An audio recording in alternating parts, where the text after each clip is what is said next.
Hello, you guys. I'm gonna give you guys the opportunity to start coming in. Um, Child, hold on.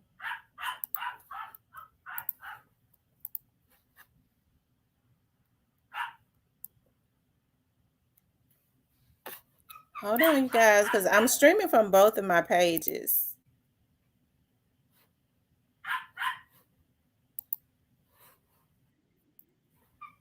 Okay. I see some people. Oh, I'm gonna have to. Okay. So I guess I'm gonna have to be from one page to the other, right? Because I'm streaming from both of them. I should just stream from one, but it don't matter. Uh, is it gonna show up on both? Maybe it's gonna show up on both. Yeah, it'll show. It's gonna show up. It is. Hi, Riley and Remy. Yeah. Okay. So, cool. Let's see who's in here. The Black Barbie. So witty. Anissa. Joy loves God. Nisi. Cypress. Who done it?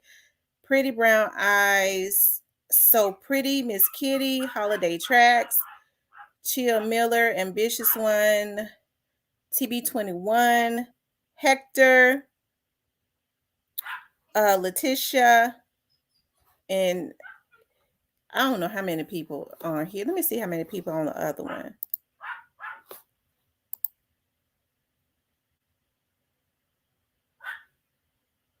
Okay.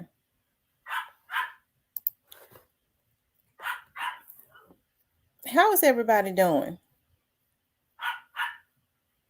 today?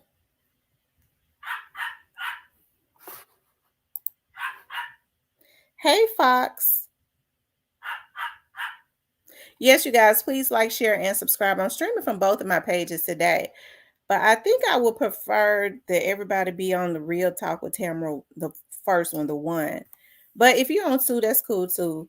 I just decided to try something new. I was like, I wonder what it'd be like if I stream from both of them. So that's cool. We're streaming from both of them. And my Real Talk with Tamara backup page, make sure you guys subscribe to that one also. I'm gonna be doing something different on that page. Like I want to start doing quite a bit of different stuff on that one. Like cooking and stuff. I want y'all to see me cooking and exercising. I think I have that like a day in the life of Tamara. Like maybe sometimes when I'm out on cases, those cases that are not so I don't know, cases that I can be chill on. I might I'll be live or something, not showing the people or anything like that. I can't do stuff like that. But maybe like those chill or maybe when I'm in the office. How about that? A day in the life in my life when I'm sitting in the office or something like that when doing some stuff because easy day for me in the office is like I have to run background checks and stuff, and people come in to get all kinds of different stuff. Like I said, like I was saying on a live a couple weeks ago, child, I get training in everything. Okay, I be trying to make my office like a one-stop shop. And so I've been getting more into writing. Yeah, I told y'all I write grants and stuff. But I'm gonna tell y'all how good God is. And I think it just brought me since like I woke up this morning. I was a little sick. Let me just give my testimony. I woke up this morning. I'm gonna let my dogs in a minute. Hey, Hollywood T. I woke up this morning. I was a little sick, and I don't know why. Like when I got off last night, I got off because I had to go on. I said I had to go on the case this morning at 8. But I woke up real early. Like God woke me up real early, right? I don't know. God just woke me up real early, and I just started. I don't know. I went to like Habakkuk in the Bible, and I'm trying not to get emotional because when it's time to just cut stuff off in your life, don't go. Just cut it, right? Because each and every time, like I thought about when my grandmother used to say, and this is in the Bible too, like when you rid your temple and your house of demons, each and every time they come back, they are 7 times worse. Right. That's the reason why when you clean your temple, whether it's your house, your atmosphere, your life, it's good when God has told you to go so you can grow. Let that stuff go. Okay. Because, and we'll get into that, right? And so I woke up at like 6 o'clock, and I don't know. I was just different, right? I don't know. I started reading in Habakkuk, and it's so funny. And I think this is what's got me emotional. I got like several Bibles. I love to buy Bibles, right? And so I just happened to, there's a Bible like on my bed. Okay. I have like little pockets that I could put little stuff in. I'm talking about like on my headstand. That's the way that it's made. Like little, I guess little areas that you could put like books in or whatever. And so I just happened to grab that Bible. And so when I went to Becca, I think this is what got me emotional, and it just kind of changed the way that I feel. Okay. And I love to write down things that I want God to do for me. And it's like almost like an obsession, right? And I love to go back. I like to write down like how I'm feeling, um, the dates and the times, right? And so in that particular Bible, I had folded up real tiny. I had some things that I said that I wanted for God. I wanted to be able to check off, right? And it's funny because it was in May of 2019. And so I happened to, I was looking at it. I was like, oh my God. And I wrote down the time and stuff that I wrote it down. Like I like to write down how I'm feeling at certain times because it helps me to progress. Like I like to go, dog, I was feeling that way. You know, this person made me feel this way. And it helps me to put stuff into perspective, right? And so I was looking at a lot of stuff that I had written down. I was like, God, I want you to do this. I want you to do that. I want you to do that. And I had forgotten about this particular list that I wanted for God to do. And it's funny because I was able to get my red pen and just start checking off a lot of the stuff. You know, I had said like back in May of 2019 that I wanted to be able to work my business full time. Like I was like, and I said, God, I don't know how it's gonna happen because I know I'm gonna always need a job, but I know you can make a way for it to happen. Okay, and here it is. That was in May of 2019. In August of 2020, I've been working my business full time without having to get a job since August of 2020. That's how good God is. And I just going back and looking at that list, writing down how certain people had made me feel. God, I want you to do this. I need you to give me the strength to do that. Like just quite a bit of stuff. And looking at that and writing down in a synopsis at the top of how I was feeling at that time and how people had made me feel at that time, and going back and looking at that changed. Just God took me to that, I promise you, because I woke up at 6 and I was supposed to go out on a case at 8 o'clock. And for some reason, I don't know what it was, because all I ate, okay, it's loud in here, but what's part? I don't know what I ate. Hey, Player Cole. Happy birthday, Marco. Yeah, it's Marco's birthday. Happy birthday, Marco. And so I think, isn't it your birthday, Marco? It's his birthday. And so shout out to Player Cole, y'all. It's his birthday. And so I for some reason, like I don't know what it was. If it was, all I ate yesterday was some fish sticks, because I've started back fasting for the better part, like until like 2 o'clock.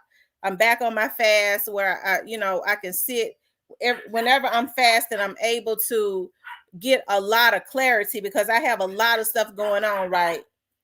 And it's funny because like when God woke me up this morning, I started looking at all that stuff that was going on in my life in 2019 and all of the stuff that I told God that I wanted God to do. And I like to write down how I feel and how people made me feel at that time.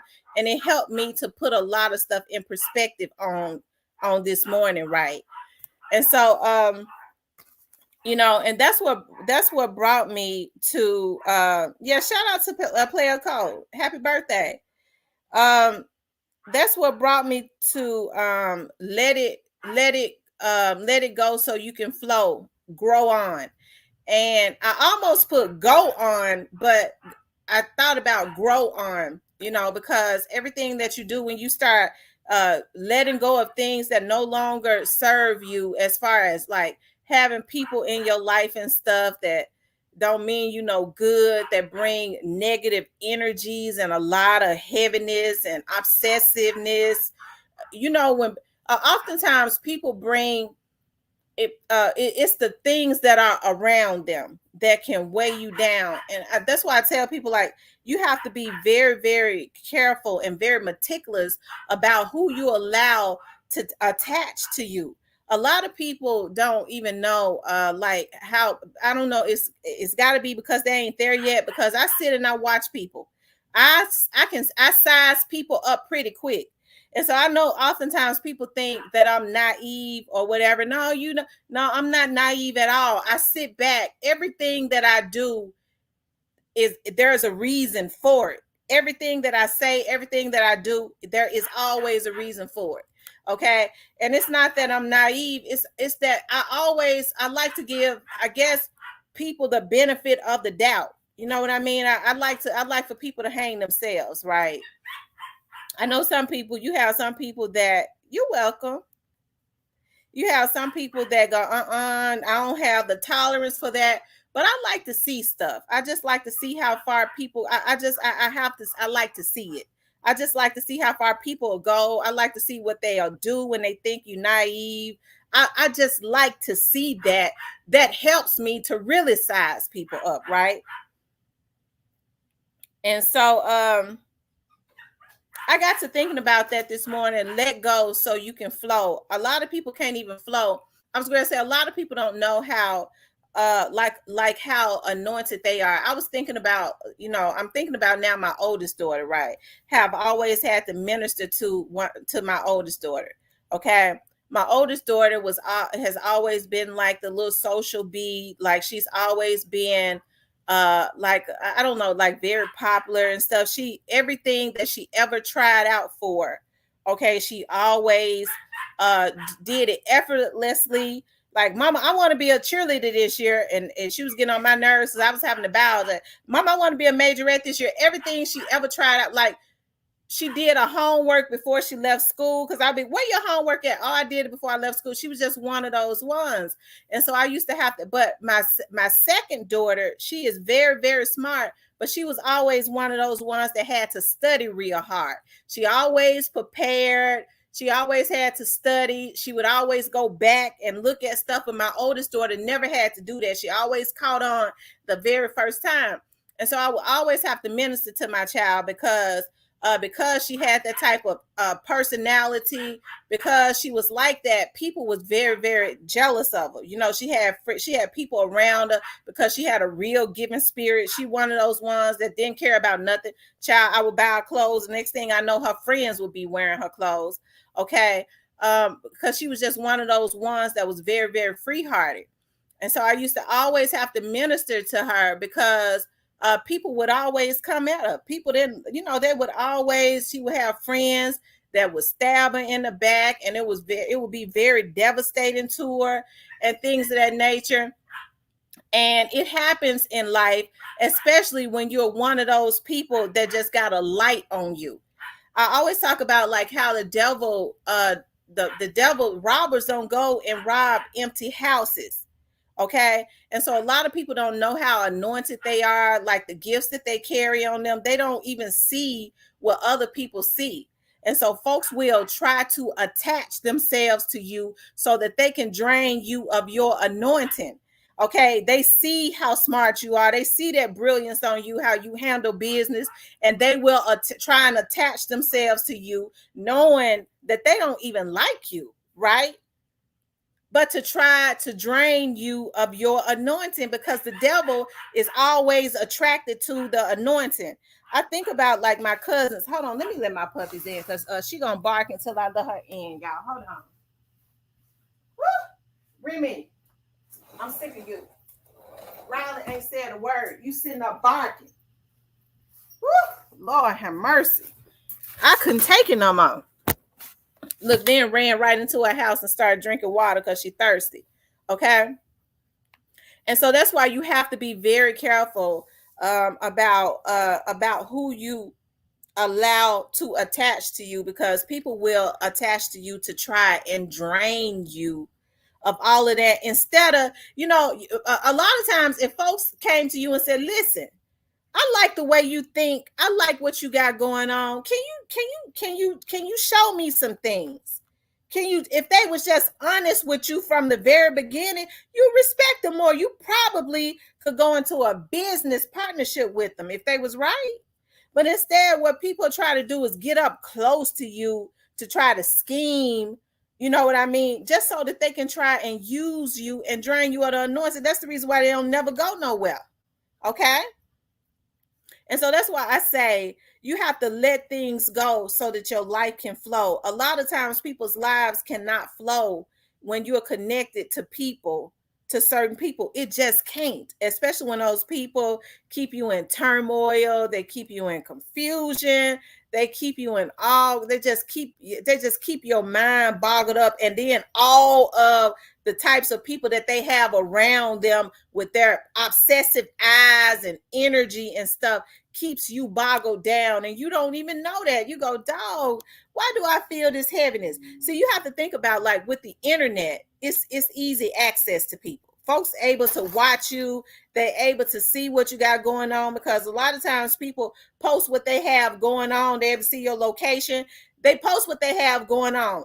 I use social media, I guess, as a means of, I guess for me, as a means of, when you have businesses, of promoting what you have going on, right? I'm gonna tell you how good God is. I posted this morning that I just got 2 clients with my production company. Another church is coming to my TV network, because a lot of older people still look at Comcast. Okay, I know a lot of people our age and younger, they go to the internet. But a lot of elderly, a lot of older people still look at TV, and a lot of them can't get to church, right? And so a lot of those churches have started to recognize that, right? Because they don't know how to work the internet. So they still look at TV. Okay. And so when I posted that, I got a new church that's coming to my network that's going to start coming on Sundays. And I got an attorney that's going to start coming on Thursday evening, because God is so good. As soon as I posted that, I had another church that just opened up, okay, a branch in Memphis, that reached out to me and said, can you send me how much your packets are? I'm interested in also putting my church services on your network. See, that's the reason why I say, like, when you decide that you got to drop anything that does not benefit you, if people are not adding to your life, that means that they're, or your happiness, that means that they're taken away from it, right? And a lot of times, what the enemy will do is was send certain people, rather it's workers. I'm very, like, and I know I'm all over the place because I get to thinking about stuff, like, I'm very paranoid. People go, how come you don't have a whole lot of people working with you? Well, as far as my production company, I will. I mean, because my production company and my all my businesses are in the same office, right? And so I've always had a paranoia about, especially with the type of work that I do with my PI company, with the type of cases that I get. I take cases from the government.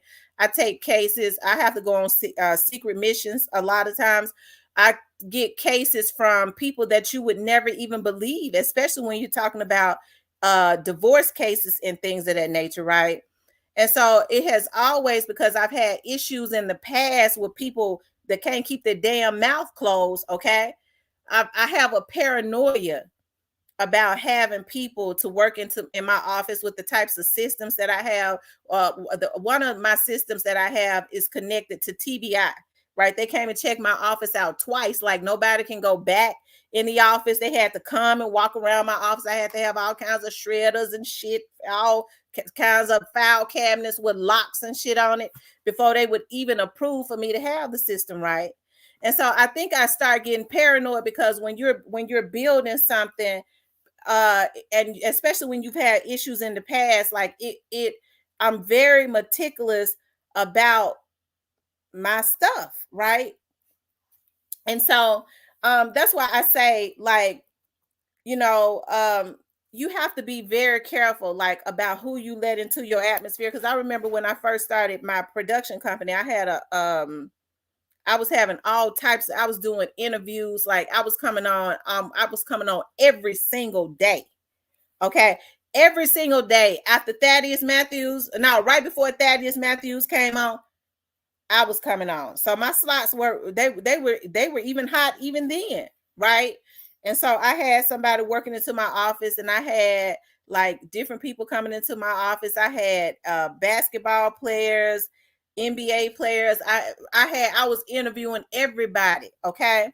And so I had a girl that was working in my office, bless her little heart. And after that, I was my dad and I went and got NDAs and all kinds of contracts. Lawyer Nakisha, y'all make sure y'all go holler at Nakisha Walls. She the bomb, okay? We pay her a bag to write up all types of contracts because, the young lady in my office that I had and I was paying working at my front desk. She felt like, with all these people coming in that was making money, that was her opportunity to come up, okay? So then I turned around, Lord, and hired one of my. After that, she had to go. I turned around and hired one of my I'll say relatives. I won't say which relative. And I'll never forget, this preacher had a show on my network, and we were sitting in there. He came over there to pay for his show. And I'll never forget, y'all, one of my relatives. That's the reason why I don't have relatives work with me to this day. Walked up to that man. She saw him pull all his money out to make his payment for his TV show. She said, God told me you needed something from me. He said, God told you that? Yeah, what? God said you needed something from me. And I was saying to myself, I know, this is my relative. I know damn well God ain't told her nothing. Hell, I was helping her out. Shit. And I knew how she was, but I was helping her out. He said, well, what would that be? Well, anything you want. Anything you want. Just anything you want. God said you needed something from me. Anything you want. Y'all, I was so embarrassed. I started texting her my hands. I said, stop it right now. I guess she called herself. She saw all that money. He was a preacher. She would, but put a negative connotation on my damn business, right? So I had to learn from that too, y'all. And it hurt me to have to fire my relative, okay? And since then, I ain't really, other than my daughters and stuff, I ain't never really had nobody to work around me. I've had some interns, okay? But that's the reason why I say you have to let stuff go. And she tried to make me feel so bad about firing her, but she had to go, okay? She had to get up out of there, okay? And that's the reason why I say you have to let it go so you can flow and grow on. Some people just cannot go with you to the next level. If they keep you upset, if they keep you confused, if they keep turmoil in your life, let it go. Let it flow. And when I say let it flow, whatever you might feel, whatever emotion you might feel, and detaching from that, go ahead and let it flow. Go on and feel it. But grow on. Go on and grow on, because a lot of times you have to let it flow and feel that pain. One thing about pain, I always say, when I was going through the Memphis Police Academy, there was an instructor there named Tony Rosser. And when we would be out there running and stuff, and we'd be falling out because we weren't in shape, and we would be crying and stuff, running them 5 and 6 miles, he would say, it don't matter. Let go. Hey, pain is strength. Pain is weakness coming out of the body. So let it flow, because one thing for sure, once you let it flow and feel all of those emotions, it's strength on the other side of whatever that pain is that you're feeling, and then you'll be able to grow on. But some people, you just have to get up out of your life with their chaos. Okay, I was looking at that list this morning, and I could not help but do anything but cry, because there was still some things on that list that made me feel a certain way, that is still making me feel a certain way to this very day. And that is the reason why I think I started to cry, and I had to get on here and talk about it, y'all. And I decided that I had to let that go. It's some things you just have to let go. Let it flow and let it go so that you can grow on.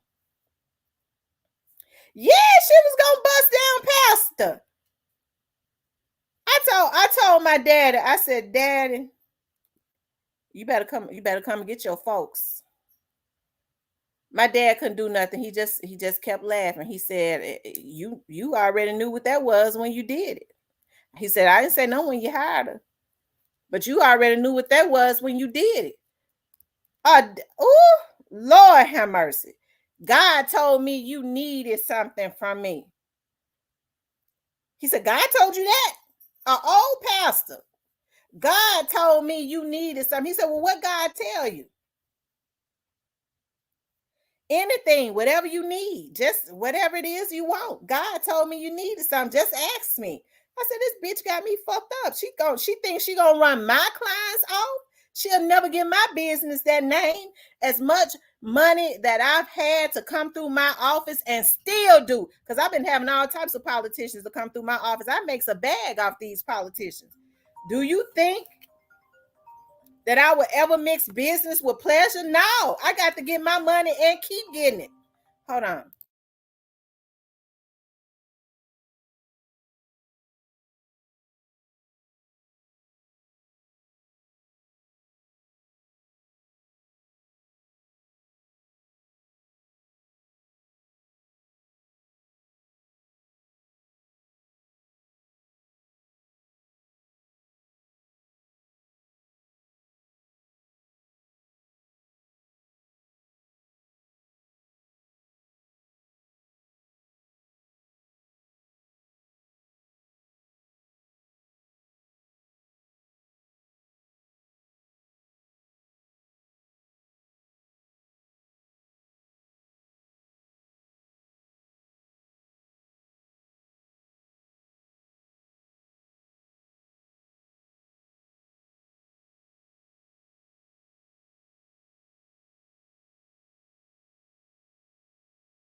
Child, that's another one right there. Okay. Yeah, sing happy birthday to Player Code. Happy birthday to you. Happy birthday to you. I can't sing. Happy birthday to Player Code. Happy birthday to you. I ain't no singer. Is he still in here?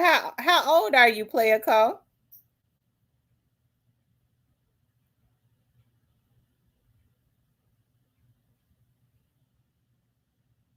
It said cha cha cha.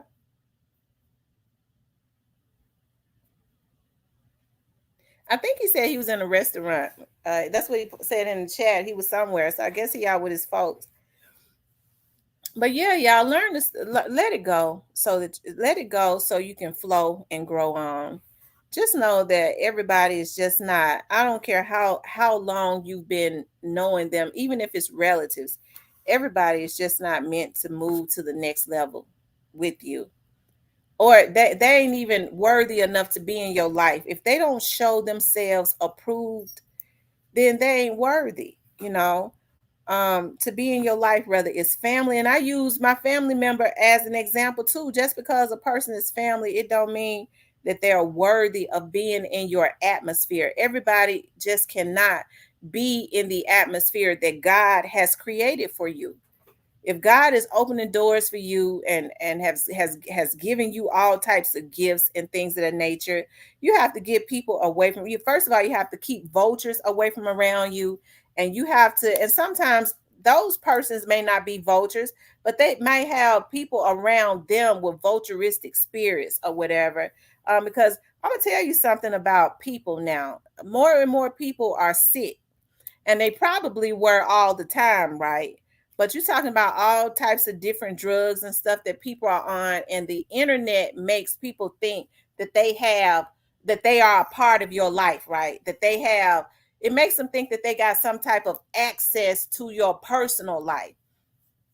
And so you have to be very, very careful about who you even allow to be around you, because you don't know what lingers around them. It's so many people that deal in all types of stuff like voodoo.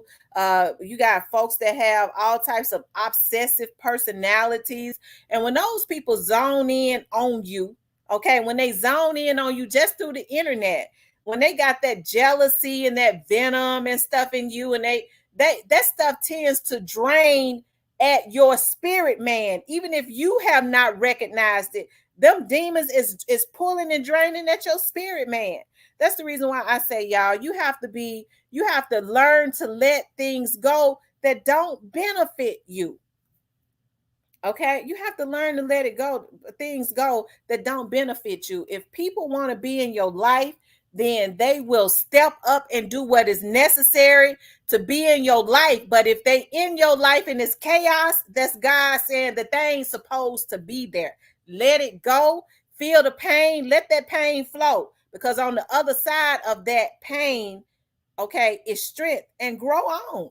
And once they gone, you'll see how they start, how you start to grow. Sometimes people holding themselves back from blessings because they got some jacked up woman or some jacked up man that ain't even worthy of even being around a person like them in their life. Let that shit go so God can bless you. Okay, so you wanna you got what it takes to move to the next level, but you got some old vulture around you, okay? Or they got some kind of demons around them that could pull on your energy, okay? That pulls on your anointing. God ain't gonna bless you so that, and you got them with you so that you can go to the next level and they can help forfeit the blessings. God ain't gonna bless you so some devil can forfeit it, because people, you'll get to the next level and people are so demonic now, they'll get about trying to help you lose everything God has given you. They are blood suckers of your energy. Okay, that's what I call. I watch people. Okay, and I watch to see what kind of people that there are. And y'all better believe, y'all, there are a lot of blood suckers. Okay, and energy hijackers in the atmosphere. Okay. And an energy hijacker is what I call an old flogging person. Okay. That watches you. They have become obsessed with you. And they watches you in the background to try to feed off of your energy, to try to hijack the gifts and the spiritual that God has given you, because they ain't got it. Okay. So that's why you have to be very careful about that. And so before you know it, you're getting drained. And if you ain't careful, because I believe in transference of spirits, that's why you have to stay prayed up. That jacked up, whoremongering spirit, especially if y'all have a mutual person in common, that jacked up whoremongering cussing demon that they got on them will transfer to you, and before you know it, they acting like you. You staying frustrated all the time because they've honed in on you and they speaking all kinds of stuff on you, and they've tried to hijack and drain your energy. I call those energy hijackers, floggers. Okay, so that's why you have to delete anything that serves you no purpose. Because I'm gonna tell you something about people. If they want to be in your life, especially if you got something going on, they're going to do what is necessary to be there. And they ain't going to bring no chaos, because you can't elevate with chaos in your life. That's heaviness. Anything that's heavy stays on the ground. So when people are supposed to be in your life, they really want to be in your life, they're going to delete anything that's going to keep you on the ground, and they're going to do what is necessary to elevate with you. Period. If they ain't doing that, drop their ass. Let it go so that you can flow and grow on with your life. Grow on and go on with your life. They ain't meant to be there. Some people know how to speak stuff into the atmosphere. And so people say, well, I've been believing God and I got my praying partners with me. I had to learn about that, child. I was trying to be in every praying group and I still get on a prayer line. But you better believe it's Holy Ghost filled praying old women that's on that line.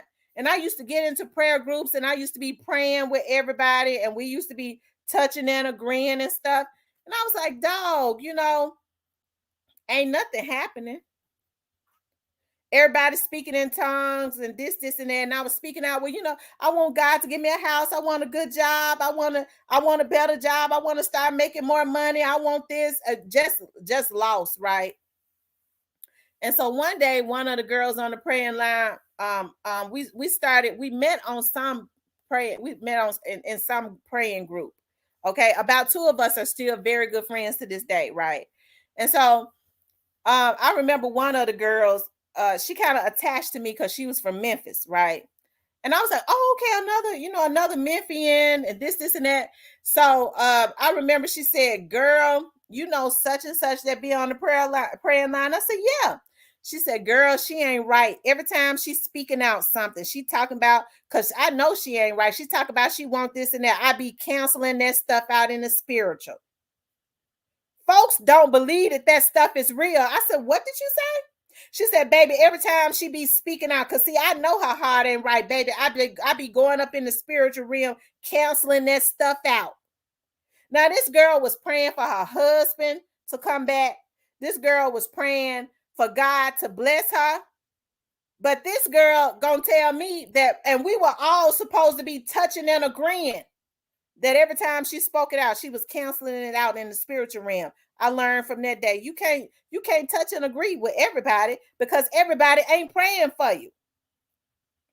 So that's the reason why I say, if you in a praying group and you've been believing God for something, because I know God to be a God, a right now God too. Okay.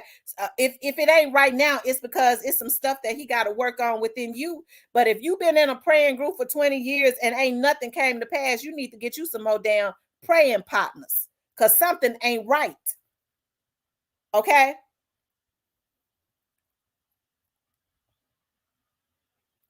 Don't pray for people to come back. That's right. If God remove and let them, if God removes a person from your life, let them go on. Let them go on, because oftentimes if they do come back, they ain't right. People don't a lot of times they don't change, not instantly. Okay.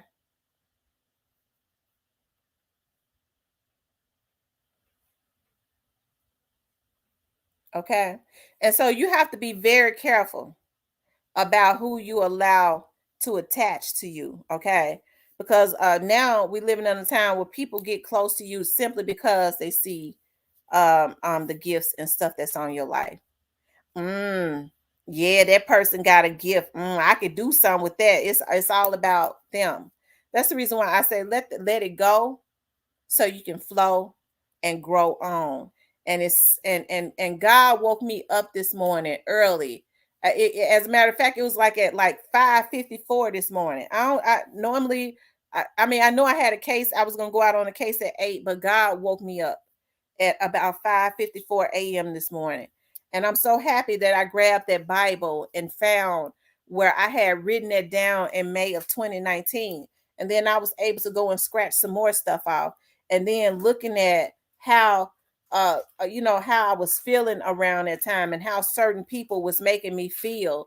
And it's still, having those some of those same people, some of those people I have gotten rid of, and some of those same people are still in my life. And it helped. God allowed me to see that so that I can do something about that also. Okay. It's just something I just woke up different this morning. And I know now it was because God woke me up and wanted to take me back to that. But what I was getting ready to say is that sometimes people can speak stuff out into the atmosphere, right? A lot of people don't know how powerful they are. They can say, well, God, I want this, I want that. And then they can speak it into the atmosphere. And then what God will do is, if you really want it, God will start to clean you up and prepare you for it, right? And then by the time you arrive in the future, it is there waiting for you, right? Because everybody's steps are ordered. But what happens is when you got people that's in your life that ain't supposed to be in your life, that's weighing you down emotionally, mentally, all of that type of stuff, you can't take no steps. And so you got all of this stuff waiting on you in the future, but you ain't able to go towards it because you got the wrong people in your life that's weighing you down. You can't move, and God ain't gonna let you elevate as long as you got the wrong people in your life, because they ain't supposed to be there with you. So that's why I say you got to let it go. Let people go. I always say, okay, and this is why I sit back and watch folks. For people, I have people around me to say all the time, why you always just, you don't say nothing? You know, I would have did this, I would have did that. It's the investigator in me. I like to see how far people will go. That's just how I am. I just let them do it. Okay. I let them do it for a certain amount of time because it gives me the opportunity to do a lot of the stuff that I want to do too. But I always like to see a person's character and what they will do. Okay. And I got certain ways of doing that. But let people go. Let it go. Let people go. Don't let people boggle your life down. I always say this, you have to let people do what they want to do so that you will know what it is that they want to do. If you get out of the way and stop screaming and hollering and telling folks they doing this and that, let it flow. Let them do it. Because when you step back and let them do it, you'll have the opportunity to see what it is that they really want to do. And if it ain't beneficial to you and your emotional stability and all of that, get that shit up out your life and move on. Salute them. Don't be mad at folks for doing what it is that they want to do. Salute them, and just, it ain't beneficial to you though. Salute them and let them go on. Don't let them have you in tow. Salute them and go on. Let that stuff go so you can flow and grow on. And once you cut that stuff off, watch and see how you continuously be blessed. I made up my mind. I said, okay, that I said, you know what? I have been slacking my PI business. Hey, I got other businesses too, because I do notary signing. I do all kinds of shit, grants and stuff. And I said, dog, I got my little churches and stuff on my network, but it's still some slots that I need to fill up. And I said, what I'm gonna start doing is I'm going to start putting as much energy, because when my dad started getting sick, I almost gave up my production. I almost gave up my TV network because I started that with my dad and it just did not feel right. Right.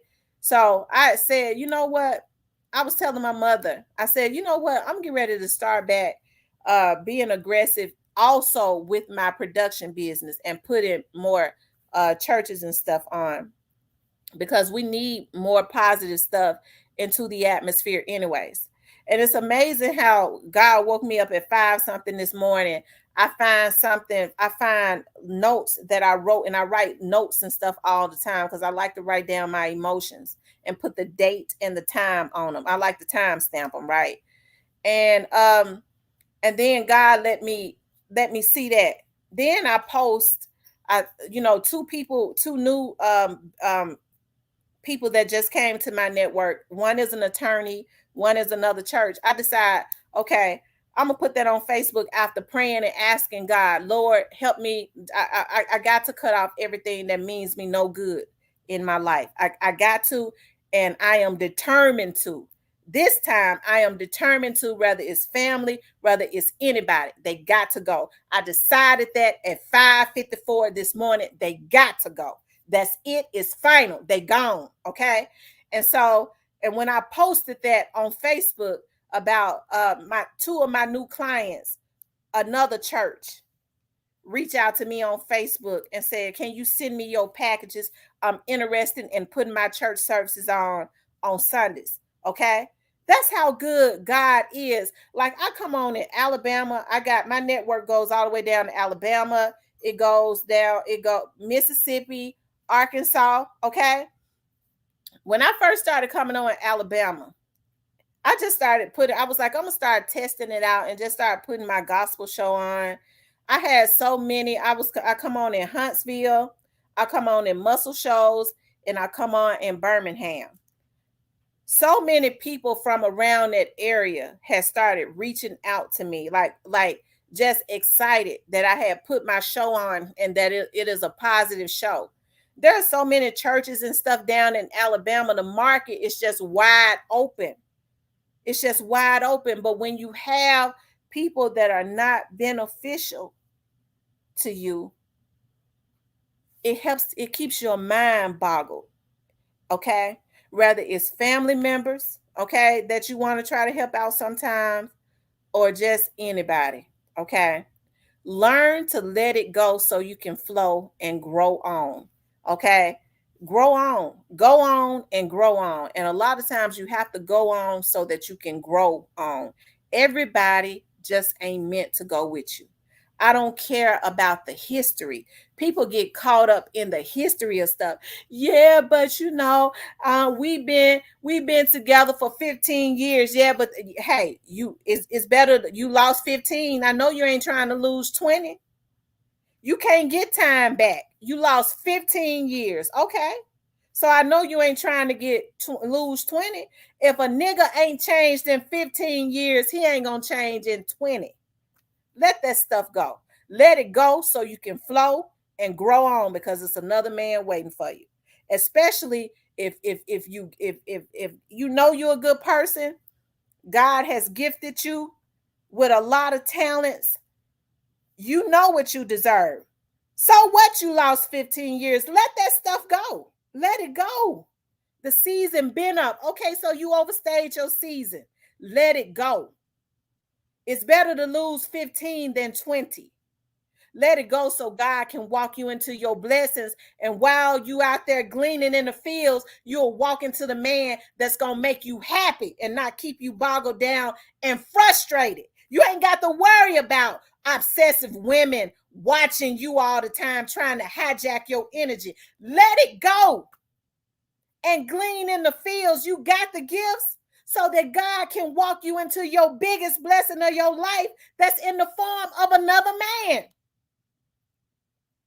or woman. Let it go. Let it go and go on and let it flow so that you can grow on. Okay? She said, I lost 13 years. And hey, keep it moving. Keep it moving. People feel like, because I've been married for 25 years. God had honored it. Marriages, you already knew that marriage wasn't for you when you got in it. Everybody that's married, it wasn't, God didn't tell them to get married. They was just lusting. Okay? You got married because y'all was lusting. That dopamine took over your brain. And then after you done everything there is to do in the bed, it ain't nothing left. Okay? It ain't nothing left to do. And now you're sitting looking at each other trying to figure out, why the hell am I here? This person ain't really got nothing else to offer me.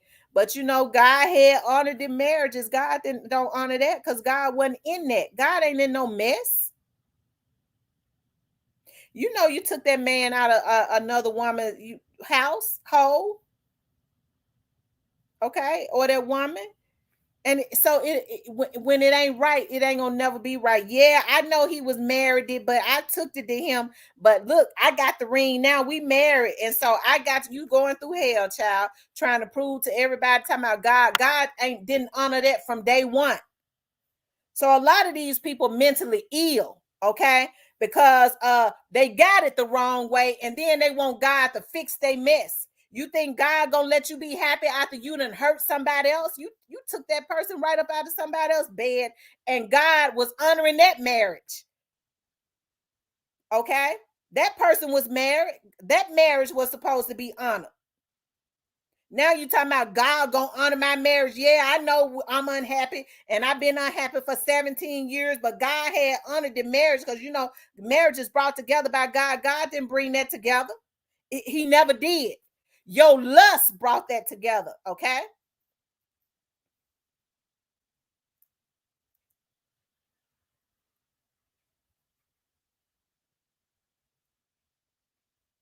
Okay.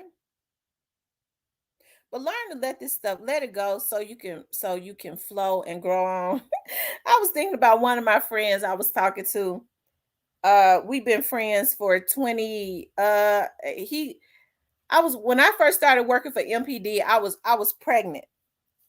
And I remember that he had just gotten promoted.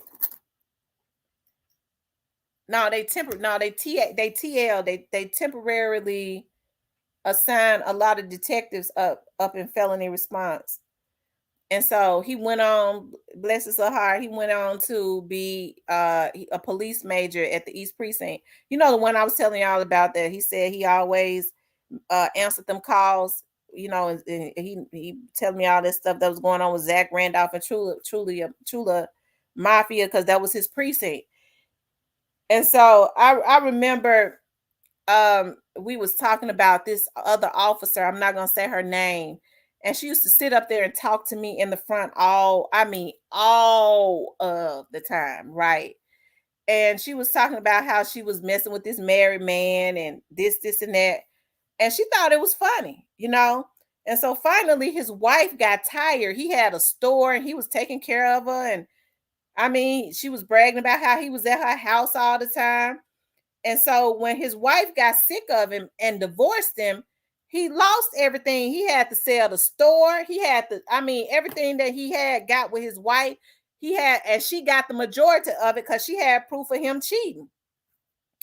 And so I remember, like, after all of that happened, he had to live off her for a little while because the wife brought him to his damn knees because she took it all.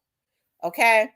But anyways, I remember sitting looking at, she used to be sitting up there bragging to us and talking about it and all of that. And I remember sitting looking at the TV one day, and she was bragging about how they used to screw, girl, we F like monkeys, and some more stuff. And so then, like I said, the wife finally just gave him to her, right? He had been with his wife for 30 years. She finally just gave him to her, the police officer that was sitting up there. Hell, ass was sitting up there talking to me because she was on the damn desk for doing something. What they would do is they would put him on the desk when they would be on paid duty on the investigation for doing some jacked up stuff. And they put him right in the damn office with me, like I wanted to be in there with him. And so I never forget, I was sitting looking at TV after about a few years. They ended up getting married and some more stuff. They sitting up on TV because they fighting. She about to lose her damn job because they fighting all the time, right? She had been messing with that married man all those years, giving that woman problems, laughing about his wife knowing and how much stuff he bought her. The wife finally got smart, took his ass for everything he had because she helped him to build it. His wife was the damn brain up in it. Okay, she built that store. Hell, he just put the money in, helped her financially with, because they were together. You know, they were married. And so I remember talking to my friend about it. I said, "Did you see such and such?" I ain't gonna say her name, on the news, her and the man that she was, you know, used to sit up in the front office and brag about. I said, she's talked about how he would come over there and they were F like monkeys. He said, and they sitting their asses up on TV looking like two damn monkeys. Okay. And so I thought about, with his wife, a lot of the stuff she thought because she was younger, she was doing something. Okay. But the wife was able to go on and grow, and then he was left with her crazy ass. And she had a whoremongering spirit even then, because she'd be talking to me about some stuff that she was doing on even then. Okay. But his wife was able to go back and rebuild a whole nother business that was successful, and he was left with that damn police officers that kept having to be on non-enforcement because she couldn't stop doing crazy shit. Okay. And then they constantly fighting, I believe, because he was mad. He started to think about everything that he had lost. And I'm just left with this because all they had in common was the nasty sex, because she talked about it. Right. But you have to let stuff go. Once she let his ass go, the wife, she let him go after 30 years. Okay. Got smart, let him go. She had to start all over again, but she got the majority of the damn money. Okay. But she was able to build another successful business. That's why you have to let it go, and so you can flow. I'm sure it hurt her. You've been married to a man for 30 years and he don't treat you right. And she probably was on non-enforcement because because I'll be sitting there. She would call me Lil T. Run this tag for me. Latif, run this name for me. Pulling up all the news. She was still obsessed with the wife even then, y'all. Crazy ass. The same thing that makes you laugh was showing up. It was showing up make you cry. That's why I say let it go so you can flow and grow on. When God breaks something apart, let it go. Just keep it out your life. God has done it for a reason. Sometimes after you've gone on, okay, even with family members, hey, even with family members, you cut that stuff off. And sometimes God will work on them, and then you can start being family members again. You know, you can start incorporating them in your life again. It ain't often, because some people, when they old, they don't change. They be set in their ways. But when God started cutting stuff off, just let it stay up out your life, y'all, so that you can grow. Like I said, I woke up different this morning, and I vow to let those things that's supposed to be out of my life and people stay up out of my life. Okay? Whether it's family or whoever, it ends today. It ends today. Because people bring chaos and stuff in your life. They don't care. A lot of times they don't care. But I'm gonna tell you something. If you tell somebody that something bothers you, if they care about you, they gonna fix it. They gonna fix it, and it ain't gonna take them no long time to fix all the shit, baby. That okay, hey, or cuz or auntie or whatever, if that bothers you, I promise to God, I won't. I won't be doing that if that bothers you. But if they don't fix it, they don't give a damn about you. Get them folks up out your life. Why should you be unhappy just to have somebody in your life? They got a right to do what they want to do, and you're supposed to let them do what they want to do. But they just can't do it with you in their life, okay?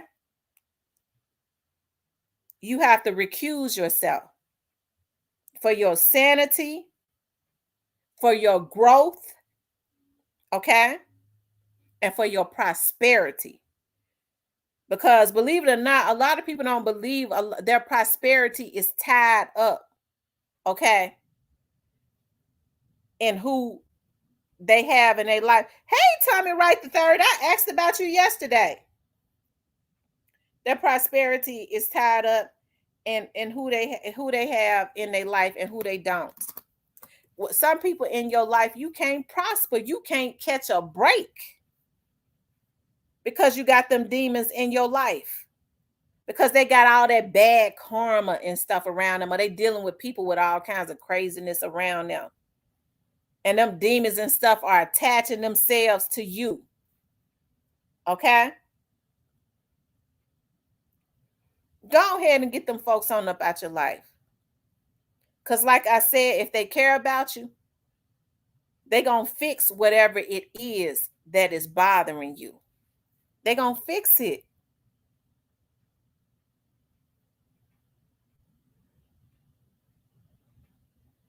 Let them go. Let them go so you can grow. And once you let them go, watch and see, you won't be able to stop getting blessed. Okay? You won't be able to stop getting blessed.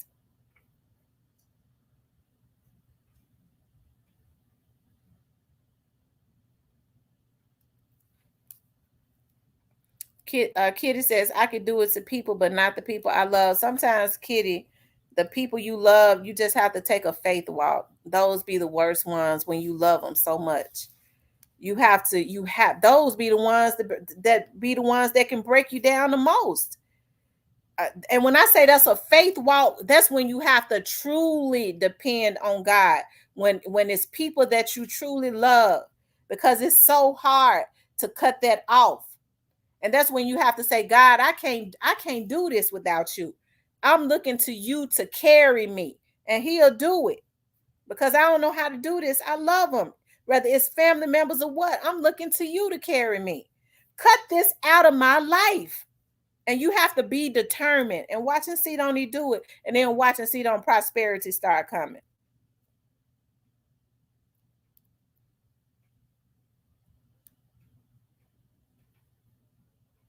Cut that stuff off. Shoot. That's what I'm talking about, Tommy, right? Even family, cut it off. Who wants a person in their life that keeps them feeling a certain type of way all the time? Unnecessary stuff. Cut them folks about your life. Some people you've been around so long, you already know what they're gonna do. You know that they're gonna disappoint you when you start dealing with them. Whether it's family or whatever, well, they seem to be doing a little better. Well, maybe you know their history. Keep them folks out your life. You doing good. You being blessed. As soon as they come back, they start to boggle your mind up and mess up your energy. And before you know it, hey, the same things going on again. Keep them folks up out your life and them crazy folks that they got around you, around them. Okay? Once you get rid of them, all the other stuff gone.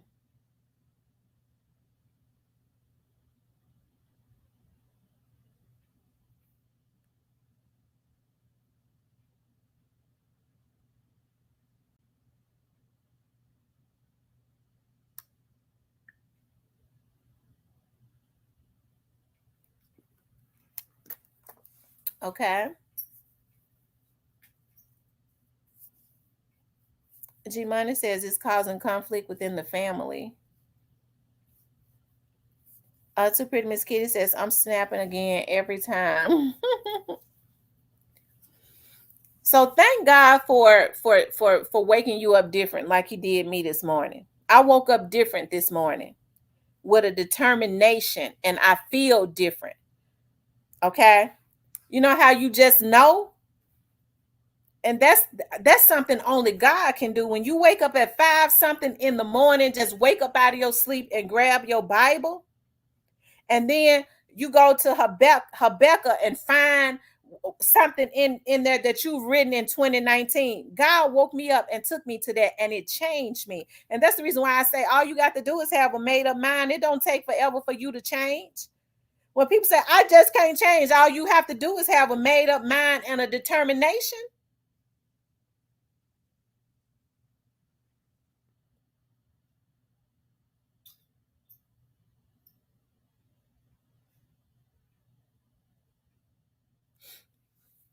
Who done it says, yes, I have seen it and lived it. If you do good, it will come back. You do good without expecting anything in return, and watch God bless you.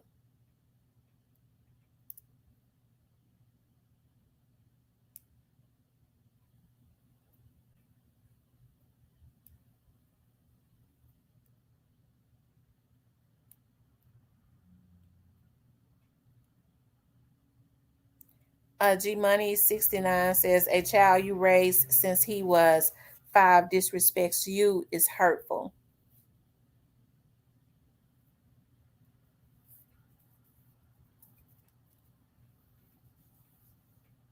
No, it's never too late. So what? You've lost a lot of years. You got people staying in relationships because of the years, and they miserable as I don't know what, when they could be with somebody that's gonna make them happy. First of all, you got to learn how to be by yourself and heal so that you can. So I hear a lot of women say that some women say, well, I want to get married, but they carry a lot of baggage. I have trust issues myself. And so I know at this point, if even though I was saying my goal in the future is to get married, but a lot of people carry a lot of baggage. If I was to get married right now, and I'm not ashamed to say this, like, and this has been helping me on Wednesdays. Every Wednesday, I've been going to grief counseling. And I decided to do it, like, and it's turned out to be a real big blessing. I remember, like, when my grandmother died, I ended up like having to get grief counseling. I didn't stay long, but it has really, since my grandmother died years ago, but I decided that I was going to do it fast because I could feel myself sinking into a depression when my dad had died. Like I said, I didn't want to do anything that me and my dad had did, like any business that me and my dad did. I was like, I don't want to do it because I can't do it without my dad. And then I got to thinking about, but everything that I do, everything that I have, my dad was the one that started every damn business that I got. Everything, every business I have, I had the idea, and my dad gave me the money to go do it because he wanted to see me succeed. So I was like, what, am I going to end up giving up everything? But I've been going to grief counseling on Wednesdays, and it really has been a blessing because it teaches you how to let go, like to enjoy, thinking about the times, because my dad and I talked at least 3 times a day, at least three. And we talked about politics, we talked about business, we talked about the museum. Like, my dad was so open, like anything. I told my dad, I'll never forget, I told my dad, I said, Dad, I think we should start an online, because he was so interested in investing in businesses for us. I said, I think, and I was going crazy. I was just starting all kinds of shit. Okay. And because he was so open to investing in it. And so I remember I said, Dad, I think we should start like an online health boutique. He said, oh, okay. Like, like, grief counseling has been good because, looking at pictures of my dad, I got a lot of video of him. Looking at that used to break me down. Like, it did. It used to really break me down. And regardless, okay, because I know the bitch hacked my phone that was talking about this, and that. Regardless to what you think, ho, my dad left all of us a bag, bitch. And he ain't leave us no small bag, ho. See, that's when you hacking phones and shit, which is the reason why you're in trouble now. You get the wrong information. That was a real man for real. He didn't leave no small bags for his 5 girls. He left a big one. That's the reason why I don't do no work I don't want to do. Okay? Get you a man and a baby daddy that's gonna do it like that. Okay, my mama did. Okay.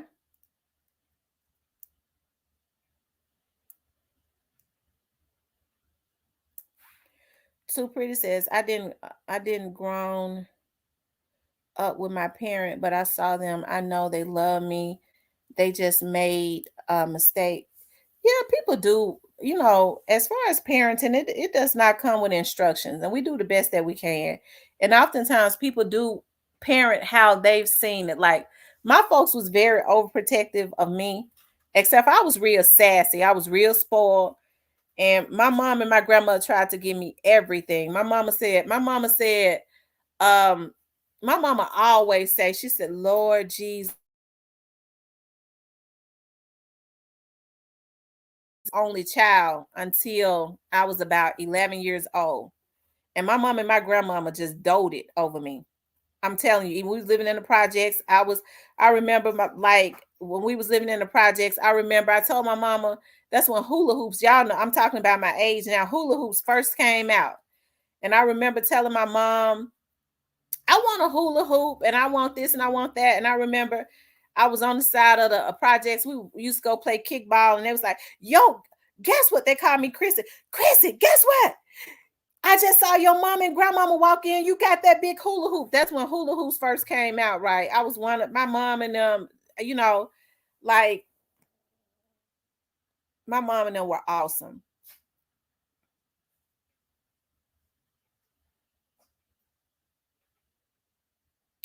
Too Pretty Miss Kitty said, I raised me, but Too Pretty Miss Kitty, I know you and I have talked and stuff, and I'm not going to talk about what we talked about, but you know what, Miss Kitty, even with, and you've talked about the things that you've gone through too, and with everything that has happened in your life, Miss Kitty, and it was not good, and I pray for you and stuff all the time.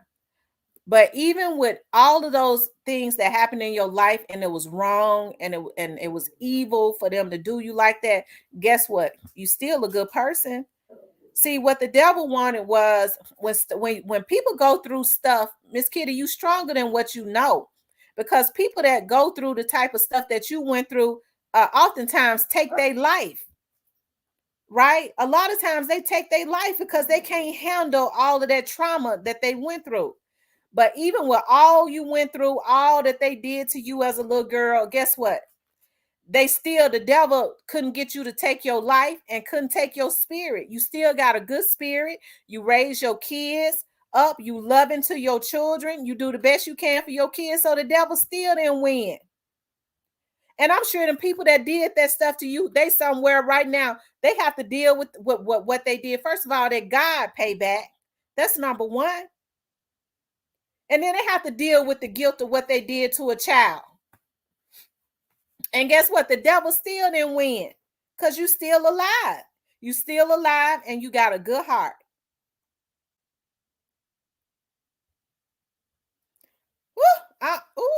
Don't look, y'all. Don't get Miss Kitty, because I'm about to, because I don't like, the worst thing you could ever do is misuse a child. Then that right there makes you, don't, okay. I'm gonna get off that subject because I y'all know I'll start going in, and I'm trying to stay positive because I was getting ready to start going in real bad.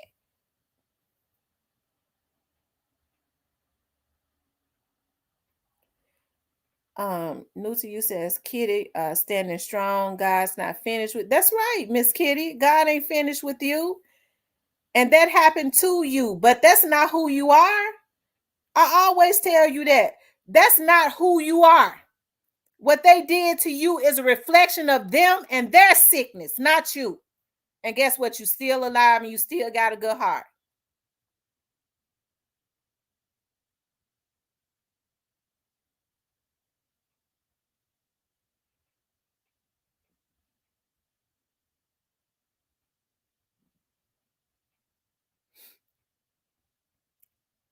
Not having parents made me turn closer to God and have empathy for kids who've been through it. That's right.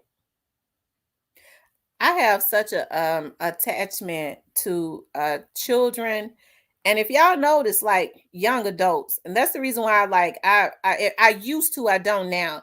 When people used to say, she just lusting over Key Glock them, she just lusting over Jizzle them, she just, no, I'm not. And if y'all notice, when folks, I even had, even though I know Straight Drop got to pay for what he did. Straight Drop got to pay for what he did. I'm gonna tell y'all something, okay? I remember, like, when it's a lot of stuff I don't even talk about. When Straight Drop first went to jail, one of my friends down there was telling me about. I know I did a video about how folks was changing their numbers, right? That's how I know they was planning on selling them up the river. But my friend said, like in the beginning when Straight Drop got there, all he used to do is sit and just look up at the TV and rock. Okay. And so that's the reason why I stay on I have empathy for young men like them. I don't lust over them. I have a lot of empathy and stuff for them because people like him are supposed to be our future. He got to pay for what he did to Young Dolph. But at the same time, Straight Drop and them are misled by these older dudes who ought to be trying to teach them better. Instead, they misuse them and hurt them worse. And that's the reason why I stay on their necks.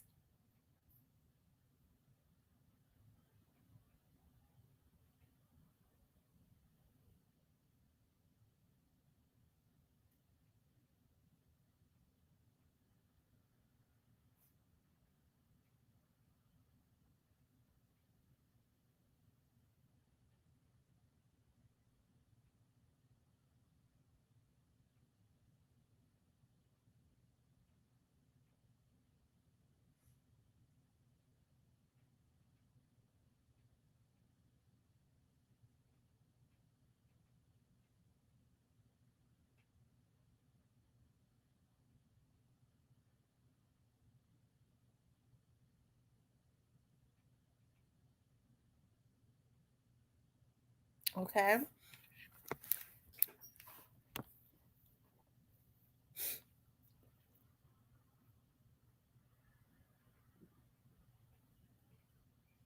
That's right. We love you, Miss Kitty. And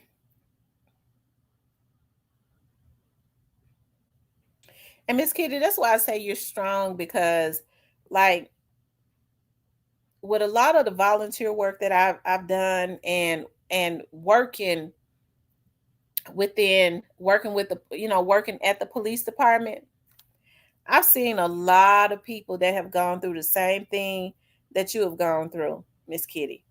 And a lot of them talk about how because they can't get past it and it psychologically messes a person up to why somebody want to do that, why people want to misuse kids, I don't know.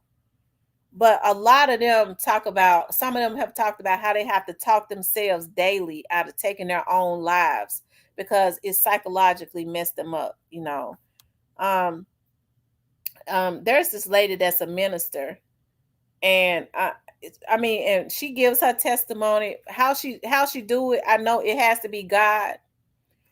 Um, but even when she was given I remember the first time I heard her testimony, it just made me weak when she was talking about, how when she was about 6 or 7 years old, how her mother had, sent her to stay with her dad, and her dad was working, and he would work two jobs, and when she would get out of school, she would her dad had friends that lived in the neighborhood. She would be sitting on their step. Her dad would ask them to, watch her until he got home, and how they were misusing her. And so she was talking about this one time, and I guess she was trying to help other women, but she was saying that this man, um, that her dad had watching her. Her dad didn't know they was doing this to her. She would be sitting on the porch just praying that they wouldn't ask her at 6 years old to come into the house. She said, I would say, no, I just want to sit out here on the step and wait on my dad. And she said she would pray, and they would say, no, come on in. And she said once she went into the house, she already knew at 6 years old what they were going to have her to do. Okay. And so what they would make her do was perform on them. Folks like that, hopefully they dead, because she was older than me. Hopefully they died a real hard, hopefully they had a heart attack and couldn't breathe and died. Okay. Folks like that, when they misuse kids, I don't like people. That's I wouldn't care if it was a family member of mine. I despise people like that. Really. They ain't got no place on this side of the earth. And I can't understand why these men letting them walk around.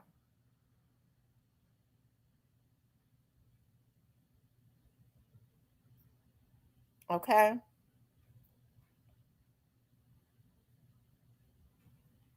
But anyway, she turned out to be a minister, but she had had a lot of psychological problems.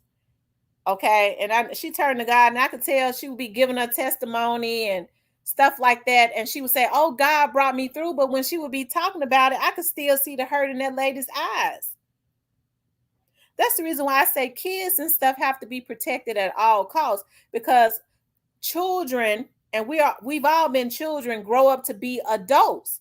And if they are traumatized as children and it ain't dealt with, guess what? They turn into traumatized adults.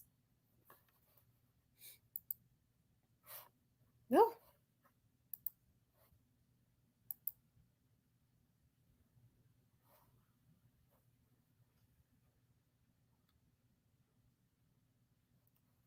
Yep, they turn into traumatized adults.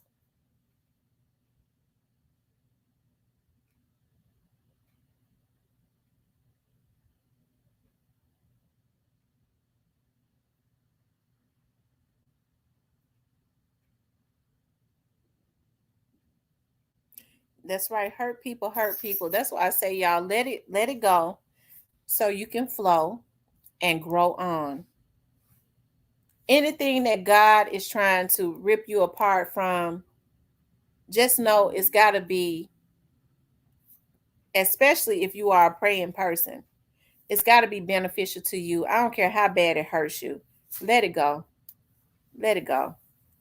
God gives us all signs of when things are not, when people and things are not meant for us. Just let it go. Let it go so you can grow. Let it go on and glean in the fields, okay? So that you can so that God can send what is for you to you.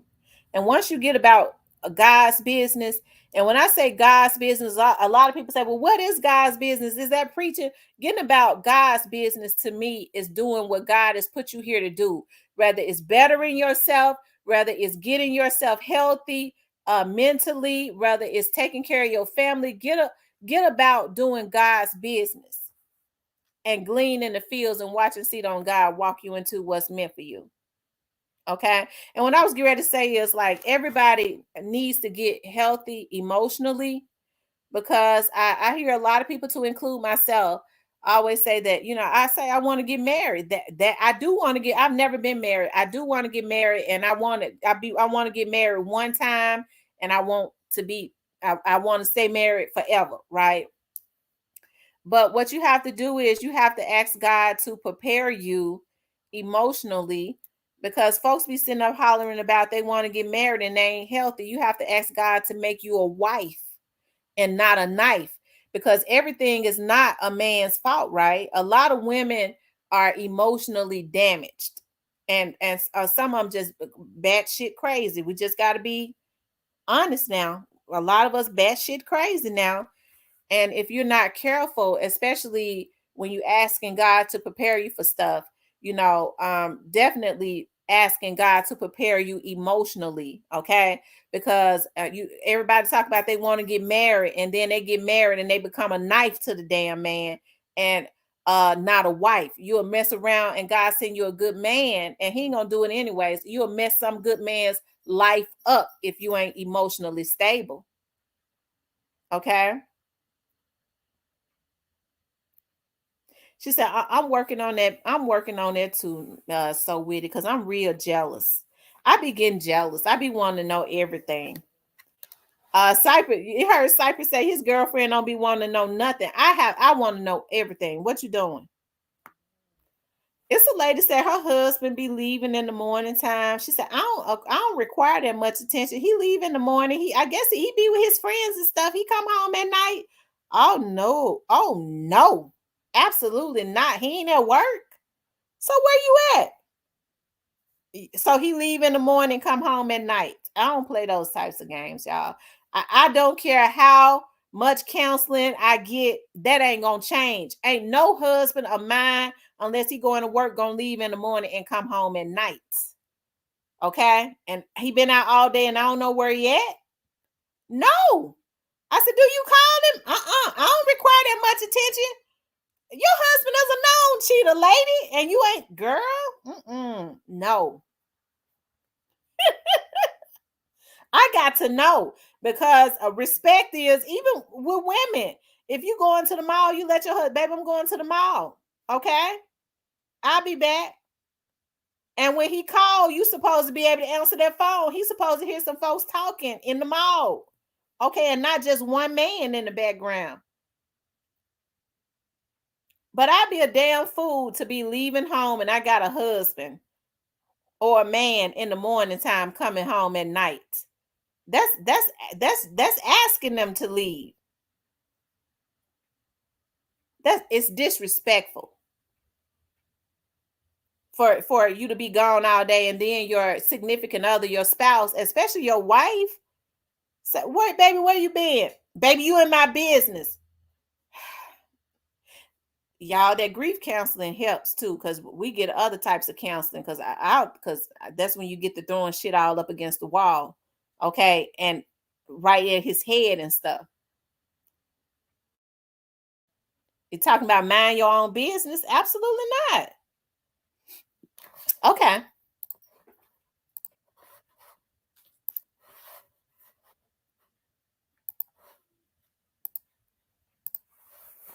Y'all make sure y'all hit the like button.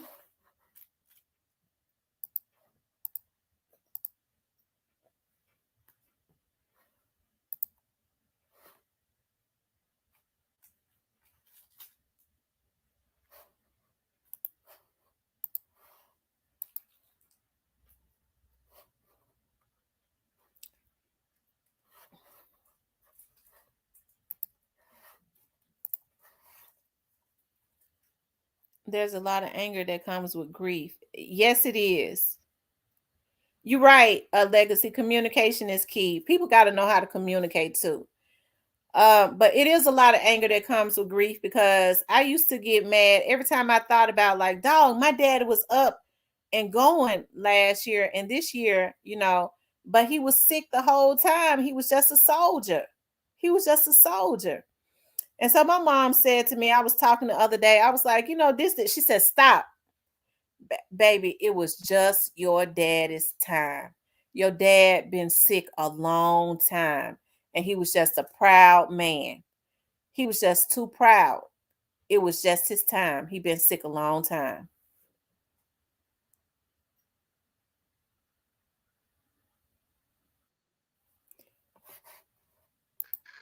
Cypress, delete that link for me. God.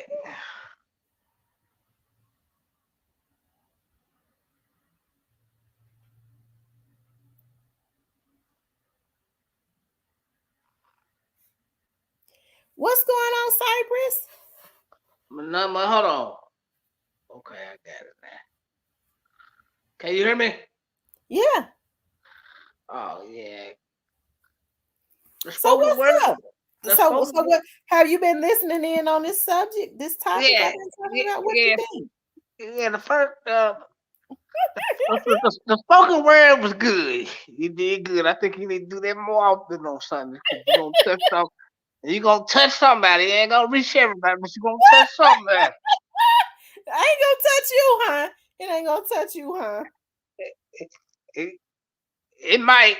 They gotta keep on. They gotta keep on going. It might reach those ciphers. Cypress, Eventually, it you need to will. go ahead and marry that lady.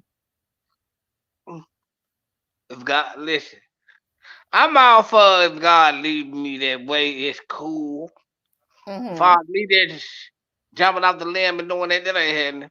But if God lead me to it, I do it. But that's the only way I can do it. Cause if I just do it, it wouldn't be right. Cause I know sometimes I can be full of shit.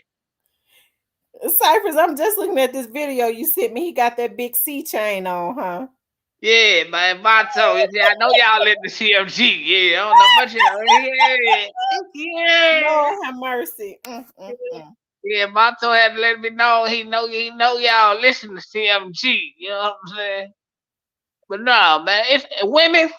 It's okay to mind y'all business sometimes when y'all in a relationship. It make the relationship better. Oh Lord. It's What's okay. wrong? What's wrong with a man saying, okay, he get ready to leave in the morning? It's only respect for him to tell his woman where he get ready to go. Yeah, yeah, okay. Yeah, you got Cause a point for ain't that. no, cause ain't But no man of mine gonna get up and walk up out their house and be gone all day, and not tell me where he going. that's because you gonna raise all type of hell. So you gotta calm down. See, God is putting your husband together for you, but you can't. You never know why he might leave the house, and you probably ain't woken. He don't want to But wake you up and then tell okay, you right well, there. he need to leave. Okay, if I'm laying in the bed with him, it ain't nothing for him to tap me on the shoulder to say, "Baby, I'm gonna get ready to go such and such." He ain't gonna get up and leave, and I not know where he went. What you can call? Well, okay. Well, you can call. Oh, whatever. He probably don't wake you up. It would be disrespectful for me to get up and leave home and in the morning and be gone all day and not tell my husband where I'm at. Well, we know you ain't gonna do that because you gonna call. Yeah, because I got to see what he doing. Uh, he probably ain't doing nothing but sitting there watching TV, watching the football game or something. And I just want to See, know. see, see, women, it's okay to mind y'all business. It, it makes the relationship better when you mind your damn business. It's okay. Oh Lord, Cypress, it don't make it make the relationship worse.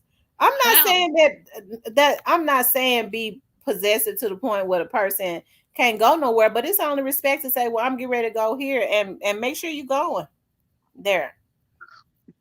Make sure you're going to. Oh, that Yeah, make it seem because a lot of these men say they get ready to go somewhere and they go straight to their girlfriend house.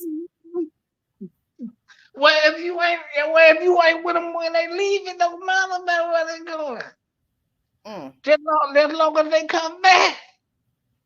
Nah, that's not how I live my life. He can't walk back up in there and then been with another woman all day with her funk on him now. How you know he ain't gonna clean it off for you make it He back? can't he can't go and be with another woman and come back. How you It know? can't happen. I'm saying, how you know he gonna go be with another woman though? I'm not saying that he is. I'm just saying, but it happens. I'm talking about with other people.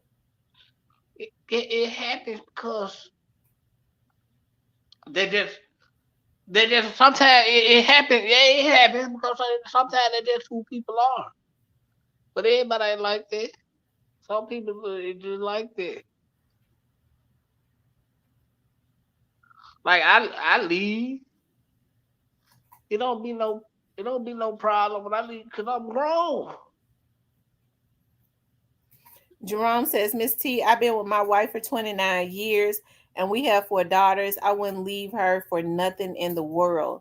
Oh, and she got a mouth just like you, potty. You see that? That man, that's a smart man. I got a question, man. Okay. How do y'all do all these long ass relationships? Oh my god. Cypress, it's healthy to be in a long relationship. What are you talking about? I mean, it cool, but I don't know. I guess I don't know. I don't know. I can't. I don't know.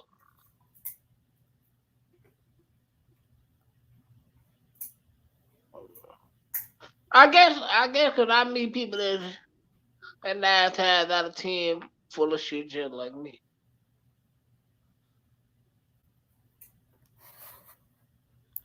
Mm. Well, you get the energy that you give out. How about Uh, that? I give out some energy. Shit. You have to be careful about the energy that you put out because that's what comes back to you. Yeah. That's the bad part about it. But if you get it, you gotta be able to take it. That won't come with the gun. But Hmm. I'm trying. I'm trying. I've been doing pretty good. I'm trying. I've been slowly for surely like changing my ways. But yeah, Well, you getting awful old. You need to be trying to change your ways. I am. It's a process. It's a process when you've been doing this shit all your life. Hmm. So it ain't. You just can't just flip the switch on and off when you get like. It ain't gonna be that easy. But Hmm. I think about long-term relationships, but I'm like, some of these women mouths is too bad. Hmm.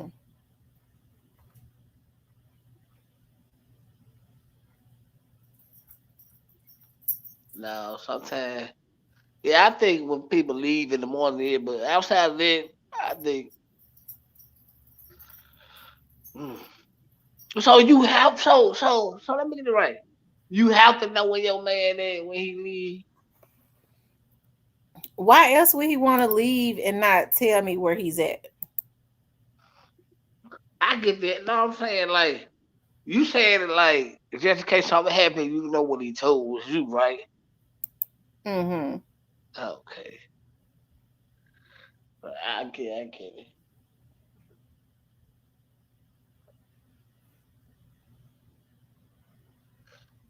Yeah, I get it. She said, what you doing? I was tripping in the comment.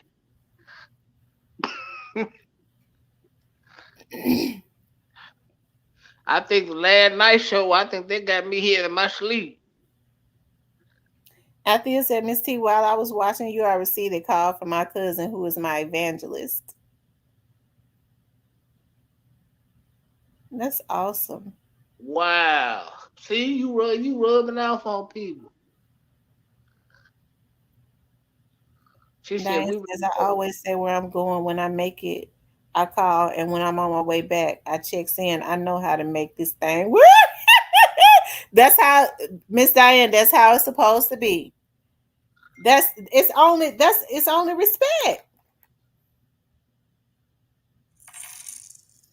Thank you, your choice towing for the cash app. Thank you so much.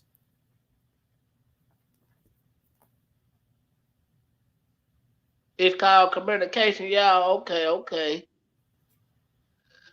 But see, me, I always been able to do. She said, Cypress, you just need to be single with that mindset, and you'll get that pot of hot grits. Ah, not the pot of hot grits. I don't know. You know why? You know why I think I'm like I am though? Cause I've been able to come and go whenever I get ready. I'm like do what I want.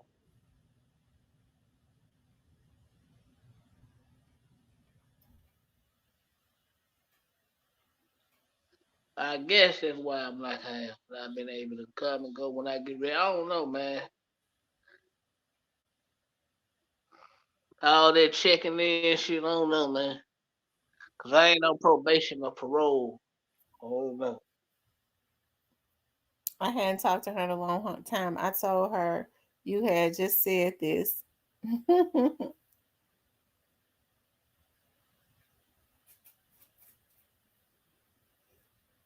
gonna start posting on my Real Talk with Tamara backup channel. But I'm gonna let that be like show some of what I do, like when I'm at the office. I'm talking about just lollygagging around the office and stuff. Oh, And when I'm cooking certain stuff and stuff like that. oh, okay. It'll be more of a fun show.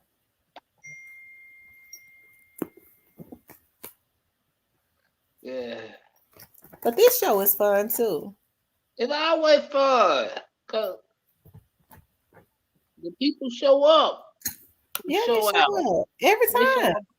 Yeah, they show up and show out when you come on. The Black Barber says that's having respect for you. That's right. That's having respect for your mates. When you leave, you let your person know where you get ready to go. And having respect is, you know, I mean, because I don't know why a person would need to leave in the morning and be gone all day unless they're working. They probably go to the gym or go walking. You never know. So that it's gonna take them all day and all night to do it. No, I don't feel like it's gonna take all day. Like, you know, they probably go what they leave you gonna hang out. You never know. Go see some people, family, or whatever. You know, there's all type of reason people do that.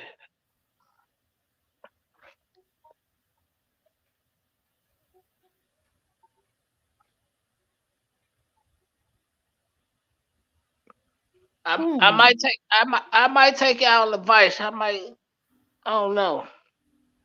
I might take y'all advice, man. Cause y'all seem like y'all know something. I don't know. I might uh, think about it, settle it down and stuff. I think about it.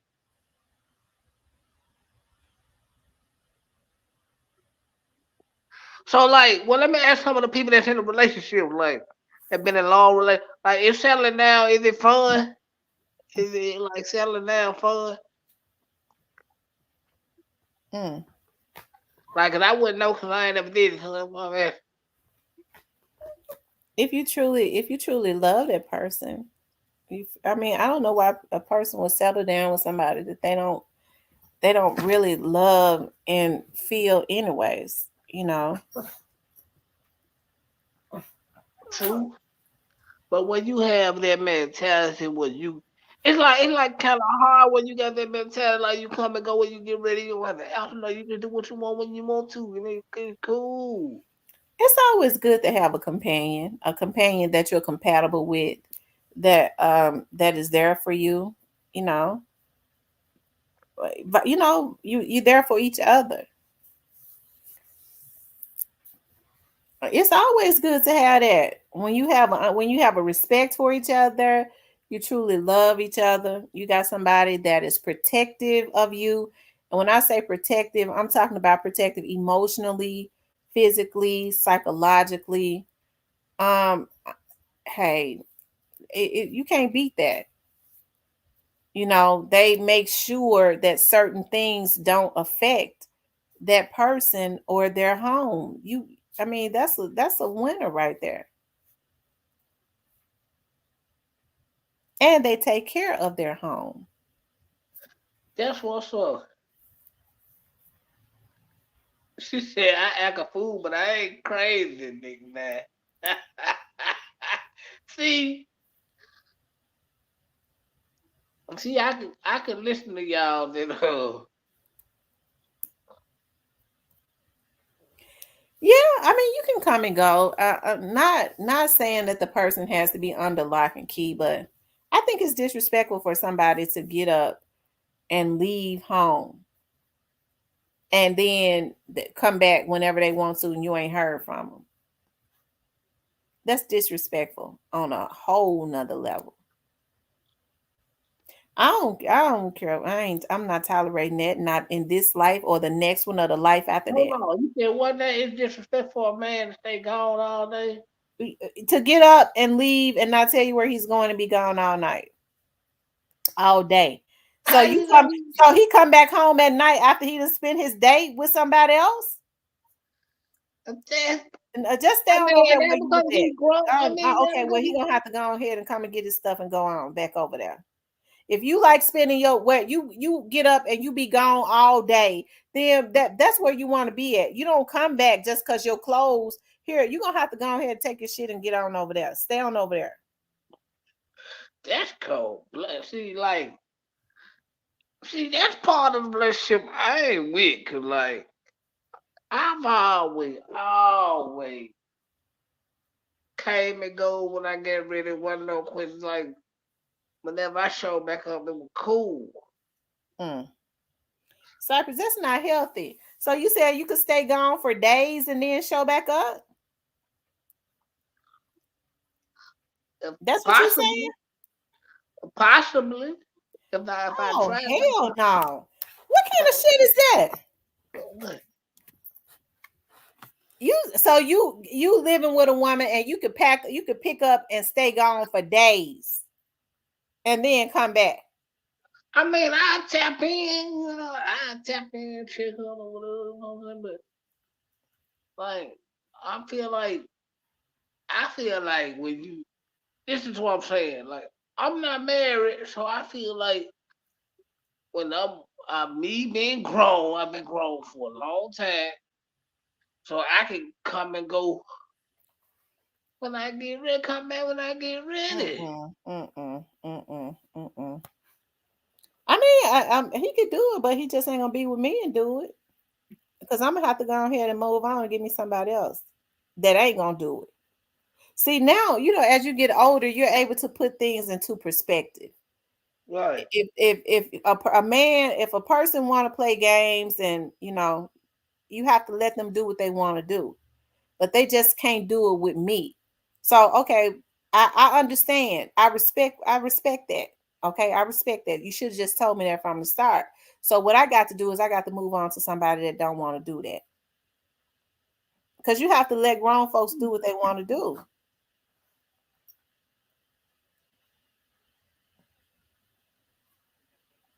I don't know, man. I just can't see. I don't know. Hey man, woman grown. If she do what she do, I don't get. I don't. She grown. She gonna do what she want to. She like I'm gonna do what I want to do. That part of being grown.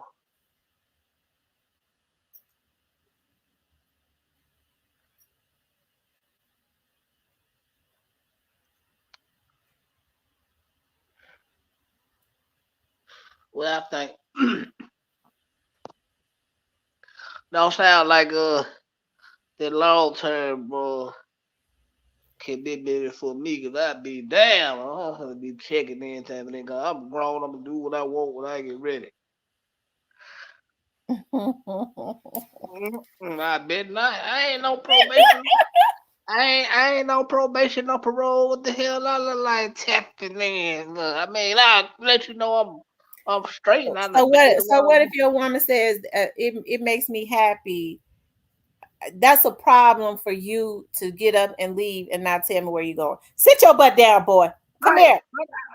like I I say where I'm going, but like Get up here, Riley. it ain't gonna be that said to me, cause like I said, her shit, I'm grown just like you grown. Mm, Ain't not gonna be said to me. mm. You have to understand that we got she stays in her place.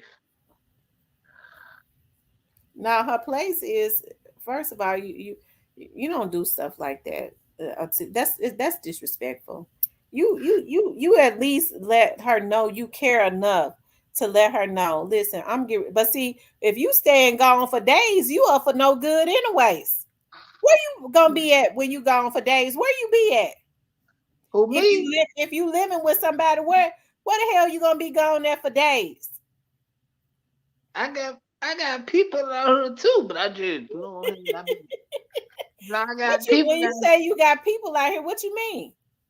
I got like cousins and stuff there. So you trying to say you leave your woman where you live at to go spend the night with your cousins for days? No, I ain't. No, no, I ain't saying all that. I'm just saying when I tap in with them, I tap in with them, you know. But I ain't saying I go be my cousin every day. No, I ain't say all this. But I'm just saying when I leave, I leave. Like everything understood, cause like I tell her, like you grow, you know what I'm saying. I ain't saying.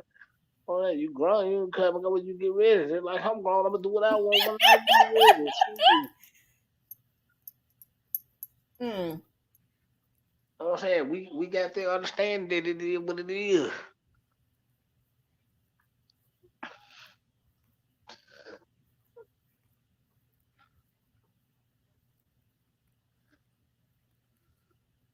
That's right. That's exactly what it is, chastity.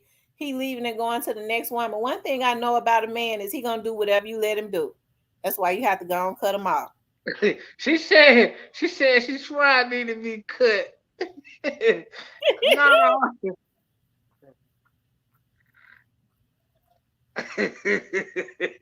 What I do, Edwin?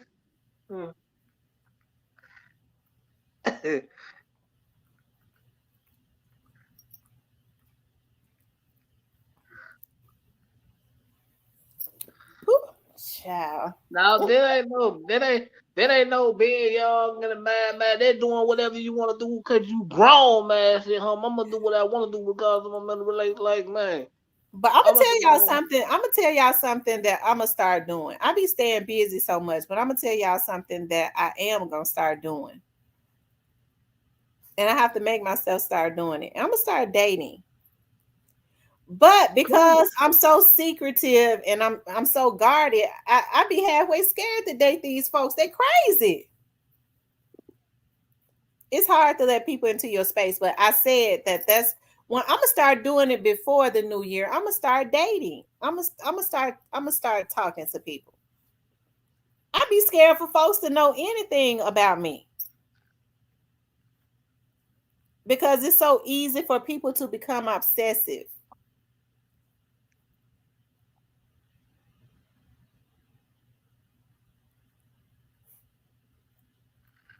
Now it ain't no open relationship, just man. They said she a I, roommate, Cypress. sometime when we married, Gristle we says everybody got cray cray in them, but I got that healthy cray cray. I got that healthy cray cray. I ain't got that cray cray in me where I'm gonna be sending a hit on somebody.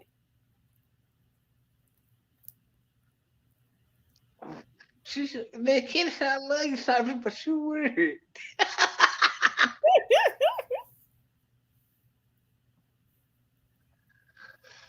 Nah, man. I mean, we roommates. We were mad at each other. Everything worked.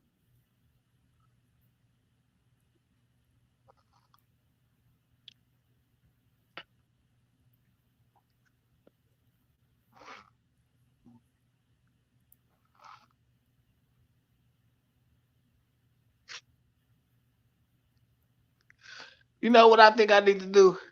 What? I probably need to go on a lunch date pretty soon. Right. Take your woman on a lunch date. What did you talk about, Cypress? Going on a lunch date with who? Your woman? Because you got a woman now. So you talk about taking your woman on a lunch date? Because I know you ain't talking about taking no other woman. Cypress sitting up talking like he ain't got no woman. Talking about, I don't think I'm gonna go on a lunch date. You talk about with your woman that you live with, right?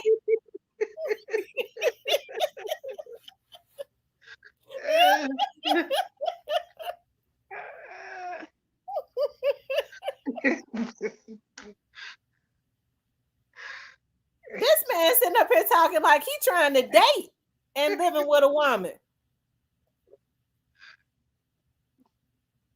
Hey,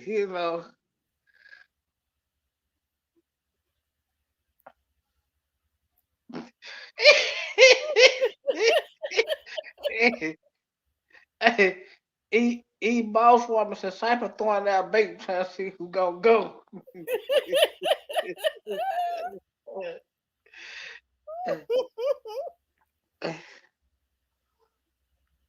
No, ain't nobody in the bushes because they know I talk a lot of shit.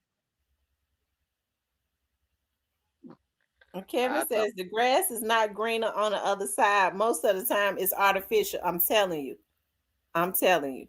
They Mm. go take it and they spray paint it. Oh man,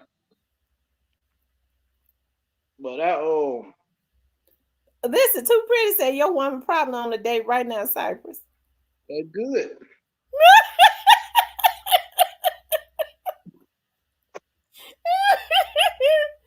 Oh my God. And so you wouldn't be mad about her being on a date? Hell no, don't just gonna come back broke. Shit. I'm gonna start dating. I'm going to start like it ain't nowhere to like. I like going to mature places. It ain't. I'm not going to nowhere where it's a bunch of folks. They talk about networking events. I ain't going to no damn networking event where everybody trying to play like they've given themselves titles. Tell they I don't want that. I like to go somewhere where I know I'm gonna get if I'm networking, I'm going somewhere where I know it's gonna be some people that's gonna actually I'm gonna get some business. Not a bunch of damn folks just exchanging business cards. I don't have time for stuff like that. I go where I know it's gonna be some money and they're gonna need my services. She said we need some holy water on you, Cypress.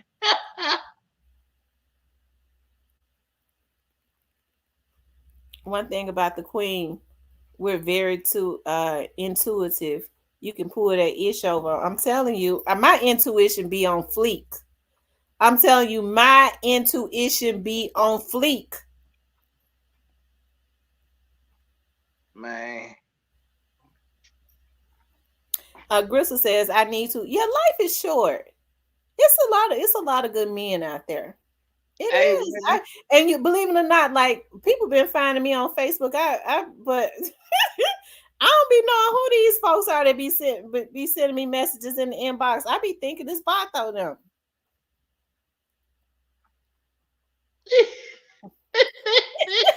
It probably do. I had to think about it. You might be right. You might be on something. You might be on my thought. It might be big joke. Shit. It might be. Yeah, I'm quite sure they bored now. They got this man in them. So they got time. They say God is so mad at them. Phenomenal black woman said, Cypress, you can settle down. You think so, phenomenal black woman? I think so too. Yeah, I think so. I was talking to this guy a while ago, and he gonna say to me, he was like, if we got married, I don't know why he just skipped from dating to marriage. I don't know why he did that. One thing, the only thing I would want you to change about you is you're gonna have to stop that investigative stuff. I said, you out your damn mind. How I you know gonna he. think you're gonna come in my life and tell me that I gotta stop doing something? Oh yeah, I know he was cut off right there. Yeah, that was it for him. She said, "I'm a narcissist. I'm a narcissist." Damn, kitty.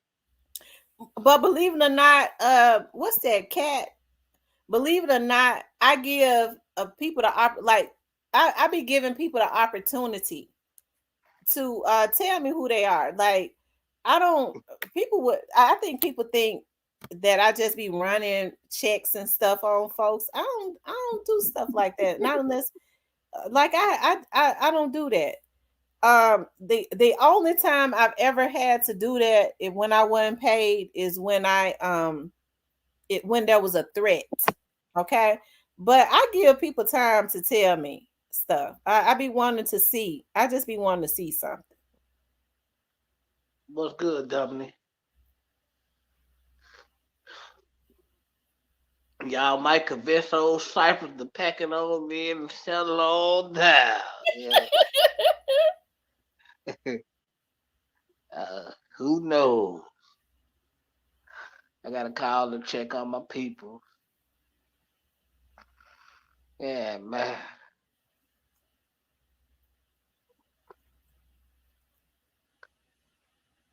So we ain't got no new news. No new news right now. Kevin said he skipped straight to marriage because men start to hear that clock ticking in their heads. I guess. I don't know. I been down here that clock ticking. I'm gonna take the battery out this morning.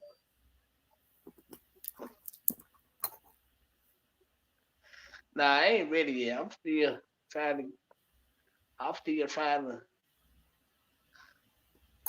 get some stuff out the way.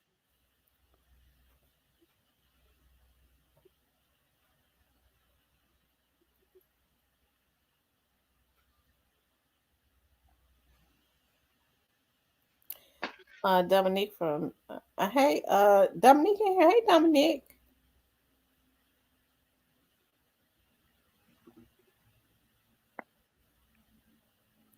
Hey man, Are you still married, G Money? He said he got married at 23. That's awful young. That's awful young to get married. But I got a sister that got married at 18 and she's still married. There and she's in her 40s. I can't do that one. I can't fly that one. She got married at 18. She is she still married? Yeah, she's still married. Her husband is a preacher. Oh yeah, they give that good money. All my sisters, my dad got the opportunity to walk all my sisters down. I'm his oldest child. And I remember my dad used to say when I was my dad used to say when I was a teenager, boy, I sure would like to meet your husband. He used to always say, I said, Dad, why you want to meet the man I'm gonna marry? Cause I sure want to see what what a man gonna be like that marry you with all that mouth.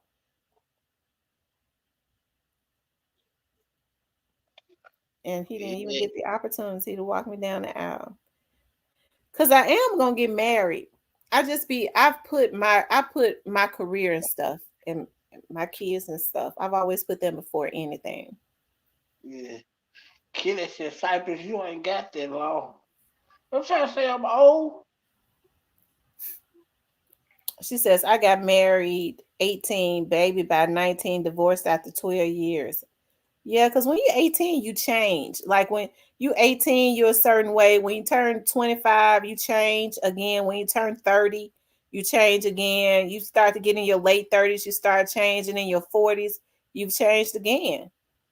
So Kevin I said, you definitely don't want think the guys that I dated, I'm happy that I got my kids, but if I was to meet their fathers right now, I wouldn't date them. well, I ain't say that. You said that, little Miss Muffin. I don't know said nothing. Kevin said he tried to take the battery down. But his wife had charged up on the solar panels. I guess that didn't work for him. I don't know. I've been in. I guess that's what my mama used to get mad at me about. She said, "I don't see how no women deal with you." I said, "Why you in there?" Yeah, because you so in your ways and full of shit.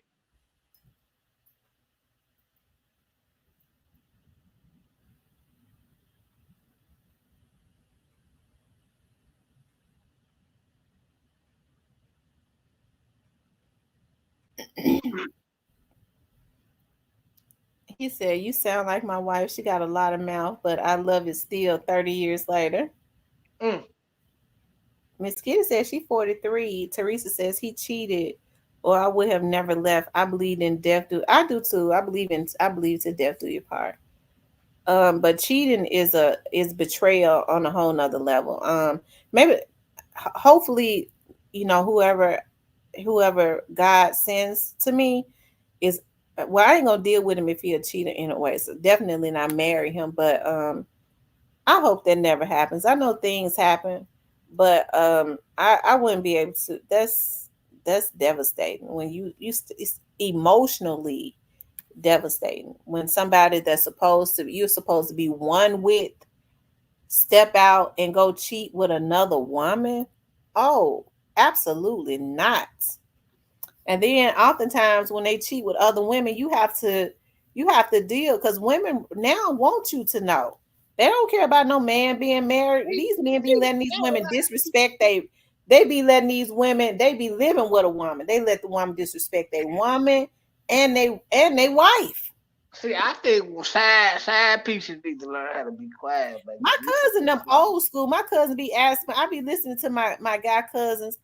They be talking to like my younger cousins, like in they 20s and stuff. They have, man, why you let that your side piece disrespect your woman you live with, man? That's man that you just don't know what that girl do in bed. That man, that girl, that these folks is sick. They go crazy over they letting they side pieces that they just mean disrespect their woman and their wife all because they talking about what she do in bed. that's crazy. Yep, I think I'm a good catch, Miss Kitty. Hey, man, I've been this way my whole life. I ain't changing.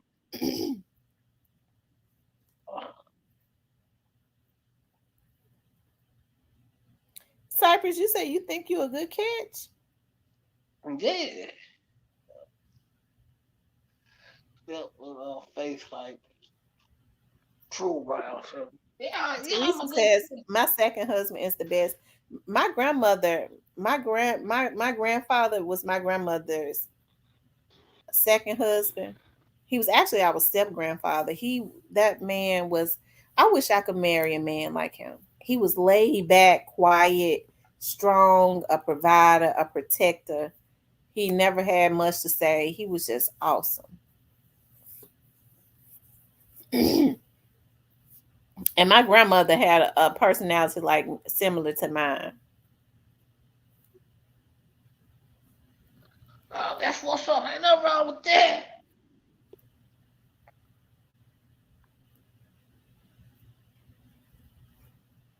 Yeah, yeah, hell yeah. I think I'm a good catch. I'm just me.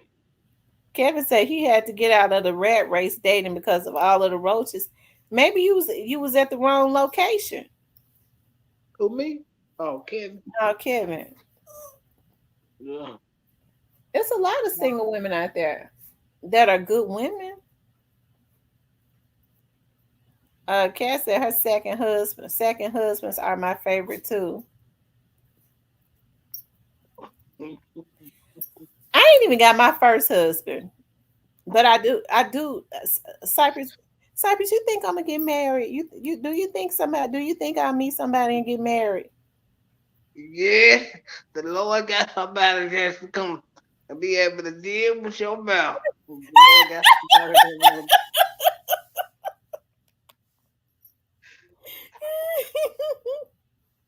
they gonna they gonna be like when they get to hearing all that cussing and praying, they ain't gonna know what the hell they got to do.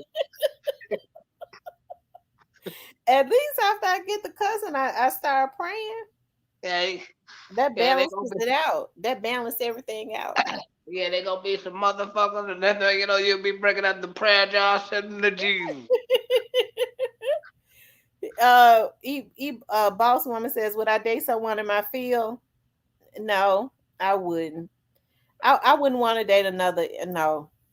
Now, in the past, I dated actually two police officers. Two. I dated one when I worked at the sheriff's office, and I dated one when I worked for MPD. And mm-mm. That wasn't a good idea either. And then I worked around them for so long. I saw how they do it. They have. I ain't gonna say no. You want me to say? I wouldn't date a police officer. Yeah, cause the police officers got hold, boy. I ain't gonna lie. Yeah, They a lot of women like to date police officers that don't know no better. I guess they look at them as an authoritative figure. They be trying to I guess they feel like a patrolman gonna help them to something. I don't know. But yeah, they do. They do. They have a lot of women. They have wives and they have a lot of kids and be in a lot of child support. Hmm. Sit down, boy. See that I ain't with none of that type of shit. Mm-mm. I stay away from that. That's too much. Sit. That's too much. Sit. Um, yeah, you're gonna be married. Oh, Dominique says I'm gonna get married. Good, Yeah, Dominique. we're gonna talk that into existence. We're gonna be praying for him at the same time when he get there. 'Cause I don't know if he know what the fuck he signed up for, but we're gonna keep him in prayer. Yeah, listen, he gonna have him a good wife. Yeah, till he wanna go play basketball or something. Nigga, where you going? He can go play basketball. He just ain't gonna walk up out of there. Ain't gonna tell me he going to play. Oh. It's about respect, Cypress. I think that's the issue in your relationships. You don't have respect for your women because you talk about how you constantly you was going back and forth between two women and they let you do it. That's emotion. First of all, that's emotionally hurtful, and then that's disrespectful to both of the women.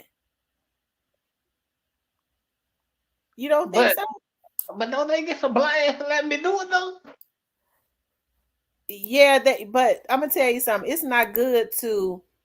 I guess they could get some blame for it, but you don't take advantage of people's feelings, the feelings that people have for you. What you was doing was you was taking advantage of the feelings that they had for you. They let you do it because of how they felt about you until they woke up. But it's not good to take advantage of people's feelings just because they care about you or love you. Yeah. You can't blame them for feeling the way that they felt about you.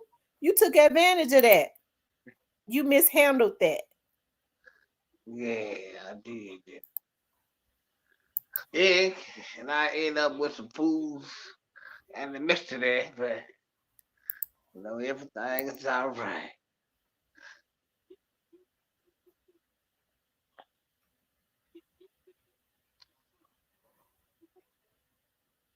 Mm-hmm.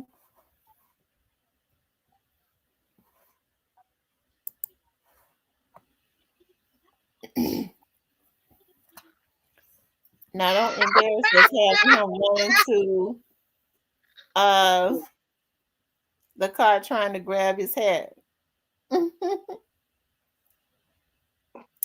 Kevin says women in corporate America and educators are the worst. Get you one straight off the boats. Oh Lord. Nah, I ain't got no kids. I ain't trying to have none. I ain't Cyrus, never. you'll love it. That's what you're missing. You need to have your child, but you need to be in a stable relationship because Lord, the way you think No, is crazy. cause, Cause cause, like you will go back and forth from a woman in a minute. hey,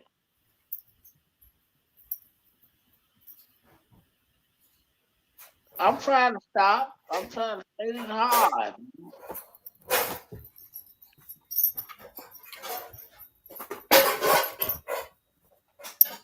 Cypress, I'm listening. It is hard. It is hard though sometimes when you used to doing what you want to do.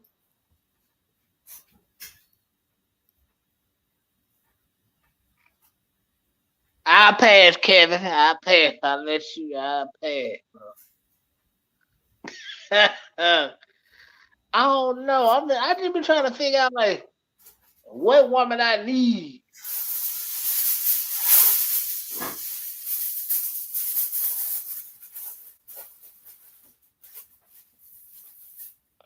That's what I be trying to figure out. Like what woman I need. I mean, the woman I fuck with, she good to me. I'm good to her. It's just I like to do what I want to do when I get ready to do it.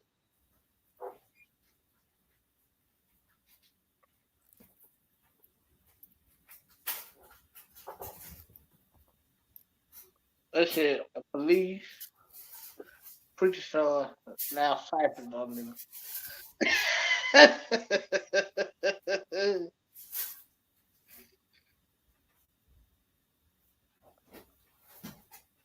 You know what?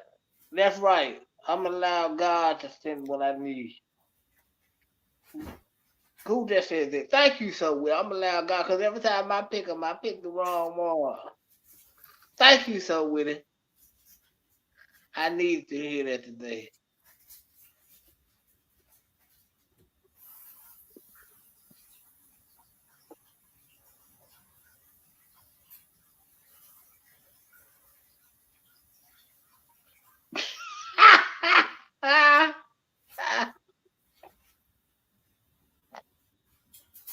I'll be right back, Cypress. Okay, go ahead. I'm putting my dinner on. I'm seasoning my chicken. Nah, we ain't heard from him. Nah, we ain't heard from. Right, right, Miss Kitty. You might be right, little Miss Muffin. You might know something.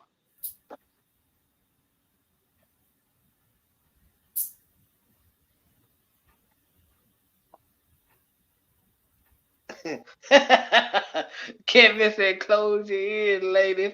The women you need is gonna listen to your instructions and execute your plan. You dig?" She said, "Change your mindset and you'll be fine."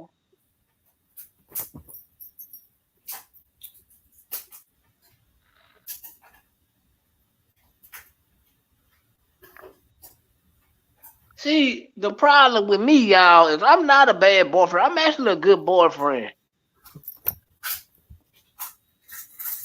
When I feel like being a good boyfriend, I'm actually a good boyfriend when I feel like being one.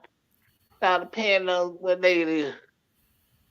But like I'm so used to being what I want to. I'm so used to doing what I want to do with no limitations, y'all. Like I've been doing this shit all my life.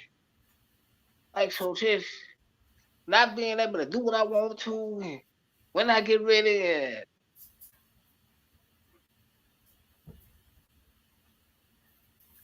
you know, Griffin Hardaway, you still in here?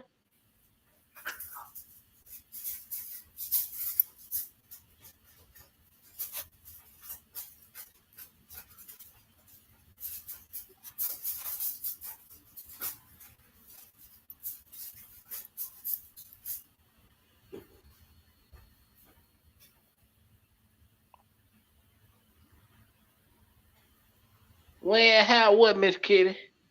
Yeah, when I feel like it, so it's like I never had to. I ain't always been able to do what I want to do since the time I've been able, since the time I've understood what the hell I was doing. Like I always wanted to do what I want to do when I got ready. And couldn't nobody tell me what I could. Like I always been that way.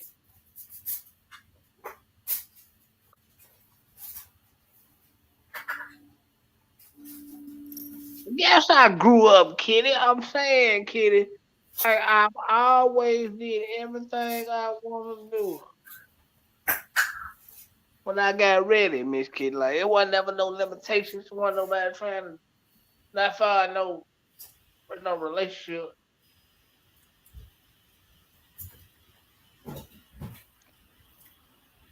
You know what? You might be right.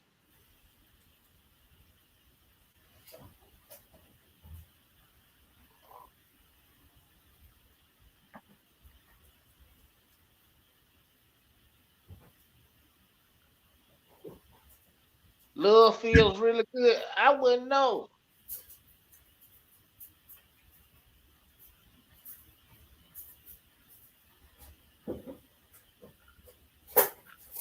Right.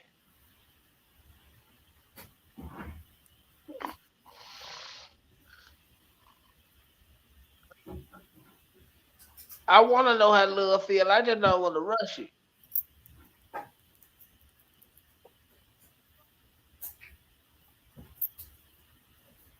That's all. I don't just want to rush it. I want to know how love feel one day.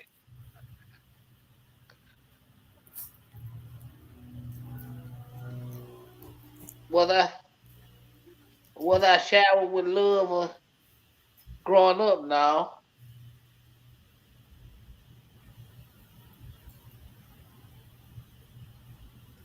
but now I wasn't.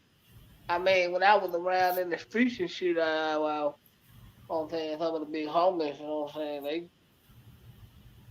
fuck with nigga man shower straight, but like far as like shower with love, like with family and shit like that. Nah, I wasn't. I really wasn't fucking with it. I really wasn't fucking with all that family and shit like that. Cause I was always in the streets somewhere.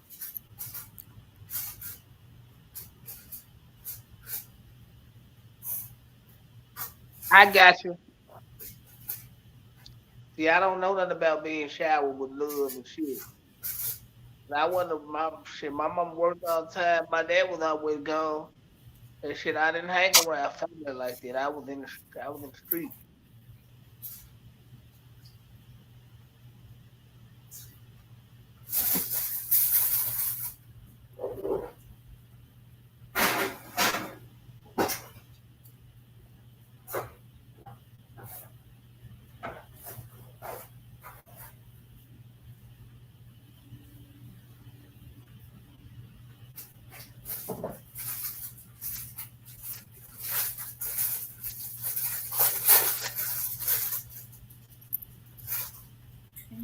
Oh yeah, yeah, man. I think they would have did because like my lady friend, she be trying to tell me like certain things about it, but like I be telling her like I don't be trying to make her feel like I'm being funny.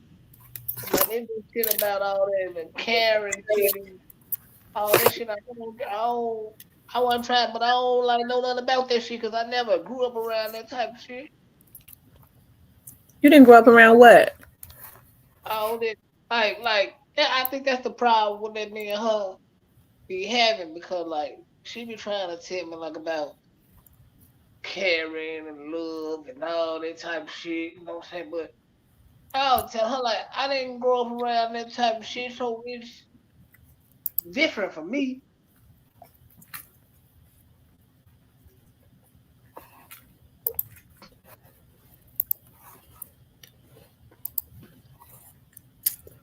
Yeah.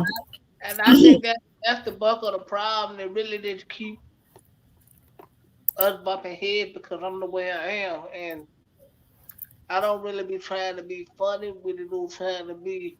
I think it's who I am. I can't hide it. You know what I'm saying? This is who I am.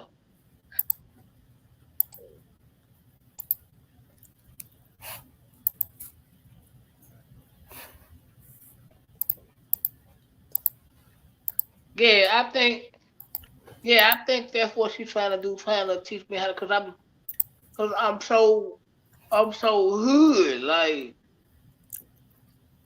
and she's trying to get me to get out of this shit. But I'm so fucking. Let me ask y'all women something, because I was just looking at something. Could y'all marry a man that used to live a gay lifestyle. And If he they said want, he been delivered. if they want to take 100 pills a day, they will.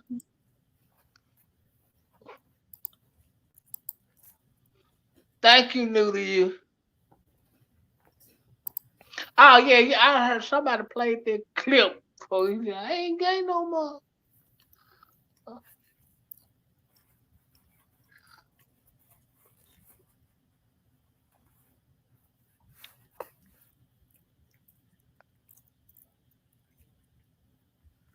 Like that's that's one reason why I'm glad I didn't have kids. Yeah, because like if I had a son or something, he probably would have been just like me.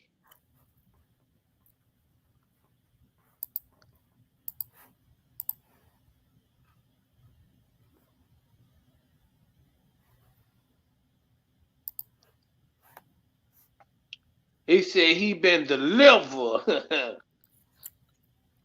I wouldn't be able to do it. I don't mean no harm, but I couldn't do it.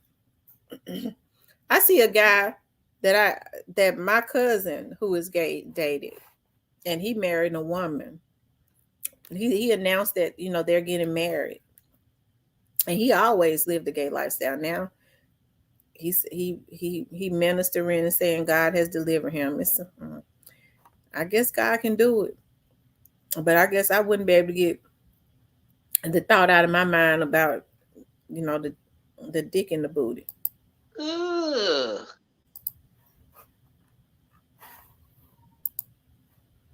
Mm-mm. Oh God.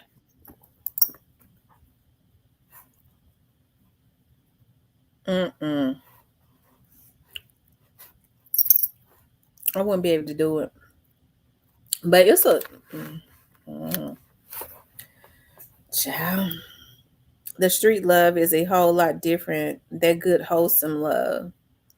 Yeah. Yeah. I think a lot of street dudes get a bad rep because the ones that call them say they ain't street dudes, they it seem like me they the worst. Street a lot of street dudes don't fall for whores. They don't. No. I got cousins that are street dudes and they are like they do their thing, they ain't no good. But they Yeah. sure but they sure take care of their women, and all they can do is speculate that they doing something because it's sad that the women that they deal with already know that they got somebody and they know what not to do. That's cold. That's some OG shit. But like, yeah, you right. Cause like niggas in the we don't attract oh because like that ain't what cause we try to avoid people that just like us. You feel what I'm saying? That's right out there. It's a lot of undercover men. It is. It is. It's a lot of undercover men. And the sad thing about it is, I don't think a lot of these women know like what gay.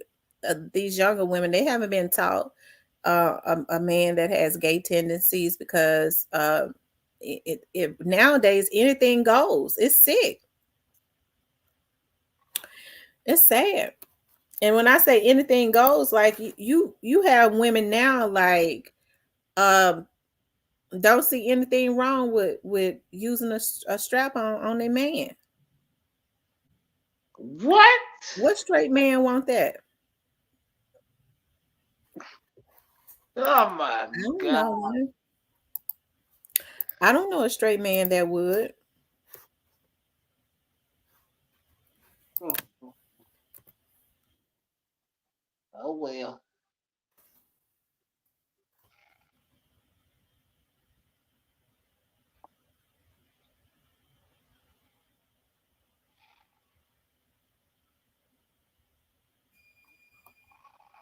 Mm, mm, mm, mm.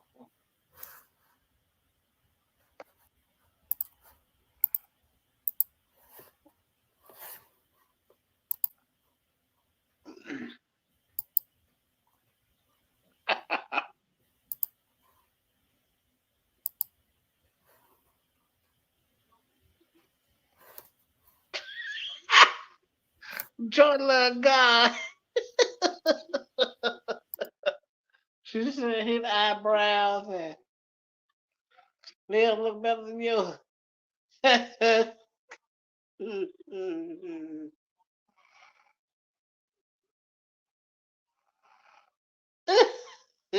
Y'all wild in this motherfucker. What's up, Kenny? What's going on, home team?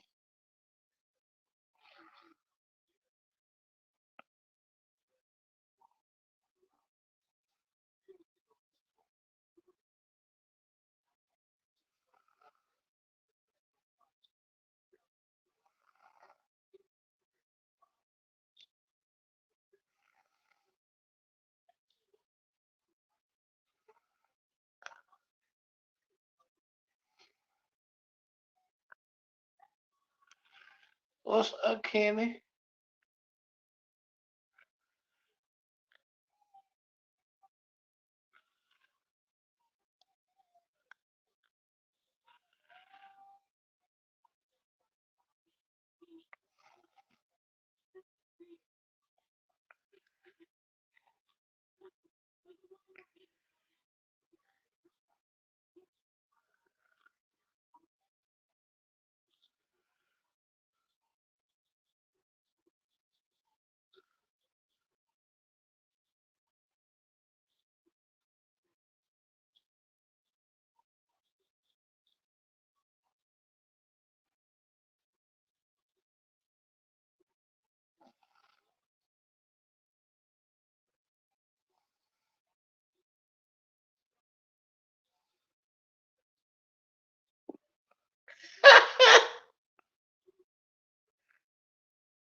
Hey, I might need that TV 21.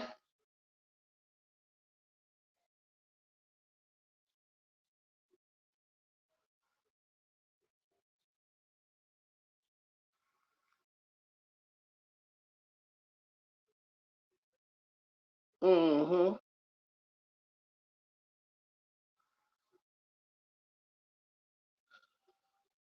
What up, bro? Man, my brother, street politics in the motherfucking building, man.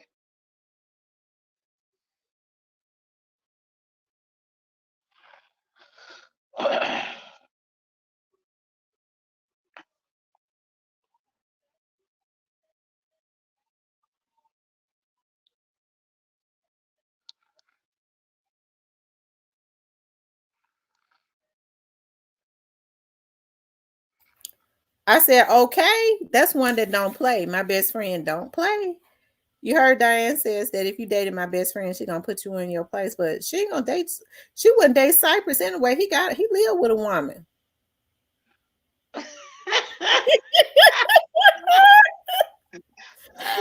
He lived with a woman. What they got to do with it? Huh? Huh? What? What they got to do with it? That's got everything to do with it. You listen. I know you can't date my best friend and you live with a woman. Absolutely not.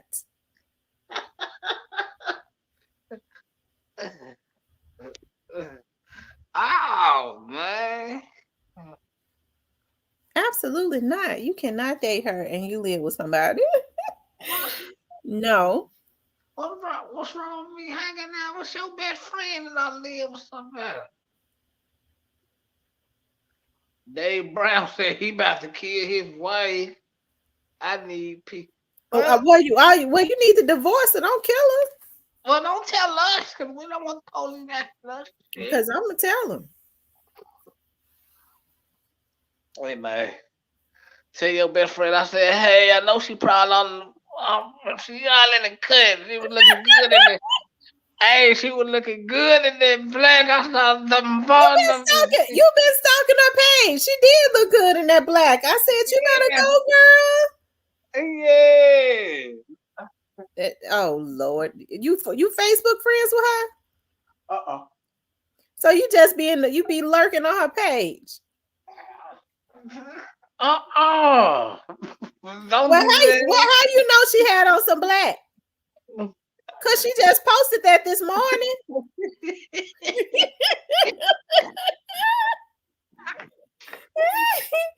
I Sure, could. she just I don't know. I might have said that shit in my sleep though. That probably no, why. you been lurking on her page because she posted that this morning. Well, I think I got hit with a couple house shoes or something in my sleep.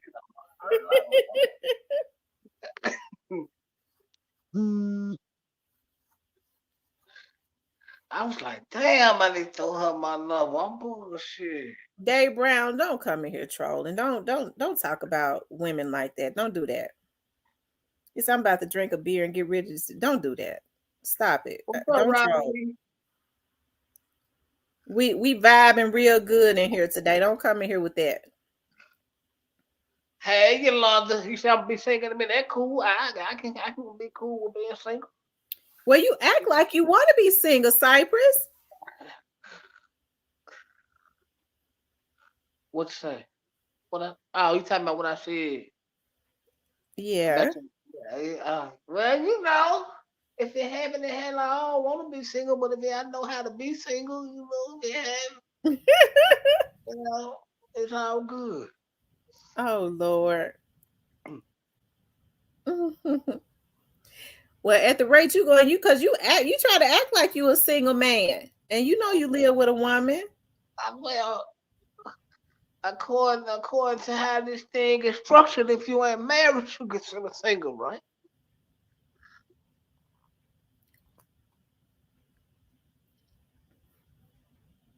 He said he loved it. Well, we glad you love it.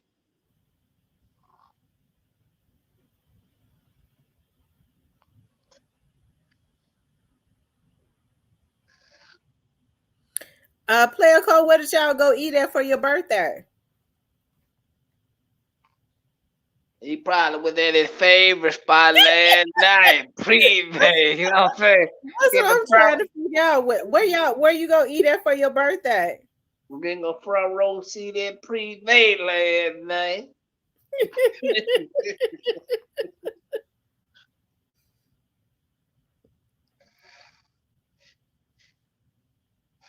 I'm trying to be good. I don't. Do I act single for real, y'all? Huh?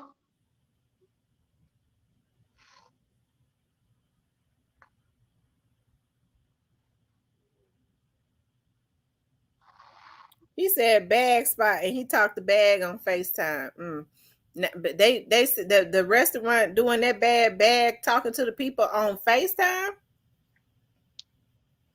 No, I ain't doing bad. I mean, he I connected don't with never hear me. nobody talk about that damn restaurant. Nobody ever said what's the name of it. I never hear anybody saying they going over there. I'll cash that 42. I'm going so I get to the M. Yeah, but Appreciate nobody the else talks about going. Only person I hear talk about going is player code. yeah. Man, cause he probably the only nigga that got the bread that gonna be able to go in there, motherfucker. Ah, hey, I appreciate the player code. Good looking out. I'm gonna have to hit that jump when I get to the M, man. That's what I heard too. So witty. Eboss says FaceTime be getting bag hemmed up. Oh, that snoozy cakes they used to be. Oh, hey, how you doing? Oh, okay, that's snoozy cake. I didn't know that. Oh, So we said first, folks from Charlotte came to Memphis for their BS. well, talk about Cash Mm. App 42. Man, check it out for yourself before you judge it, man. Cash App 42 might be nice. I ain't gonna lie, man. Them steaks kind of look good. I'll pay $100 for them too.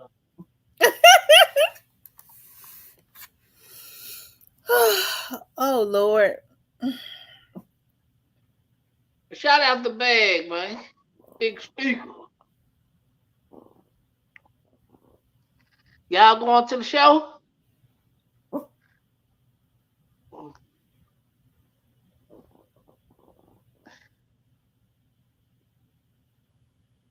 He FaceTime me. Oh, that was slow.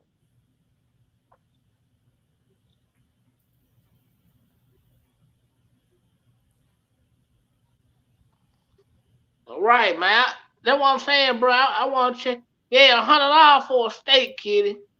But they try nice ass though. Oh shit. You can go in the store and buy your own steak and fix it. You can get more. You can get plenty for 100. You can feed Hey, your whole look. family. If there would have been a paper round restaurant, y'all wouldn't be saying this. Y'all would be jumping for joy trying to go up in there and see some Kenny Money pictures and key glockers with the paper round on. Y'all would be saying that, but because that's a more talented artist like and more known artist like Moneybag, and the restaurant ain't shit. That's $100 for a steak. You go buy a steak. Mm, Y'all ain't gonna support the restaurant. I'm not. What I'm gonna go over there for? You might like this. You eat steak though. No, Vato might work in there.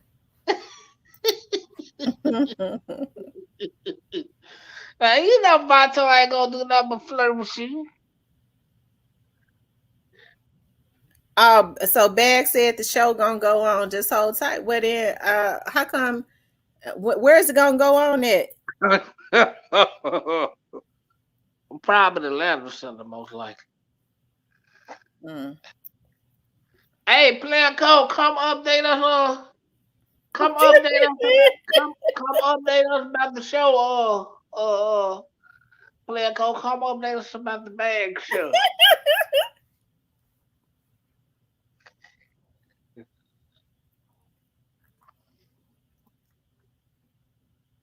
Hmm. Mm-mm. He said Vato work at Privé.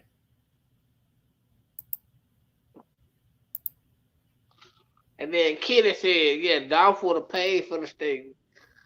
Why y'all just won't go? Why you just won't pay for it yourself? You going to the restaurant? Why Dolph have to pay for it?"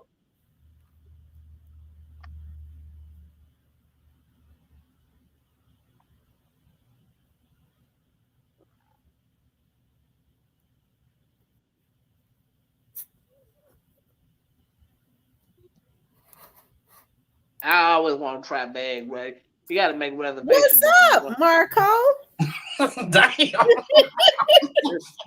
Oh man! Damn. What's up, Player Code? I was gonna say happy birthday to you. So where y'all Uh, go eat at? Man, who was at Cash 42? Cash at 42. Yeah. You already it ain't like they don't know your name on here. Well, they do that shit. They been knowing, these folks on here sick. Remember that girl came in my chat and said, Player Code, we know who you is, period. Yeah. I'm glad I ain't got no warrants and shit.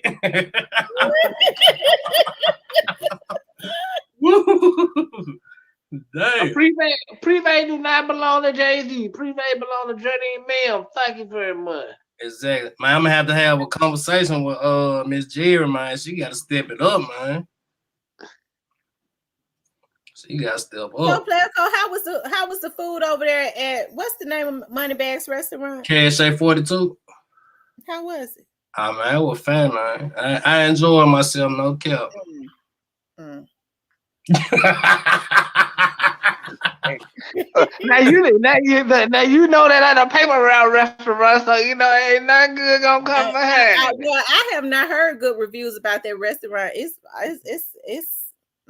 so they fine. I'm gonna tell you this, like the Waukesha drink, they kind of overhyped it. It was cool, but I had a cotton candy martini, some kind of cotton candy martini. Now that motherfucker was fat. I'm talking about I'm right now, you hear me? But the Waukesha, it was great, but they just overhyped it a little bit. And I had some lamb tacos and shit. Them motherfuckers was fat, like they on point. I ain't gonna lie. That's why some Miss Jira got to step up, man. I don't eat lamb because they cry like humans. You don't like lamb? No, they cry like humans. I mean oxtail tacos, my bad. Oh, that don't even sound good. Man, they were fast. Word like they like some jerk seasoning on them. Them motherfuckers were fast. Hey, hey, you know what time the money bag? So you know they're gonna be nice. Player code, delete that link out of your thing. Yeah. Yeah, especially since they know Maria now. They've been knowing it when they've been knowing it. Damn, where did John go? I mean, you ain't even trying.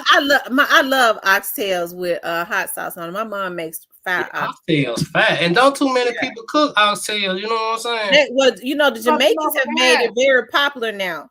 Jamaicans have made oxtails because they used to be very inexpensive in the store, and now they are very expensive because Jamaicans have made it like a delicacy or something.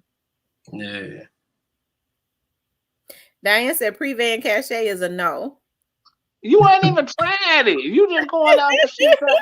I mean, like, this is what I tell people all the time. Like, and I know everybody different. Like, the restaurant is just a business. It ain't doing nothing to nobody. Like, it's just a bid. It'll be the same way of like I did something to you and you get mad and take it out on my car. My car ain't doing nothing to nobody. It's just a car. Did it end up going to somebody else later on in life? But we all different though, man. Like I said, the restaurant ain't doing nothing to me. They ain't doing nothing to me. Yeah, no. Well, you should take your girls though. I know they enjoy it though. I won't be taking them up in there. I'll be taking them to somewhere else that's nice. But hey, like, I ain't gonna lie. That's why I said, Miss Jerry gotta step it up, cause like bag shit nice as fuck on the inside. The restroom even nice in that motherfucker. You know how you go in most restaurants, the restroom be fucked up and shit. Like that motherfucker nice. The restroom is nice enough to take a picture in there.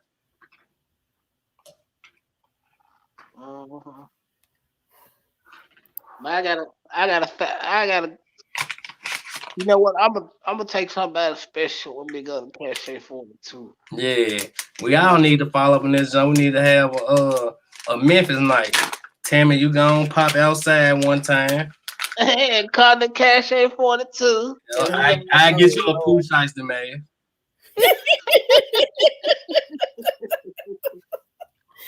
I ain't going nowhere when I gotta wear a poo shiesty mask. And we'll call you another. And then they'll have Vato to follow me home. Vato don't be in there. He working pre-rate, not at Cache 42. They'll call him up there. Nah.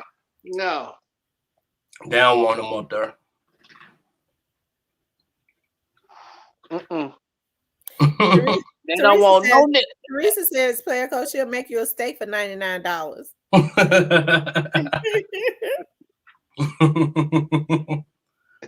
I believe. But since it's my P-Day, you should just make me a steak for the free ski. You know what I'm saying? Fuck with me like, Lord, now he's starting to trying to talk like Moneybag, yo. Free damn. Man, I'm a Memphis nigga. Stop playing like I'm one of these backwood ass niggas. You know what's going on. Big Memphis shit. 901 to the death. D Black says, don't go Tam. I ain't going. You know she ain't going. I ain't get ready to line me up. Hey, hold on right fast. She stay thinking it's a line. Ain't nobody gonna line you up. Y'all not get ready to line me up. Why you gonna keep gonna line you up? Y'all not get ready to line me up. Bad don't be nothing. Wait a minute, player coach just said that he talked to him on the phone. That means he wasn't there. If he but why he on the phone talking to people? Talk about the player coach. You there? Oh, he said, "Hold on." Well, that because he in the circle, so you can research people when you in certain circles. And that's the reason why I ain't ain't nobody ready to line me up.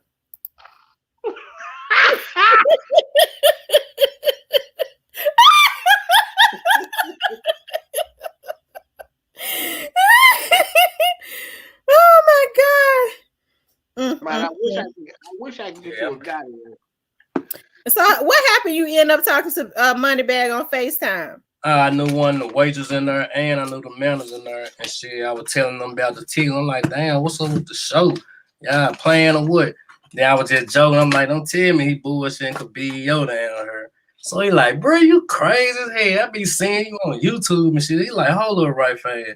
And went grab his phone and shit, called Brad. And he like, shit, look who wanna holler at you. And what'd he say? Shit, I'm like, damn, what's up with the show? You popping out or what? He like, bruh, you know I'm popping out. He like, this shit just taking a little time. We trying to get the venue situation, we're situated, but the show will go on. Moneybag don't want to do no show. I mean, around this area because he already know. But see, the last time I said something, he damn near had a seizure. Cypress sent me the video. He went to having a seizure, popping out. He went to pull all his damn gold out, shaking and pulling his money out. I said, "Ooh, Lord Jesus, I know." He was. I almost gave the damn man a seizure. You know, he said, "Mine low boys, the largest mine. You know they pulling up." Well, he know pre the largest. Largest what? Largest flat? The largest. I was listening to what Fizzle was putting out. Fizzle got some hard stuff coming out. Fizzle the largest. Well, he already dropped it. No, it's supposed to drop on the 29th, I think. He just dropped it. He pulling out his gold bars out. His braids was shaking. His head was trembling. I said, "Oh, damn, this man about to have a damn." I hit his nerve when I said that. His head shaking. Cypress gonna send me a video talking about. As soon as I got off, he said, Moneybag that was on the live. And all I could see was his damn head shaking, talking about, I got money. And pulling out all his money, all his gold bars and stuff. I said, oh, shit. And I said, these gold bars is way more than real estate. I said, oh, yeah, he's a cold motherfucker. That nigga from cock and gold. I don't know why he felt like if he was on the live, do that with me. I was talking shit. But I was telling the truth.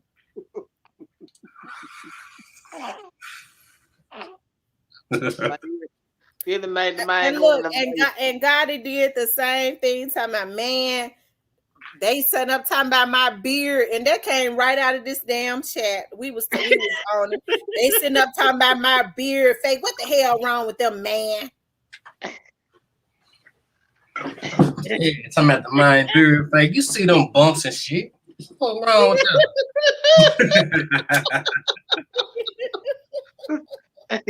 Yeah, he had taken his toupee off. He had taken his toupee beard off. He had taken be on his a lot of pages when off. they get free time though. So you know they be on a lot of pages surfing and just checking shit out. Oh yeah, he on YouTube more now than ever. Like, of course they be up here. They watch you too. They watch all the bloggers. She said they was talking about you, Miss T. They watch all the I said, damn, Moneybag about to have a damn seizure, shaking and shit.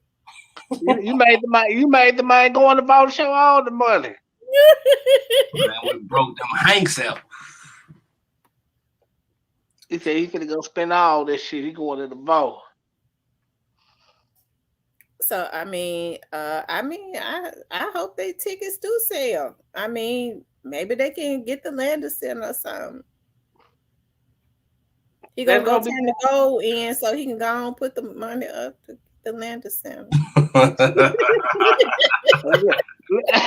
Look like the money for the Lander Center within their goddamn vote. Fuck you talking about?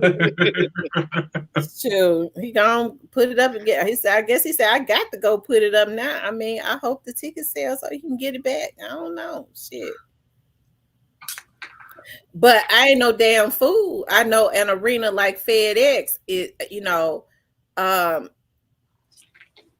they in the business of making money.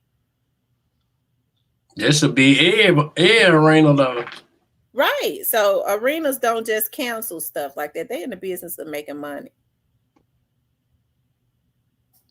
So I mean, I still don't buy all that. And so what did Michael Dockery get on there and say? He said, well, um, safety and low ticket sales. Who is Michael Dockery? A promoter. Uh, Bad promoter. He ain't not a bad promoter, but he's a promoter. I mean, in Memphis, so he would know what goes on right around Memphis.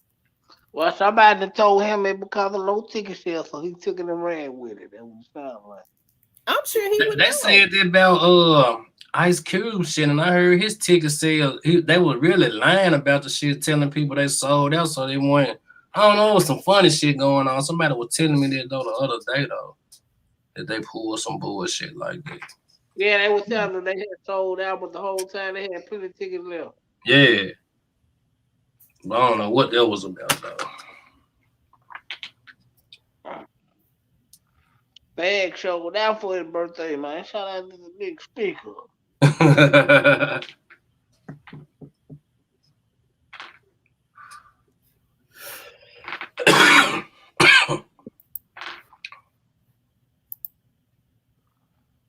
Your best friend ain't over here in the chat.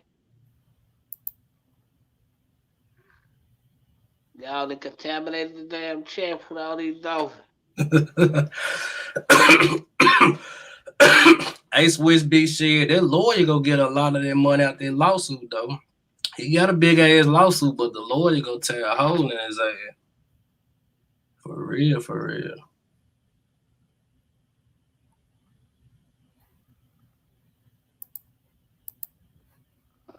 Mm-hmm.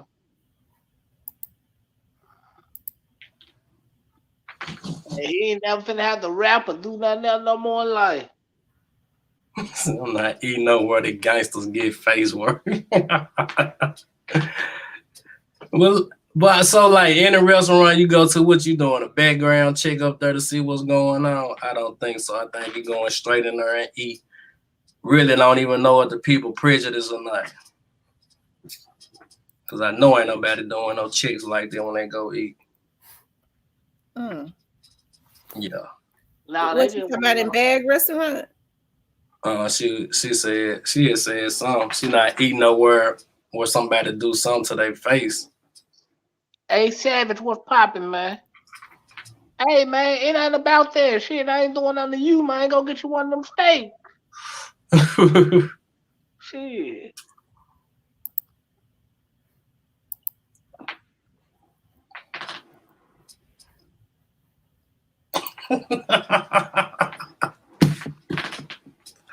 I need a good laugh too. Man, I'm gonna go get me one of them motherfucking steaks. Shit, when you popping up there, we can hit that bitch to go. Man, shit. Hopefully, probably. I don't know. I wanted to come in the next couple of months, but look like it's gonna be probably the top of the year when I get in before I get in past situated. You So said first of the year? yeah, most likely. Yeah. I got some, but if I come for then, I'm gonna hit. I hit you. No, I sure want to hit the junk and one of them goddamn steaks, man. Yeah, fuck with steaks anyway. Y'all need to pop up in the city, man, to go to Cache 42, man. Get y'all one of them steaks, man. When Cypress come to the city, man. Yeah, Bring y'all.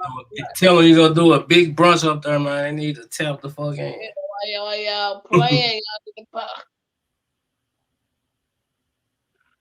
Why y'all playing? Y'all need to pop out, man, when I come to the city. We'll go to Cache 42. I probably hit Privé that night. Ain't no telling. See, if you Have a come on big, the weekend, shit, they be open like a club, so shit, they can be in that joint for a little minute. yeah. So y'all make sure, man, y'all show up and show out, man. Have some fun. So you can see for yourself what this shit like, man. She's so crazy. And we trying to get you to go get one of them steaks from Cache 42.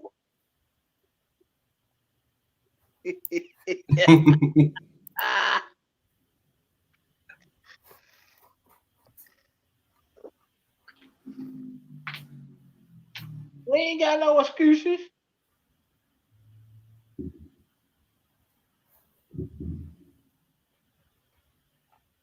What is a nice brunch spot in Memphis with a hookah? I don't know. I don't even know nothing about hookahs like that. I just heard about They got talking. that on the other side, but there's a plenty of little places like this. There's some Mexican restaurant where they got the hookahs and the music and the DJ and shit in there. There's plenty of clicks. Damn, what's that place in East Memphis by the Pizza Hut? It's a Mexican place too. They fat.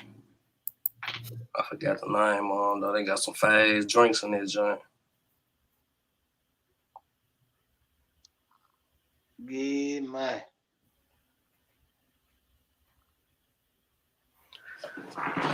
Yeah. Man, it been a hell of a week, man.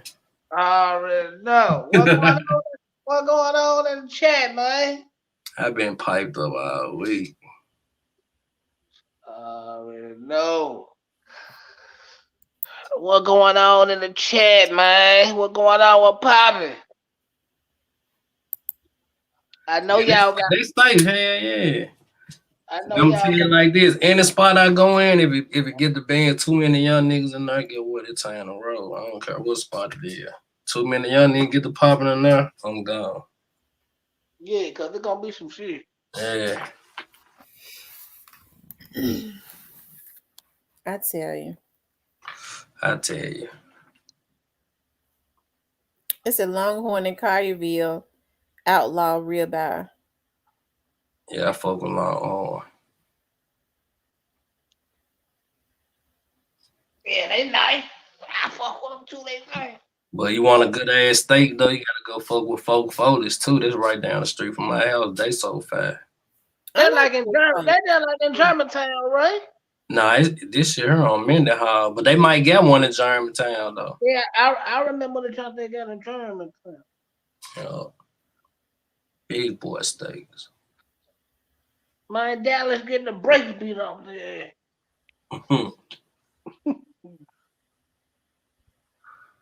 So you got to save Cypress. Oh, That was too pretty, Miss Kitty said.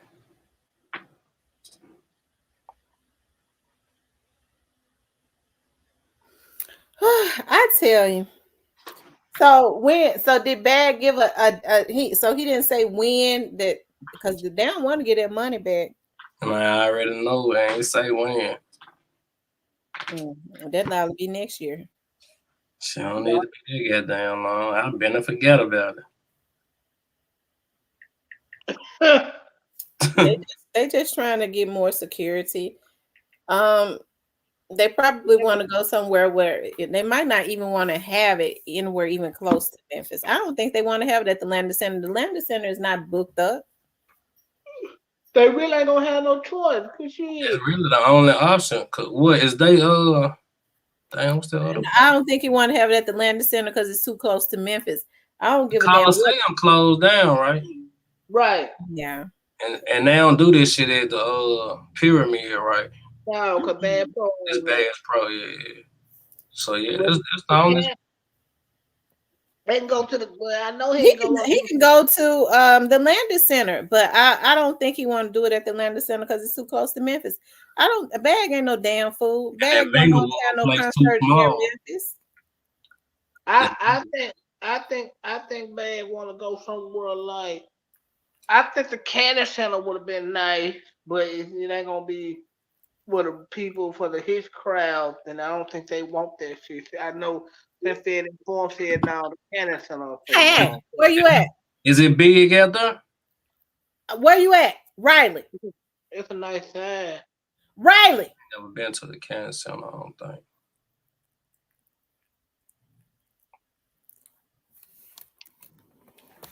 The Cannon Center right downtown.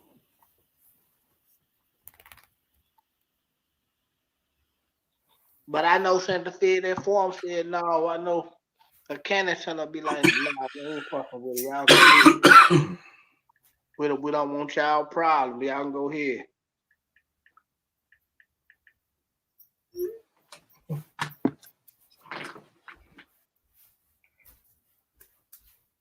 But y'all will pay me. I'm tripping.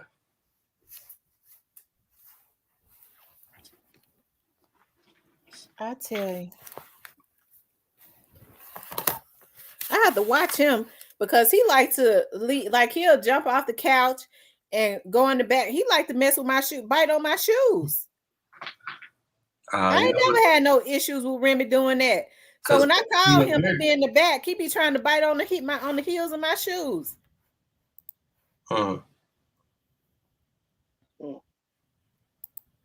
Even a dog know about to feed. That's crazy. Oh, Riley. That's his name, Riley. Yeah, Riley. Yeah. My boy, Riley.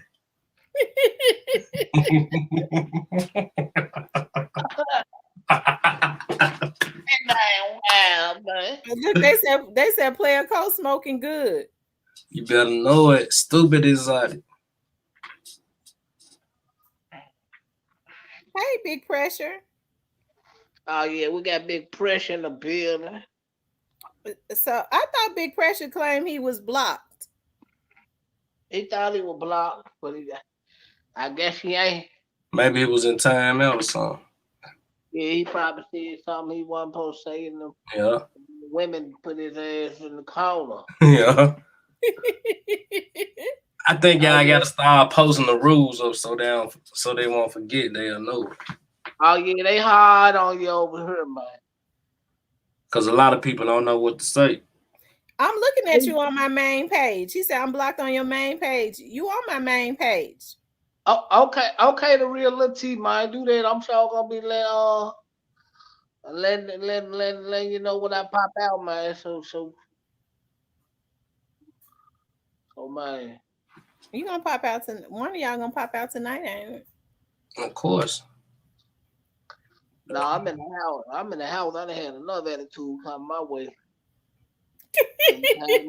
Fuck coming outside. I'm in the house. I watch football and I ain't coming outside. Oh, that's right. The football game tonight. So ain't nobody gonna be on here anyways.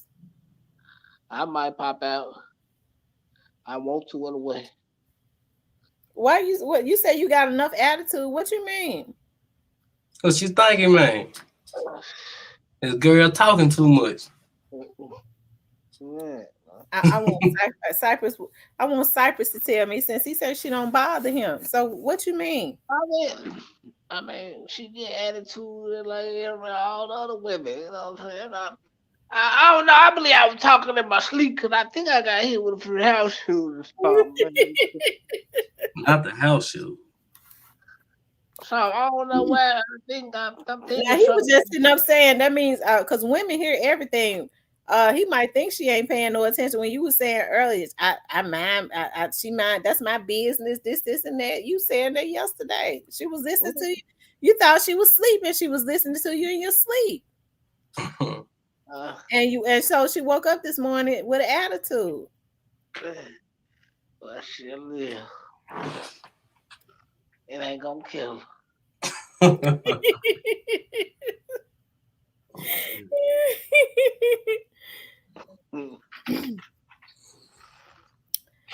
Oh, Cypress, you're gonna have to get right. You're gonna have to get right with the Lord. Yes, as soon as after Yeah, this put his name in the jar. Yeah, his name going in the jar. His name going in the jar this week. Hey, look, I need a good old lunch date to figure this out. How I'm gonna get this later. I need a good lunch date, you know. Well, then you need to take your woman that you live with on a lunch date. He ready to go on a new lunch date.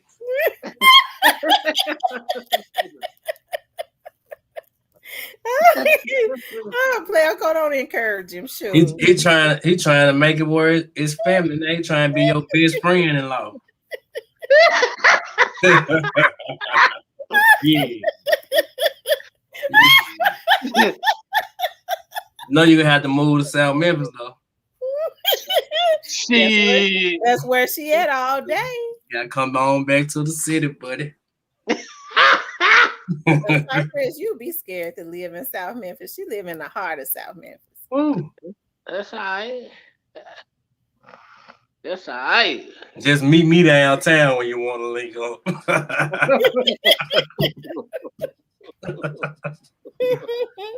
Man. I guess he keeps saying that, hoping she gonna jump on the line. That's his third time say I need to go on a lunch date, but he be whispering when he say it. No, I don't. I'm talking like like last night y'all said history, man. I be talking loud as a motherfucker. I'm country in hell. I had go through the same in my life. Well, you need to go on the lunch date, but you need to go on the lunch date with the woman you living with. Well, I need to go on a date with the woman I'm living with. You need to woo your woman. You need to be constantly dating your woman. That's how you keep the I guess the spark and the fire in the relationship. Well, shit, I need to go get some matches or something, man. What? I need to go get some matches.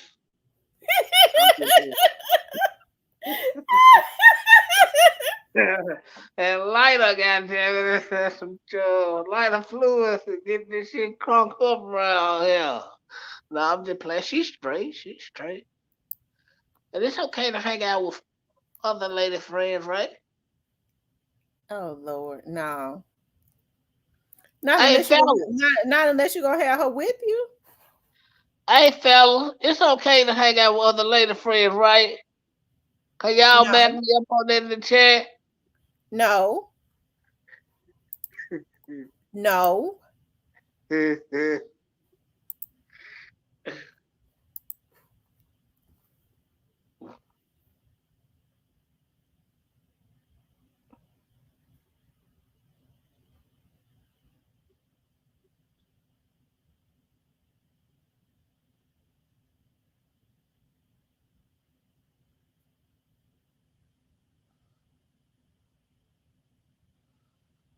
Helicopter ride and go skydiving. I ain't skydiving. I ain't doing that shit.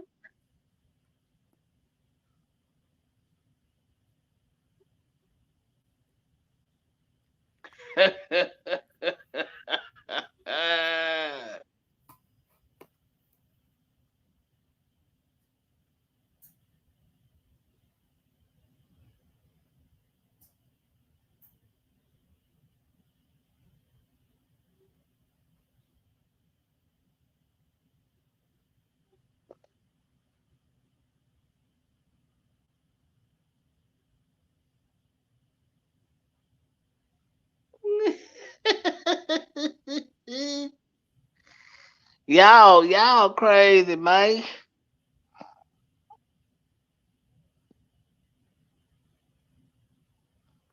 Yeah. I tell you, we go from talking about one thing to another. I was talking about let go so you can flow. Process your credit card We payment. talk about that and then went into talking about something else, huh? So And what? that's how we do it over here. Yeah, that's true. So what time does the game come on tonight? This call is from a correction facility and is My subject to monitoring and recording. my Steelers play tonight. All mailing stamps, envelopes, and writing paper must be ordered through the commissary vendor. These items are no longer authorized to be received via mail delivery. Yeah, they they play. See, I hope we win tonight against the Raiders. Who's playing tonight? The Raiders and the Steelers. Oh, Y'all, okay.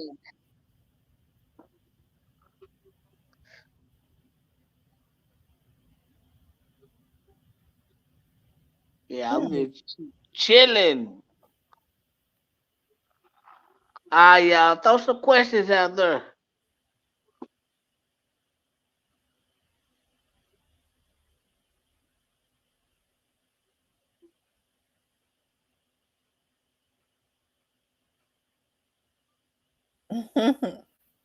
Throw some questions out there, y'all.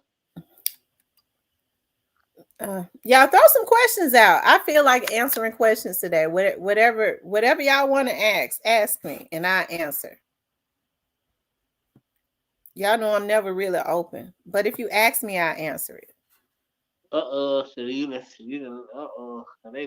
you all type of weird stuff.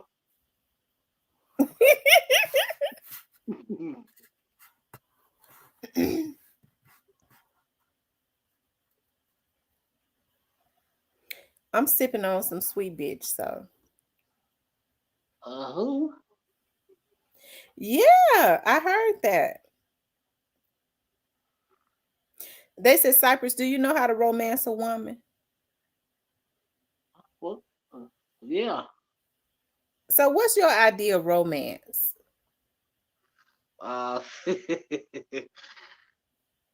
It all depends. It all depends. It all depends. It all depends on how much I really like her. Really, like if I really like her, I'm gonna go all out. I'm gonna go all out with everything, whole shebang. But it all depends.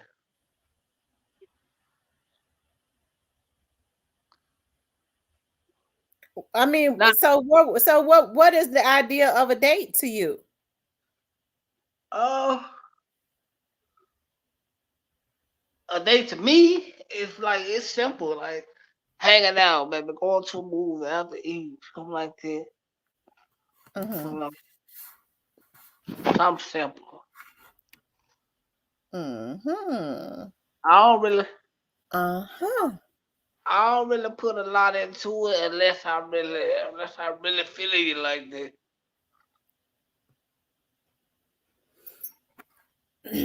Oh, he asked me did I have any other goals. Yeah, I want to get my master's. For sure. How long that take? About 10 years? No. Huh. Well, like 5 years, 4 years, or it all depends on what you. It all depends. You can get a master's in 2 years. Hmm. Oh, I But ain't. that's what I want to do. That and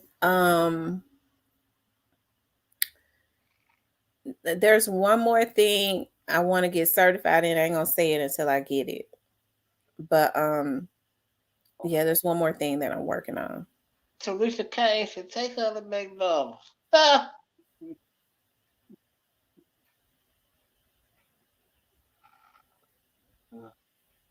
She, D Black Barbara said Cypress Oh, don't and fit. I want to one of the things that I want other things that I am going to do, not want to, I am going to do. I'm going to um open up the museum that my dad had wanted,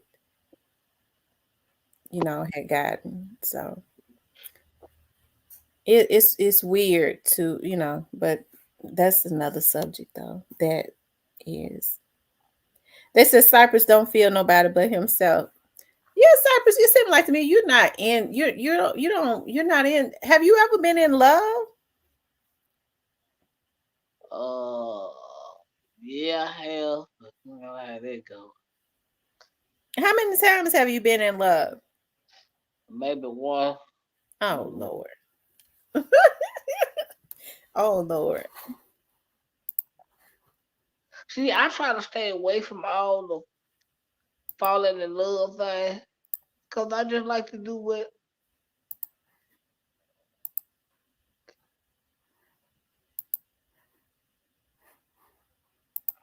When do I plan on getting married or something like that? I don't know. I can't tell you because I don't know.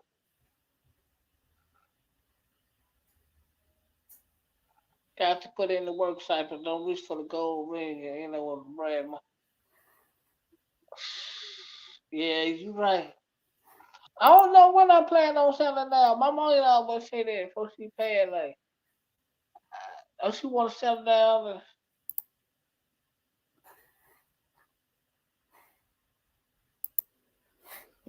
And, well, everybody in CMG ain't done nothing wrong. As far as we concerned, they are. They have.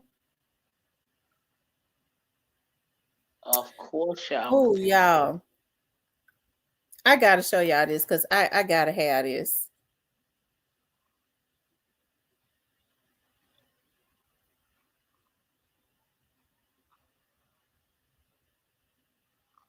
I could think of Everybody, apples and everybody lemons. got that hard, bro, before.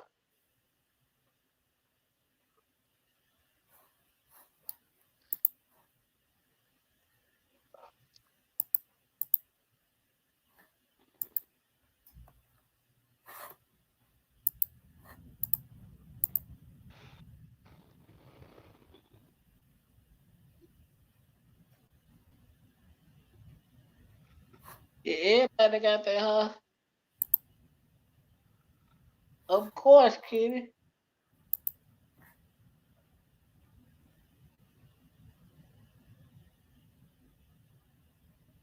It's just me. I'm just looking for.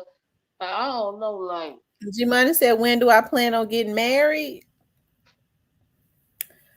Um, when do I plan on getting married? I don't know. Maybe. What in the hell just happened? I mean, the screen just went completely big. Um, I don't know. I'll make hopefully maybe in a. I don't know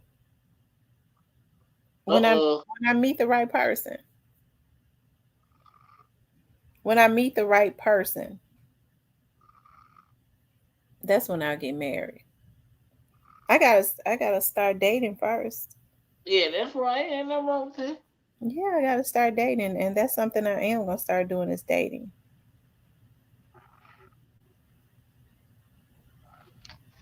Yeah, look, T, I know it's okay to love, but that's what I've been trying to tell her. Like, I like, E-boss woman says, would I date someone younger than me? Maybe if he was like a year younger. Every man that I've ever dated has been at least 5 years older than me. At least. yeah, but But if I dated somebody younger, he couldn't be like no 5 years younger. No, like he couldn't be in his 30s or nothing like that. He would have to be very close to my age. Maybe like a year younger. That's it. G Money got a question for you. He Another one. says, Miss T, another one. Where is your boy? I haven't seen Steven in here in a long time. I don't know. I don't know where he is. Um, he's talking about all out with one of those steaks from Moneybag Restaurant. Miss T, you claiming anybody? I got a doctor for you. They live in Memphis. Doctors are very brash. They seem to be very insensitive and all that, child. mm. They seem to be very insensitive, and I got a little ghetto in me. They be wanting their women to be prim and proper and all that. I mean, I would never act out, I would, you know, in front of his colleagues or anything like that. But I think doctors be wanting for their wives and their women to be perfect, and they have to act like that. I ain't gonna even put up with nobody like that. I ain't gonna break out the Now, if he special. was a down to earth doctor that was laid back and kind and goofy and cool and all that, that'd be different.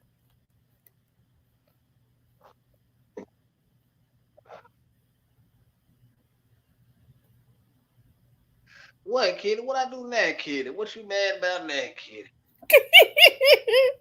Let's cyber the end now, Kitty. Yes, Cyber, F you. Cyber, I love you, Cyber.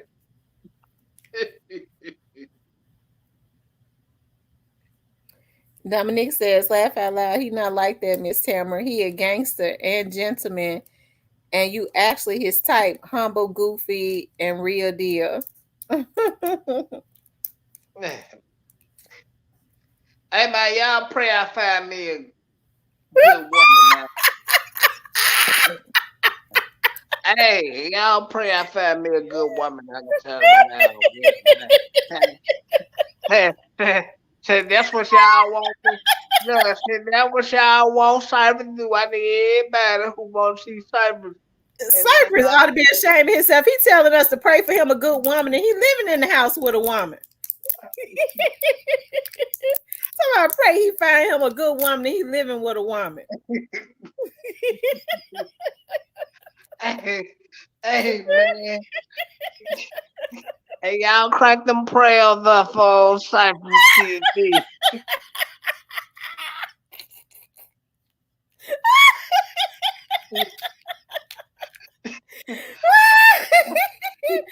Oh my God.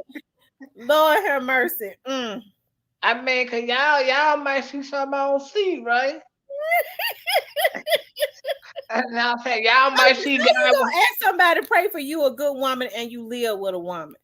because they might see something that I don't see. Like you know, they might see that God wants them in a whole other direction. The God might see some mayhem coming. You know, I don't know. Oh my God. Oh my I'm, goodness. I'm reaching now.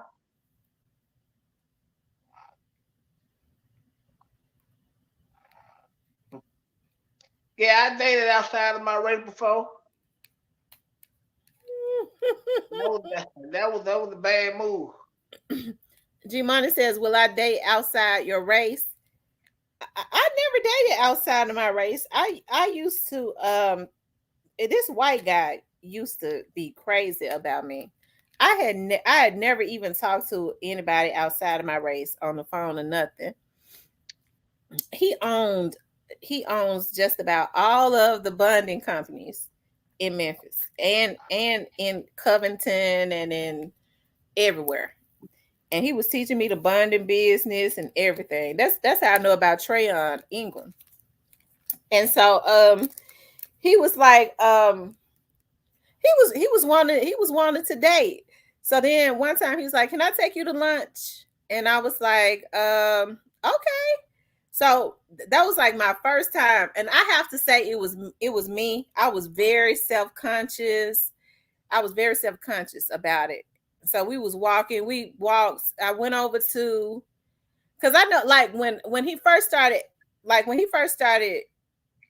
doing business with me, I noticed he would when he would pay me, he would say, "Oh, I'm gonna pay you double this month." Like I was charging him like $900 to put his commercial on. And so then he was like, he would come across the street and give me the check. He was like, "You look at your check." And it would be like 1,800. He was like, "Oh, I'm just paying you double." And I was like, "Oh, okay," because I'm thinking he paying me for 2 months. And then the next month he would come back and he was like, "Well, I didn't pay you double this time." And I was like, "Oh my God, he paid me again for, I thought he was paying up for like 2 months, but he was just giving me bonuses and stuff." And so then I was looking at him, and so he started calling. He was like, "Well, I wanted." We just became very good friends. He's still my friend. Is that he's very funny, but I always felt very self conscious because he was one of those. He was one of those, and I don't mean to be disrespectful. One of those white guys that he got blue eyes. I asked him one day. I said, "What color are your eyes?" And he said, "Blue, like the blue-eyed devil." And so then he was just one of those white boys. His dad is a judge, his mom is a judge. I said, "Have you ever in your life," like, he was like, "Well, when I was growing up, I was a teen. I was always attracted to black girls. Because before he started got into the bonding business, he was in the education business. He was like, I always wanted to go and work at the black schools because schools were predominantly black kids because of the black female teachers. I've always liked black women." I said, "Oh my God." So, but I said that to say this. I was very self-conscious. Like when I went to lunch with him that time, I was looking all around. I was like, okay, because we went to a restaurant. We went to a place I'd never been in before. I was looking around. I was like, oh, they're going to be looking at me. And I was thinking, I was like, I bet the white people going to be looking at me, judging me. The white people did not pay us no attention. The black men and the black women was looking at me with like this disgust on their face.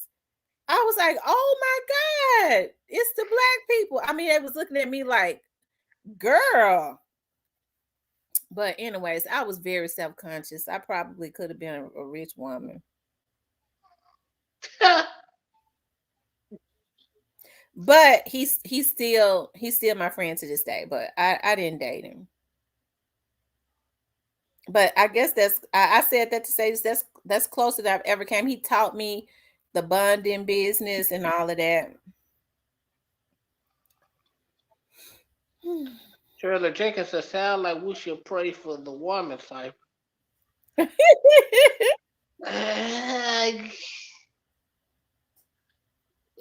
ain't gonna say you lying. Did I say Trayon Martin? I meant Trayon Ingram. Did I say Trayvon Martin? I forget. No, you said Trey Martin. Oh, okay. Yeah.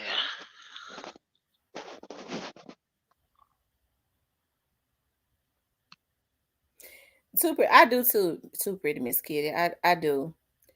But I have to say though, just like walking from, because at the time I was still working for the police department, like walking from where we met up at and walked downtown, it was weird because I never had that happen. Like, when you walking on the sidewalk, he was like, no, get in here, get over here. I said, what are you doing? He was like, I'm supposed to be on the outside by the street. The man is supposed to be on the outside. The woman is supposed to be on the inside.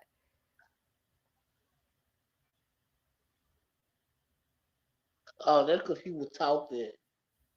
Yeah. And he kept saying, he said, you keep getting on the outside over by the street. You're not supposed to be over there. I'm supposed to be on the outside. Yeah, that's because he was taught that, which is a good thing. Yeah.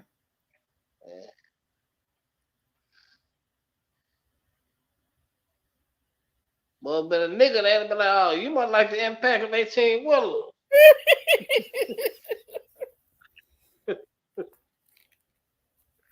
Well, these niggas don't give a damn. I don't know. I think my biggest fear was that a white guy would get mad at me. He had them clear blue eyes too.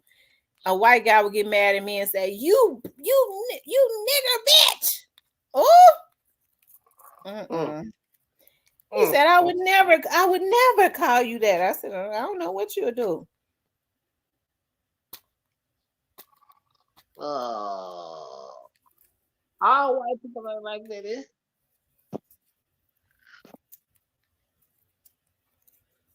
It's funny because he called me by mistake day before yesterday.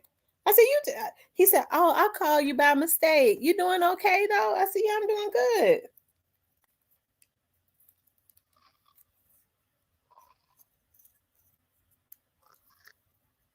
G Money said, Cypress, do you think that the CMG new album will sell? New album gonna sell? Of course I think the new album gonna sell. What I'm supposed to say? Yeah, I think it'll sell a few copies. I know y'all don't feel that way. I think you have to think about too. I'm trying to get back up to the question. Like my dad and were my grandfather, my dad and are pro-black, very pro-black, right? My aunt that is a lieutenant downtown for MPD. Her first husband was a black guy, and then he was killed in a car wreck. Probably about a year after they had gotten married. They were very young. She was like 22. He was like 23 or 24. I hated that because they were high school sweethearts. He was coming home from FedEx and he fell asleep and wrecked at Airways and Homes right there. Mm-hmm. And she still go. It's been 27 years, and she still go put up balloons and stuff right there. But she's remarried, and she married a white guy. Who did this? Yeah, my aunt and my dad and was so in shock. They love him though, because she's been married to him now for about 15 years. But but with my dad's family is so pro-black. And so I remember when I said to my dad, I said, Dad, you know, this white guy is was trying to date me, like the white guy that does business. I mean, he was getting me everybody's business. And so like when people would, because when people will run from, he's not from Memphis, he's from close to Memphis though, like I ain't gonna say which city, but it ain't Memphis. And so when people were running for office in his city and stuff, because his mom and his dad are both judges, he was sending them all of them white people to me. Like so I was telling my dad about it. I said, he's white. He said, he's what? Come again? What you say? I said, he's white. And he just stared at me. He said, he just stared at me. And I remember I had said something to my mom about it. And then she was like, I looked that white guy up. He's that's a good looking white man. Yeah, but your dad the one trying to hear that shit. But I never did date him though. I never did. But like I said, he taught me the bonding business. And he was like, you know, you ever want to get into the bonding business, I'll open up another business and I'll let you run it and this and that. And I remember one time he was like, in my city, they don't have a church's chicken. I hollered. And I was just wondering, if I bought a church's chicken, could I get you to help me to build it up? I said, yeah, I'll do it. I said, one thing about church's chicken, the people gonna come. So will. I said, now you can't have no church's chicken like in that city you grew up in, because I don't think they want no greasy chicken. They don't, you know. Mm-hmm.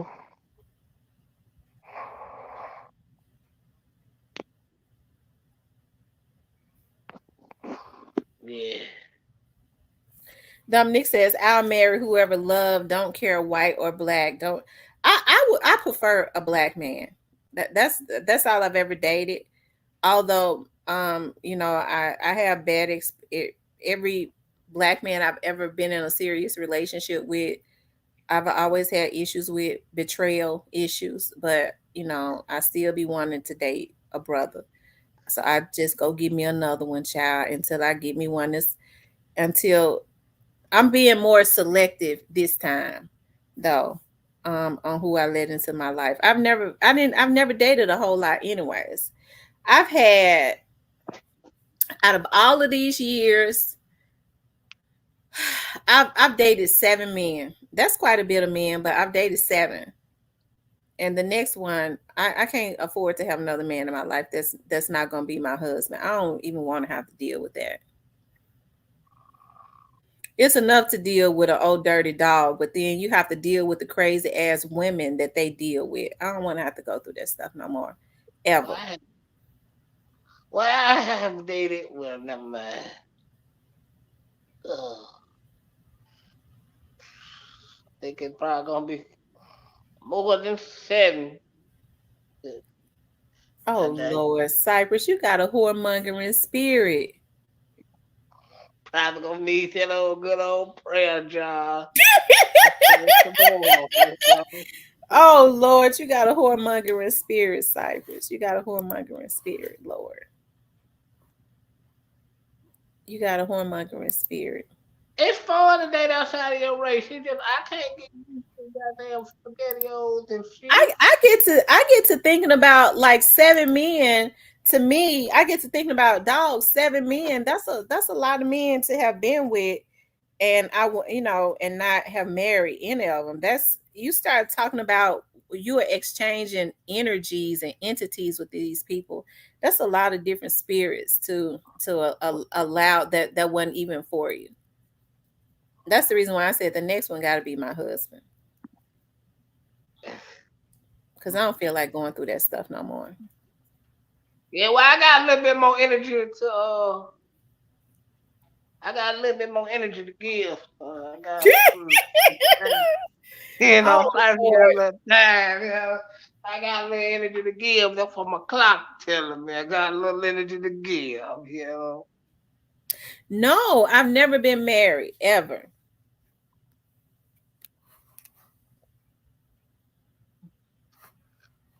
So maybe I want number 8 to be my husband, which is why I'm gonna really dissect number 8.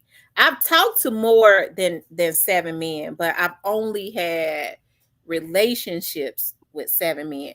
And when I say talk to them, no, I didn't. I don't have casual sex. So I've only had real relationships with 7 men, or at least I thought they was real relationships. They had extracurricular stuff going on.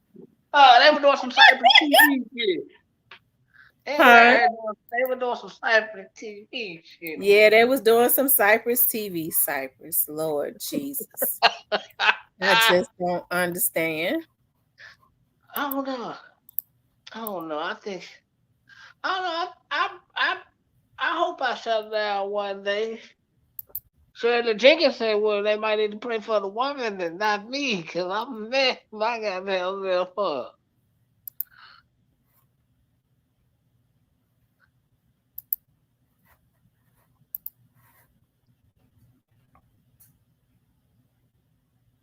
I need to go somewhere today, but I ain't. I'm be in the house waiting on my Steelers to play. Yep.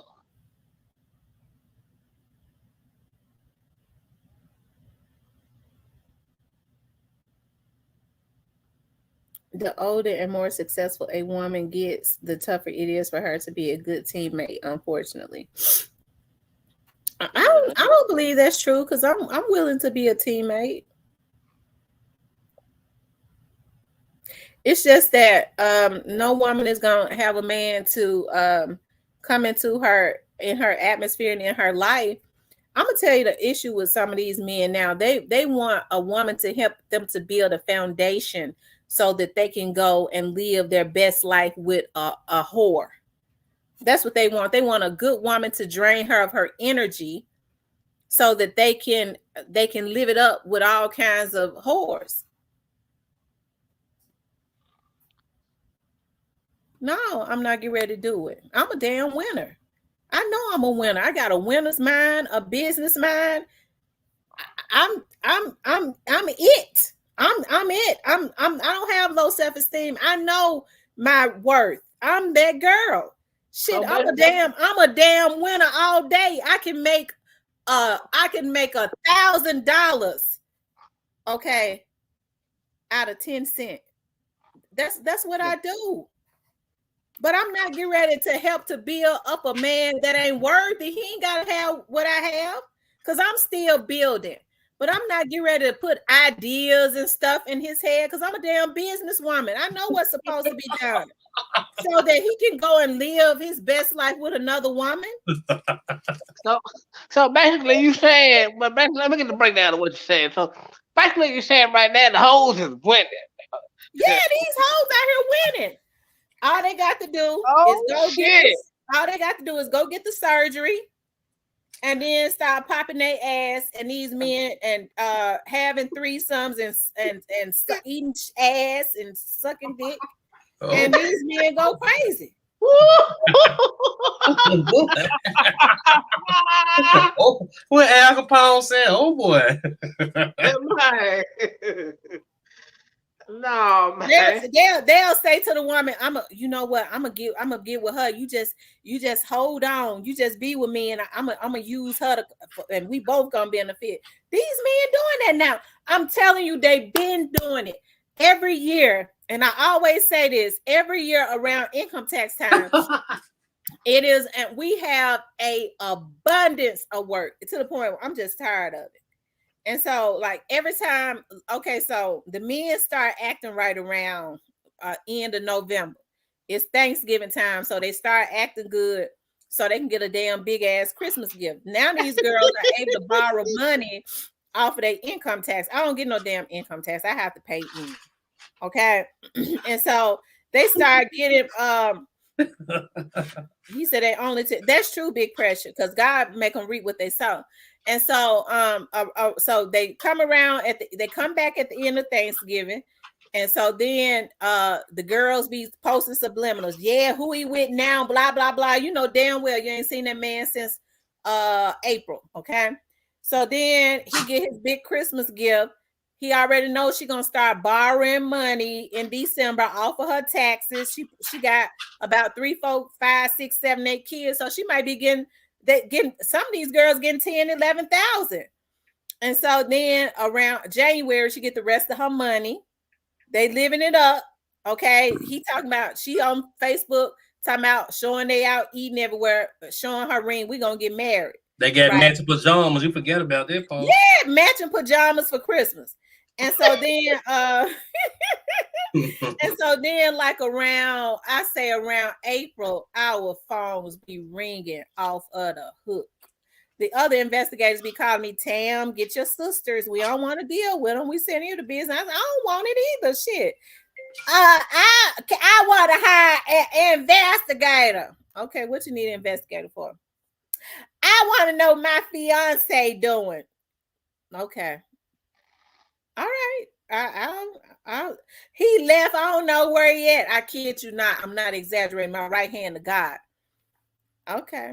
So you start looking, a lot of times they don't even know their real last names. You get to looking and you go, well, damn, his permanent address is here. This blah, blah, blah. Well, do you know this person? Yeah, that's his wife. Well, he going back home to his wife. He can't, his wife be in on it. His wife ain't studying him either. These folks sick. She let him go and get with this side chick for those months because she be tired of his ass anyways, and get the money and get her $10,000, and then he come back home to his wife, and his wife be in on it. Mm-hmm. That's what go on. That's what a lot of these folks do. They be looking for somebody to try to come up off of. Okay, but except for that's just plain stupidity. Because if a man, you don't see a man no more after April, and he start coming back around November, what he coming back for? Some money. He ain't coming back to sit around here and watch more reporters. That's for sure.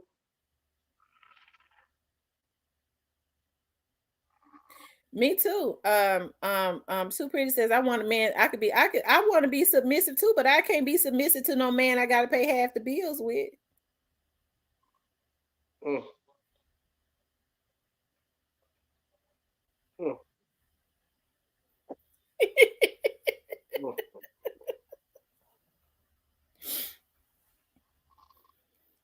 It seems like that's who the women love being submissive to guys. They gotta pay half of the bills with.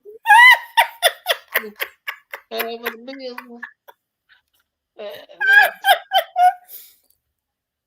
Man, especially in Memphis, you see that shit all the time.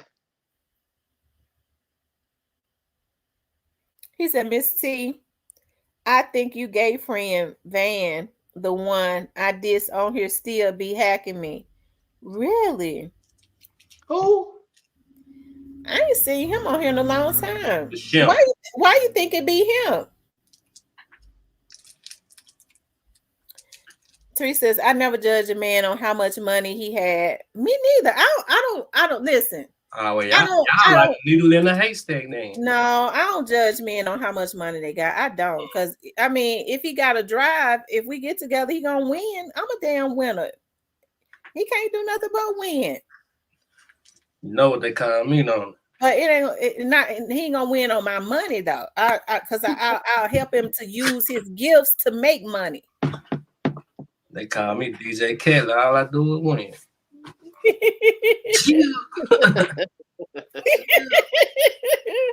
I hear you. Yeah.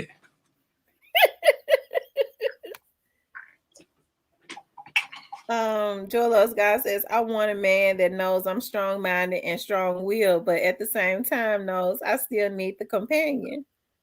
No, the compassion.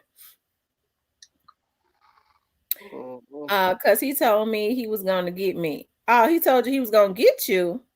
I ain't seen man on here. I blocked him. I said we're going to get him.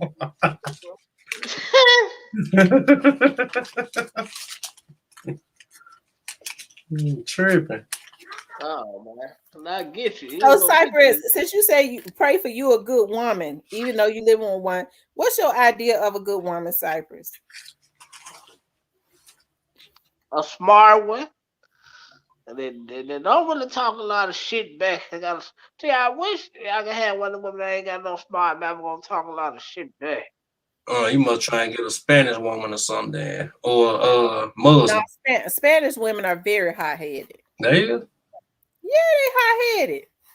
They'll stare you. My neighbor, well, yeah, cause my neighbor wife, she caught him in the car at the store with a woman. I don't know what he had going on. I just was going up there. She said, you motherfucker, get out the car. He was in the back seat with the woman, and the woman was in the driver's seat, but he would not get out that car. Though this shit was too funny. I know he wouldn't. She said, you crazy? Me crazy too, motherfucker. And so what he do? So he was in the car. It was a woman in there. He in the back seat, but the woman was in the driver's seat. Like shit, I just walked up on him when the wife did, so I ain't catch everything. Oh Lord, everybody would have had to get out. How you gonna have somebody pull up close to your house? Who done? He retarded, but hey, like he be listen. Like the man be out of a month, he might be at home a week. The man be.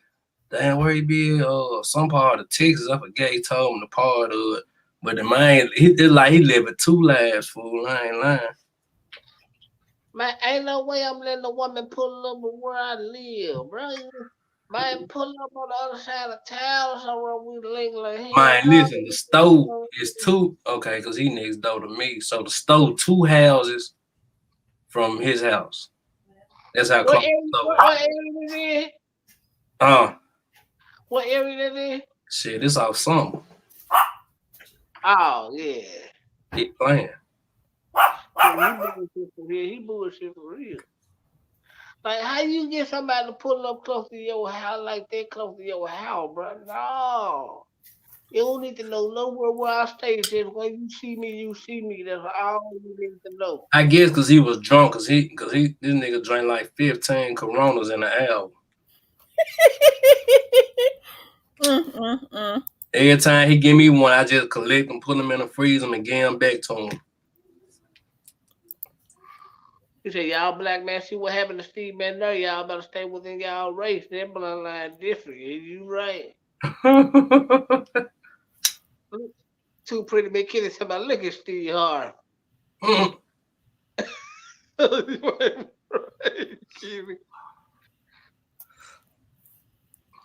Yeah, man, don't let the women pull up all close to your house, man. Don't know on the side people don't need to know where y'all stay at, man. Free game, man. Yeah, free game. Man, but have her meet you somewhere, man. Not close to your house, but just how you do the shit, man. Cause get what, your woman, she got her nigga meet her somewhere way across town, damn fool. You might want to do the same thing.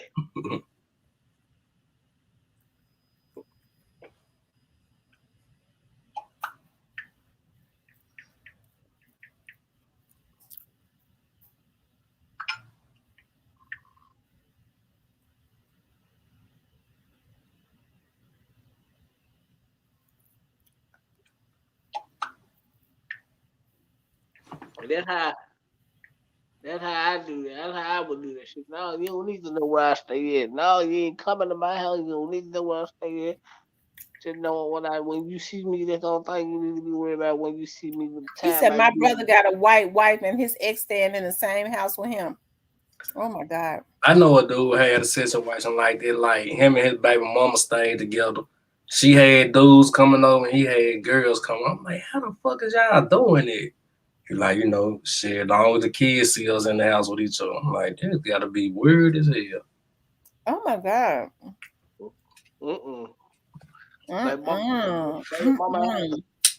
Baby mama have to go.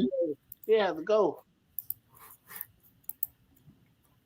And 9 times out of 10, with a nigga like me, she have to go anyway. Cause I ain't gonna marry her. That's what she gonna have to roll.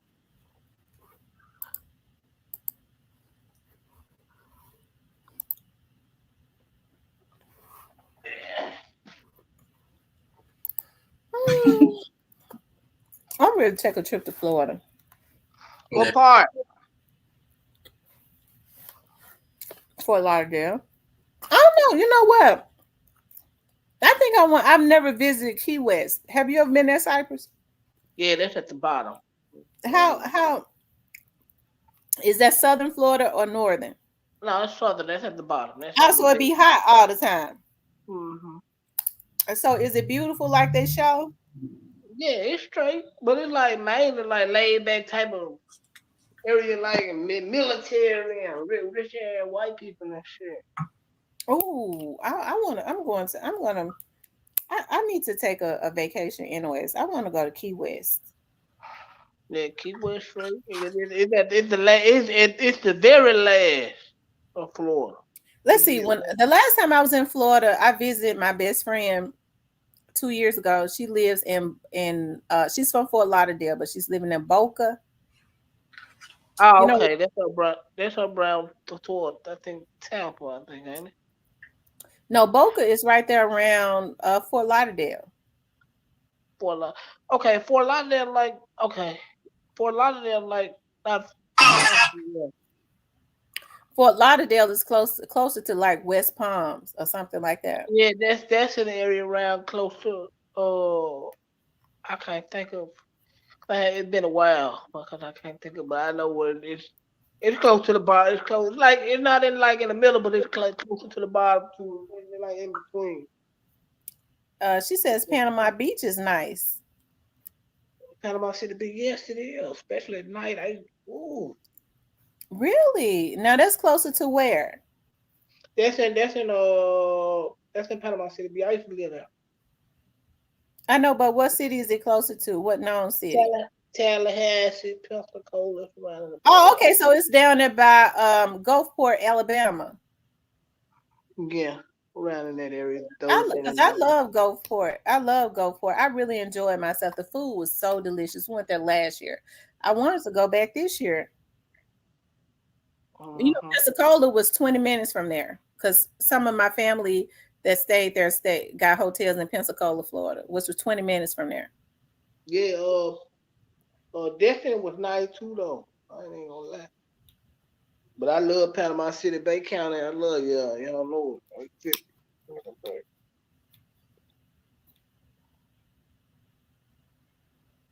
Yeah, Gulf Shores, Orange Beach. Yep. I fell so in love. There's this place there, this seafood restaurant, and they got such delicious seafood. And I see that is like it's like a retirement town. I see. And I Yeah. said I fell so in love with it. I was like, I could go there and open up a business and be rich in a year.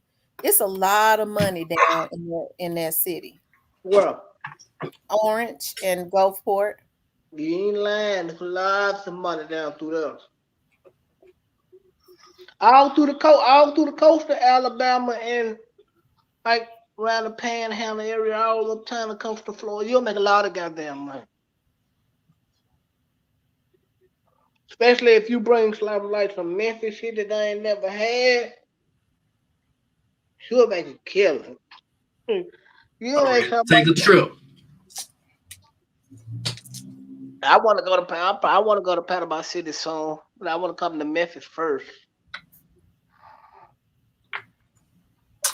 because I want to go to Cache 42. I just gotta make that my business to go. I just gotta get there first. Yeah.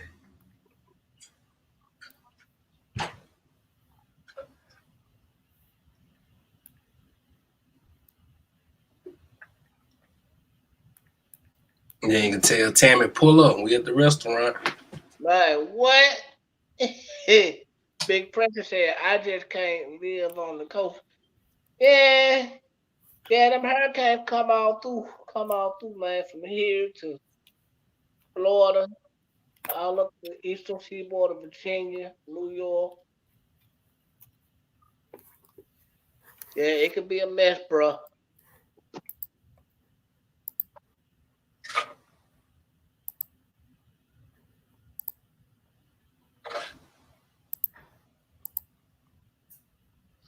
Yes, it is a retirement place. Sure will. You'll love it.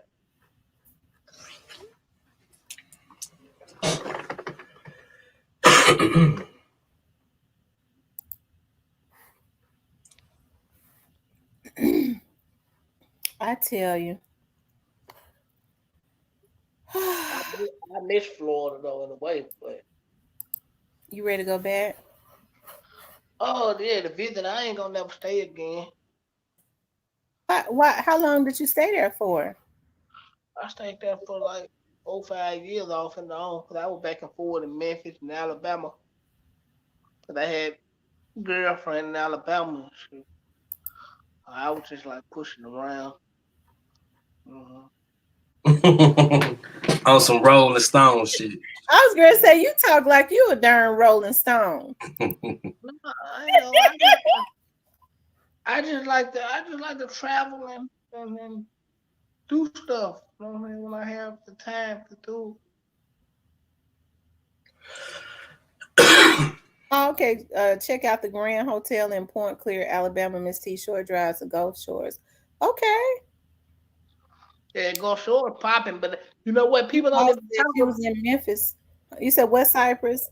People don't even talk about Gulf Shores like that no more.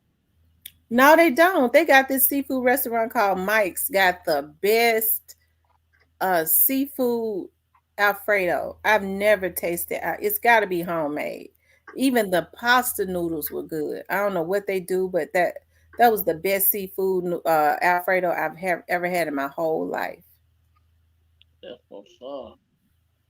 You know, they put so much money into that little city. They got all types of water parks and stuff for the kids to do. It's, I mean, every time riding up and down the street, it's some kind of water park or you know, like amusement park or something small for the kids to do. It's something to do there consistently.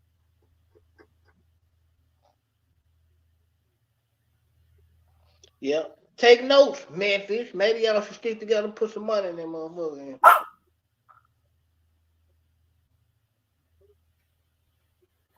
Uh-huh. Yeah, I buddy. tell you. When you start saying that, you sleep.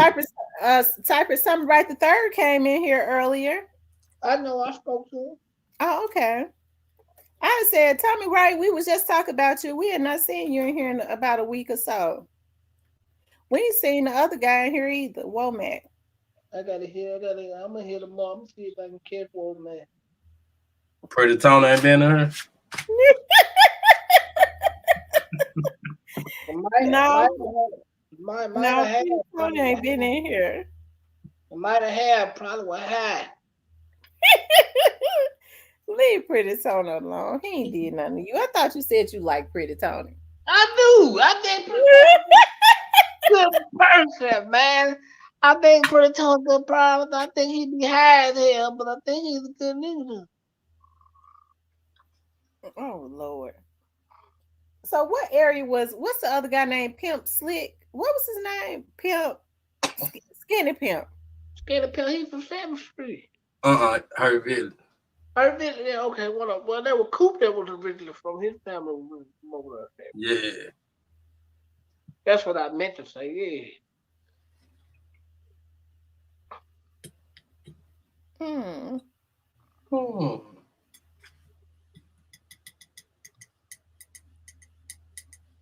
Because you know all the real good rappers come from out of South Memphis. That's what I'm just saying. Bullshit.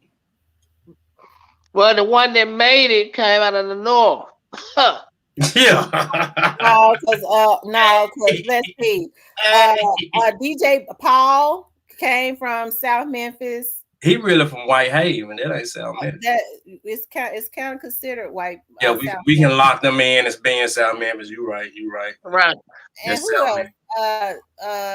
8 Ball and MJG came from out of South Memphis. They really him But, them but, they but really no, put Memphis on the map. Who else? Who else was from out of South Memphis? Money bag. Yeah, Young Dolph, of course. Put Memphis on the Player fly. Young Dolph put Memphis and Player Fly, Gangsta Black, Coop, not Coop. What was Ricky's stage name? Scarecrow. Scarecrow, Lord, them. Yeah, Lord Infamous. What? Kenny Money, Player Fly.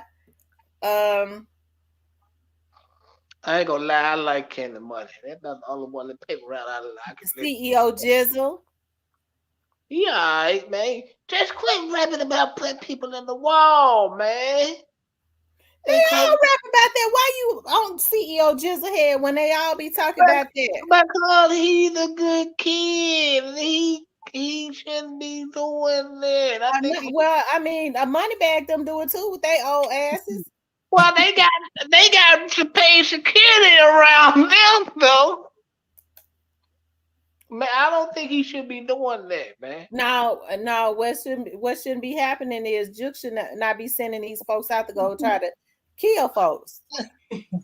Duke said, if you get jammed up, don't mention my name. How we know Juke did that? Yeah.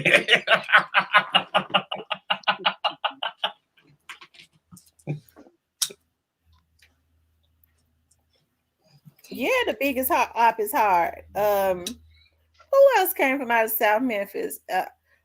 Like a lot of the Spanish Fly, like a lot of the earlier rappers that helped to put Memphis on the map came from out of South Memphis. Yeah, they got a lot of rappers came out of South Memphis. A lot of junkies came out of South Memphis.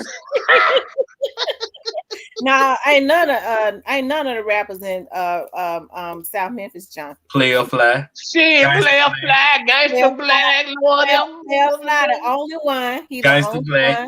Gangsta Boo. Don't forget about her. We ain't leaving her black ass off the list. Gangsta Boo. I guess the list goes on now. Yeah, we got time today. Yeah.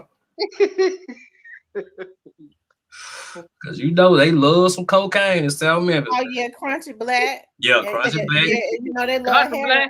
They love heroin. They love heroin over there in the north. I don't know about that. Cause Lord Evans from South Memphis, he was the one on heroin. Man, Lord, them was on everything. Crusher was so damn bad. All his teeth and shit got to fall down. It doesn't sound like old like that man. He was mess. What's that drug them white folks be on? Look at acid. Milk. Somebody said he was fucking with some milk. I don't believe that boy was on there. Shit. Country Black was on. Country Black and Lord was on everything. They said the only thing Lord was really on was liquor. Was on what? Liquor. Lord was. He didn't even have no. He didn't even have no middle part of his nose. He did so much cocaine. And Coop didn't either. That cocaine that ate up all that stuff. They had no her. Mm-hmm. They sneezed hard, no problem. Thought they got that left. Even when I ain't had a nose just running. Yeah, that shit ate up so bad. Thought they left. I've never in my life even tried. I've never in my life smoked weed or nothing.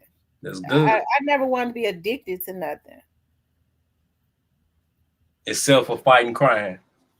Right. Praise the Lord. Listen, my grandma always had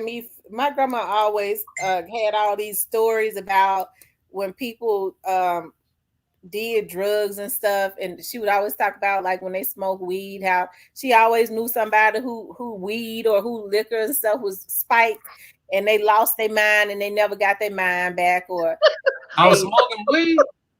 Yeah, somebody spiked their weed and she lost her mind and she never got her man back. And this guy, she said that this guy was drinking out with his friends drinking. They spiked his drink. He lost his mind and started trying to eat folks up. And my grandma always had all these weird stories. Yeah, that always made me real paranoid about everything. Yeah, that'll keep you from getting high. And it did. And still you away from the drugs. That shit sounds scary as hell, though.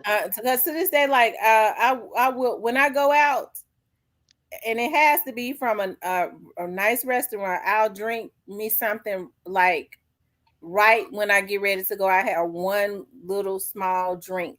Now I'll sit at home and sip wine, like I am right now, sipping. No beer though. No, not no beer, sweet bitch. That's right, beers are ladylike. Yeah. Yeah. Unless you hanging out at the store in South Memphis with the homies with the 40s. Listen, me and my friend Vanessa went out to eat like a week ago, like last week. I went and got her went to a Mexican restaurant. So when I was getting ready to drop it back off, she's like, "Stop at this store, friend." And then she said, "I said, where?" She said, "Right here. This is the store right here that I be walking to all the time." I said, "What?" She said, "Right here on Tate Street." I said, "Oh my God." Oh, they got you on Tate Street. Oh yeah.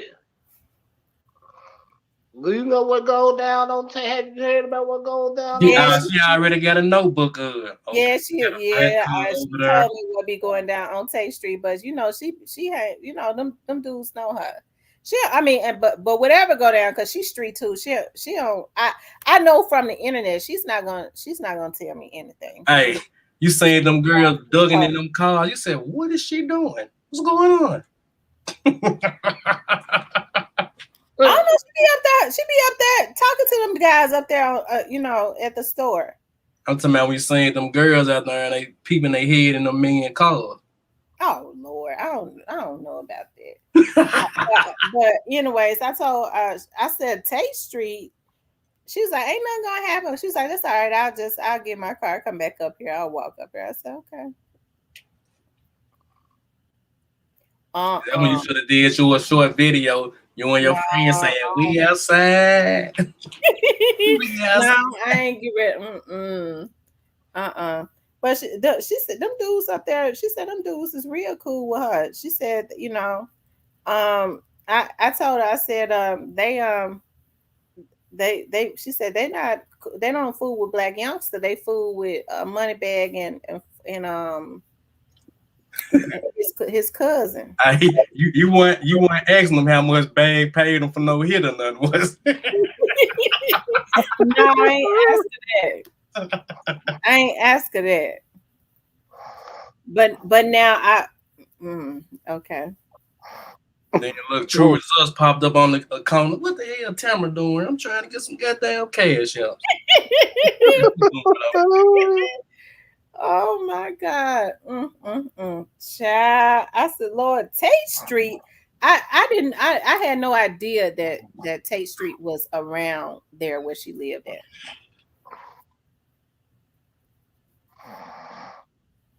But she grew up, around the area her whole life. Oh.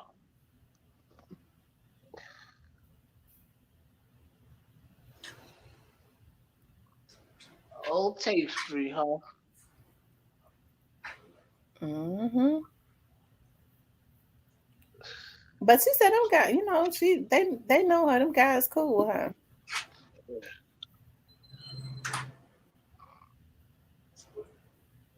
I don't know. He said, "Do Lionheart still do the block party on Tate Street?" I don't know. I don't hang out on Tate Street. Yeah. Up there, Cole. Oh, Lionheart. Yeah. Yeah, he been out. I know he had got indicted a while back on all the shit they had going on. Yeah.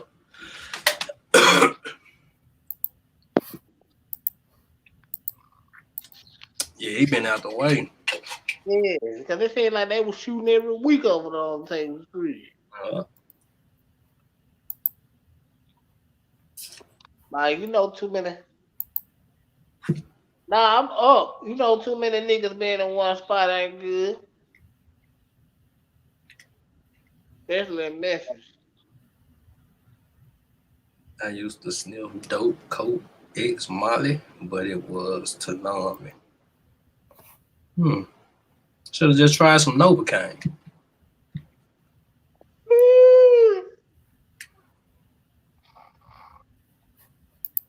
CJ Davis was at the river town for that body. Yeah, Tammy was down there too on the river.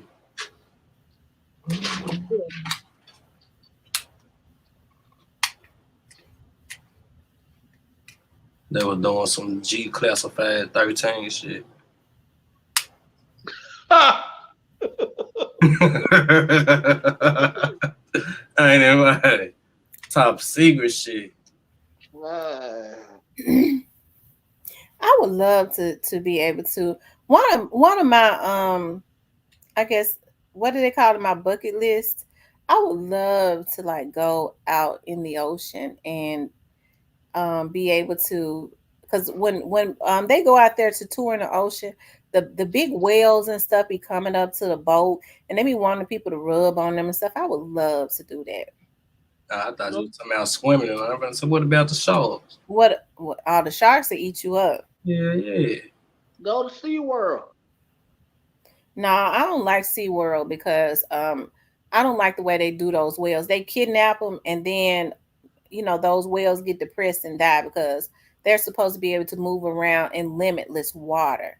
To have them caged in like that is just evil for money. They develop depression and all of that. They end up dying and stuff. I don't like the way they treat them. Made me think about Free Willy when you said all that. And they did Free Willy so bad. They stole Free Willy, and then they raised him up and trained him. They fed him and everything.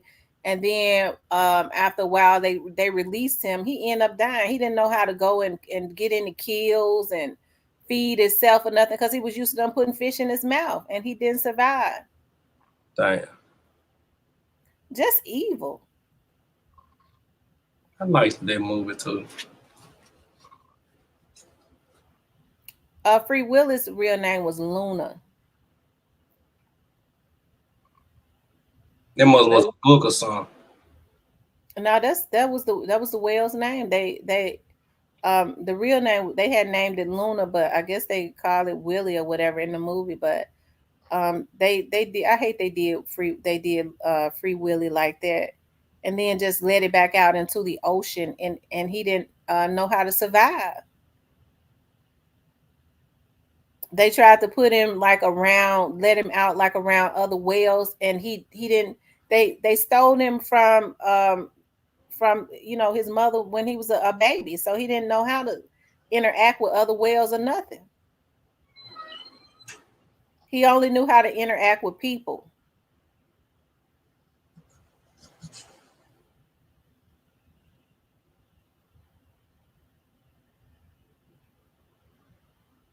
Uh-uh.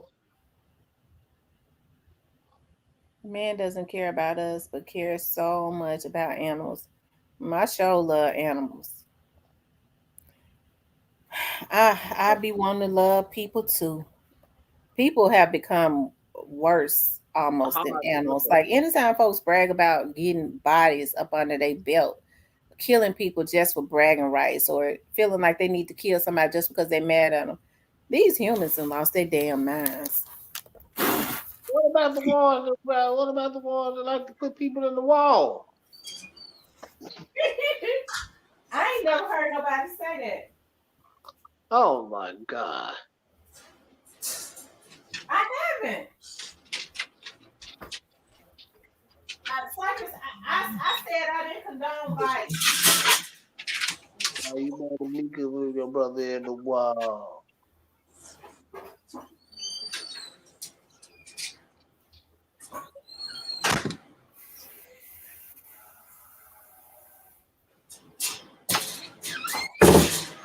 Hold on, guys.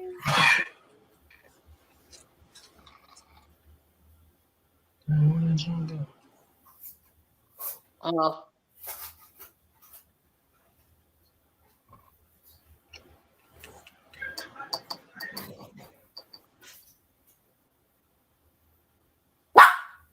Just hold on.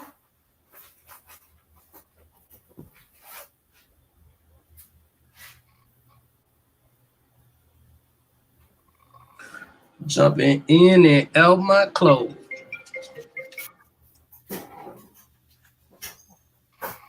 I bet y'all won't guess what I'm cooking. what, cabbage? No. Need to go out. I am cooking baked chicken with Mexican rice.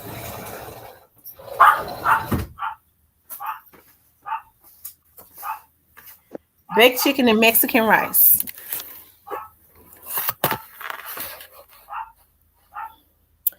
Miss T, you seen the video of black youngster falling off the stage? No, is this a recent one? I saw that video he put out. It didn't look like they put a lot of money into their budget. Did you? Hopefully my Steelers winning tonight. See. Cypress, why black youngster video looking like somebody recorded it with a cell phone? This last one. I don't know. Oh, he probably didn't want to. He probably I don't know. He probably paying for it. They ain't paying for it. Oh, okay. Okay.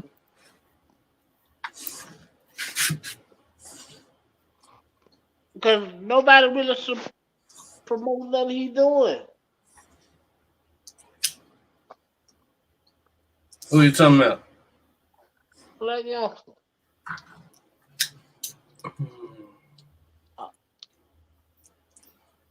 I think they pushing him from behind the scenes. Right. It's something going on there. I know you saying them pictures the other day. Then what pictures? There was some part that was it. Him got it and glow. He had his CMG chain on. Mm-hmm. So God wanted him to do some more dirty work or something? No, they were just in the part. Oh shoot, Cypress, how you know?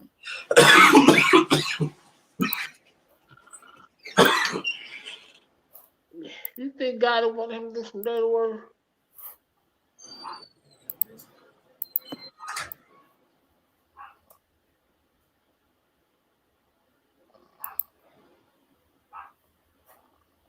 Shout out to Black Youngster.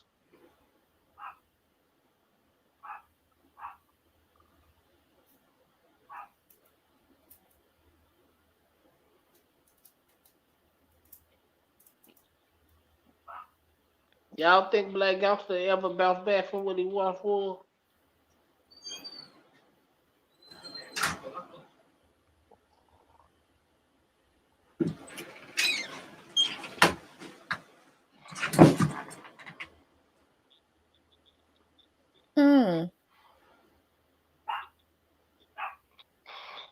You going to jail, Sammy? They said these folks is filing taxes and stuff. Now these people are going to jail.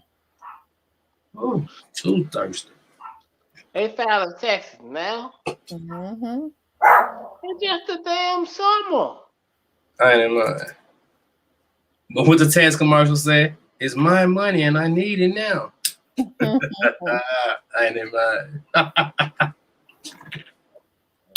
They said Black Youngster better keep that money because he gonna need it. What? They said he gonna need the money for his defense. Oh yeah, probably already paid. Huh? Yeah, probably already paid. He can't pay. Well, he gonna have to pay. Oh, you talking about he already put away money for his retainers? Probably, most likely. He needs like most of them been to did that anyway. Like if they know they be doing shit, they already have like a paid lawyer, kind of like paid up on certain shit. I tell you. God already be making them for money. Go get a lawyer too. Yeah, and bank account for these dumbass niggas don't even be having no bank account for them. This shit crazy. One thing I like about what God did, he made sure he made Black Youngster go invest in some real estate. Or he did anything. Yeah. Well, how come God is just what if he really cared about Black Youngster? What he should have did was he shouldn't have urged him to do what he did. What did he do? He said that it made me believe it. Damn. Shoot, he shouldn't have urged him to do what he did. And you know what he did on November the 17th. He said, man, I was out of town in a heavy kind of prison. What? I was probably at the casino or something. It's November 17th. Now I was at the house with my great auntie. She was getting on my damn nerves. Was you was in Memphis? Yeah. Man, this shit finna come back around again. Time rolling, fool. Mm-hmm. It's finna be November before you know it. I hope got it and dodge all this shit though. Why you hope God to dodge all of it? Because he really ain't had nothing to do with it. Oh shit, Cypress. He did. Grove Hero done got real quiet. I'm gonna have to go check out his page. He ain't been on tour lately. Tour doing what? He has a food tour. Don't play him. Uh, And you Grow, know grow, this. grow hero, come to Memphis, grow. He Come to, always be in Memphis doing. He was always in Memphis doing his food trucks. You think he did? I don't believe that. Hey, Grove, come to the Grove. I know what you did. Come to the Grove.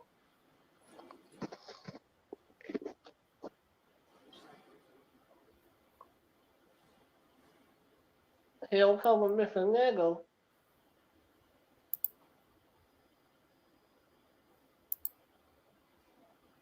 Why he so scared to? Why he so scared to be in Memphis though? Why you gotta have a lot of police around him when he in Memphis? The same reason why God to do.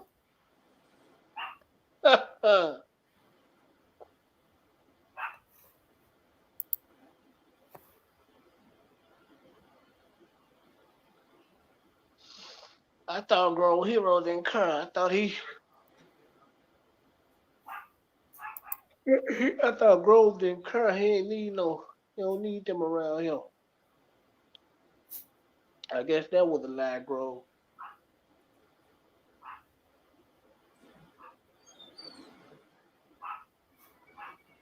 Hmm.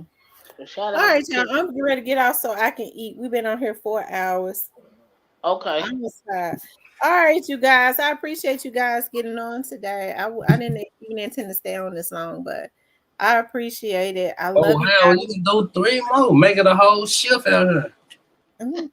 What 3 more? I don't know. Maybe I might get on. Maybe I get on late tonight. Like I late I tonight. I'll be up. You know, I'm a working man. I be sleep. Oh, You know what I'm saying? I can't be up late with y'all like that. I hear you. all I know right. y'all because y'all been painting the town blue. Y'all been going to have y'all been to Privé yet? I was there last night. The day before, I was there Wednesday, Thursday, and Saturday. Right. So y'all been going to Privé almost every night. What you celebrating your birthday every day this month? Yeah, I told you I've been piped up all month.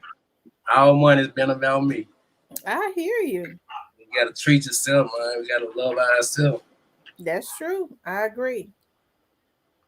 That's why I loaded my kids up last month, got them out the way. Then I said, this month, man, it's all about you, Ron. So every day I get up, I just was treating myself to different stuff. I think even though October is not my birthday month, for the month of October, I think I'm gonna do that every day. I'm gonna treat myself to something. Yeah, and this was my first time doing it, and I'm like, dang, I gotta do that again.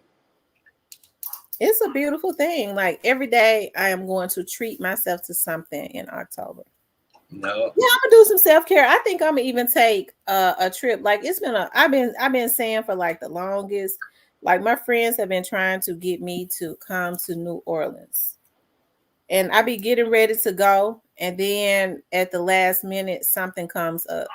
I I want to might go just there for the food. Man, people say their food so good.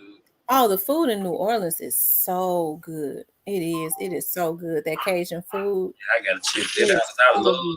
Cajun spicy food. I love spicy foods too. It is so good. Cypress, you ever been to New Orleans? Yeah, I don't eat that trash food in New Orleans. That's some trash, man. I don't eat that, man. Why you say it's trash? Cause I don't like spicy food. I hate that seafood shit. Ah, that's why you would say that, man. See, I like spicy food to death, and I love seafood. Like, so that's the perfect combo for me here. I don't want to see nothing else but the food here. I give me some, find me a nice chicken spot. That's about it. I don't care for New Orleans. It's alright, but too much like Memphis to me. New Orleans here? No, Yeah, it's not. It's completely different. it used to be. It I probably mean, the changed. crime is off of the chain. I was getting ready to go and spend some time with them last month, but they have a lot of activities that go on in New Orleans. I think before it gets real cold, because she was like, "You're not gonna come down here with us. I guess we just gonna have to come up there to you." But I actually want to go down there. I want to. I would really love for them to hook up an interview with C Murder when I go You down gotta there. set that up. You need to go to Angola prison. Let them know who you is. Yeah, they real tight with him. I Hey, would I would love that. At one time he wasn't doing interviews because he was that he was very close to getting out. I had spoken with, I've talked to him before. I've looked into that. He didn't do that. And I'm not just saying why the that. hell he ain't out of jail though? Like, there's a second He degree in actually murder. did. Yeah, he actually did get out. A judge saw where there was corruption and all of that. Judge Martha Sassoon. If people don't know that, she overturned his verdict, and then they voted her out and took it to the Supreme Court and put him right back in jail. I don't understand how that happened. That's crazy. Them old laws and shit, they ain't changed. When he do get out, that need to be the first thing he do. Move away from that motherfucker and never come back. Yeah, that's what he needs to do. He do. That's what. See, Murder a good dude. Now, a lot of people they talk about, that he was a hothead or whatever, but they said even with him being a hothead, he was like the best one of them. People loved him because he was always a giver. Like they said, he lived in the projects. He was always paying everybody's light bill and bills and making sure everybody ate and stuff like that. He just didn't know how to let it go. But they was like, even though people look at him as being the baddest one of them, he was really the best one as far as he had the bigger heart. Yeah. And as far as Silk, if you notice, Silk's accent is a little different. And it was because Silk really, they all got the same mama. He really did not live in New Orleans. He lived more so in California with his mom. Have y'all noticed that his accent is different? I really just never focused on the shocker like that. I only like this CD because 8 Ball and them was on there. Yeah, we didn't know that rapping name. And this shit was always trash. I fuck with Mystical, C Murder, P, Mia X, them twins, Kane and Abel, cause them boys I ain't know. Them had a fucking roster too, boy. Yeah, but Master P had asked him. Master P had really asked all of them to leave New Orleans, but nobody really wants to pack up and leave their hometown.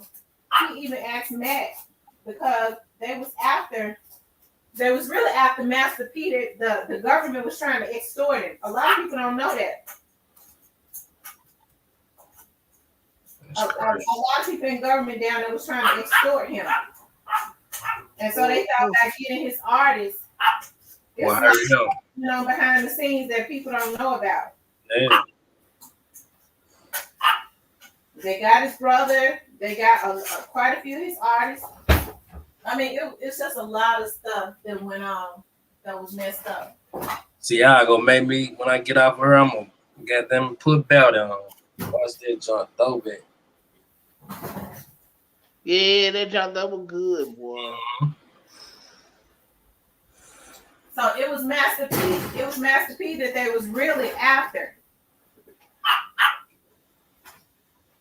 That's why he keeps saying he's gonna tell the whole story, but that's why he keeps saying I told C them to move.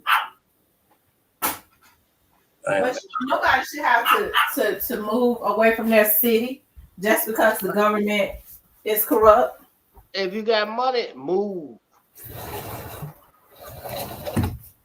So that's why we got to get you down in some of these states so you can go and get these rallies together, get the people organized. I need to get the people organized. You know, people ain't gonna come out. Lil Boosie tried to get folks to come out. Only one person came out. I know our people suck at supporting. That's But why now, white if people. it's got something to do with looting, they'll get out. Something for free. You can't miss a nigga coming. Man, what? Look, then when my brother asked me, like, why you ain't do nothing at the house? Because shit, I ain't want you niggas coming freeloading off me. Pop out and spend some money. Do something at your house, 1,000 people go pull up. Yeah, they ain't got a dish rag with them. I ain't got napkin for plastic cup for just lips and fingers. Y'all, I put my foot in this baked chicken. I bought me some seasoning. I always use a lot of good seasoning, but I bought some seasoning called garlic butter. And I was almost, when she rang it up, I was like, no, put that back. She was like, I promise you, you will not regret it. But all you need is a little bit. Cut the camera on, let us see. This chicken is, let us see. All off of the bone. Let us see the chicken. Okay. Cut the camera on. I want to see this shit.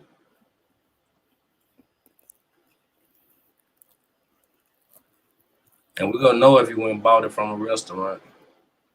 I've been baking this chicken. Didn't I put that chicken on Cypress? Mm-hmm. Not wood on the library. All right. What's taking so long? Cut the camera on. You're getting a little meat off the bone. Yeah. She over there demolishing the chicken first. I'm telling you.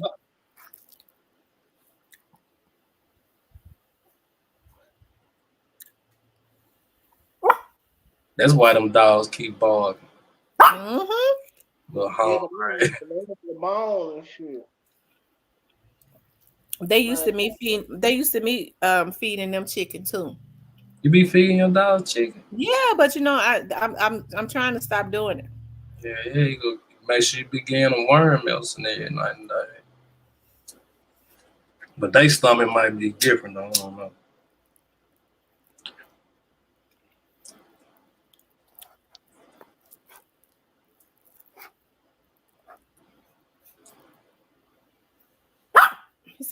She said Master P was jealous of him. Master P always been a jealous man. They said Murder was the ladies' man. He was the ladies' man. And that's why what's her name? Sonya left PA. They said Sonya had been on drugs for so many years, her whole life. Who is wife? Yeah. Damn. I wonder, did they ever divorce? Yeah. I know they was going through a divorce. It was the longest divorce in history. Yep, she called P a bag behind that shit too. It's cheaper to keep her. Master P stopped paying her bills, remember? Right. He said he was tired because she had a young boyfriend. And he said he wasn't gonna, it was in the media. He said he wasn't gonna pay her bills and stuff as long as she had that young boyfriend living with her. Baby, you get that alimony check today? You heard me? He said she was full of them pills, and that's how her, because they had a daughter just like her, and she ended up dying. When I went down there the year before last, their dad is best friends with my friends them. And their dad, we went, they had a party on the boat, and their dad was there, and he is hilarious, and he is identical to C Murder. They call him his name Big Percy. He is hilarious. You know, he used to be on their show. He's silly like that in real life. And then he gonna say, I ain't gonna talk that, because you know I'm real quiet around people. He said, I ain't gonna talk too nasty today. You heard me? Because this young lady seemed like she a nice young lady. You know, that's how they talk. All that with Peanut Daddy. Yeah, big person. Oh, He looks, like I said, he looks just like C Murder. Well, you just be around all celebrities. I tell you. hey, Peanut Mama Dad, ain't it? The Oh, grandmama is. yeah, That's grandma. who raised him. Yeah, the grandma who I know, their grandmama. Their mama's still alive. Their dad is Oh, still alive. they must don't fuck with their mama. I don't never heard of them. I don't know. Yeah, they do. She just low key. But I think the daddy, their daddy, see Murder them kind of mess with, their dad is around them a lot. That's because he still, be out in, he still hang around all the friends and stuff. Yeah, still in the street, still doing what he do. He's, like I said, he real funny.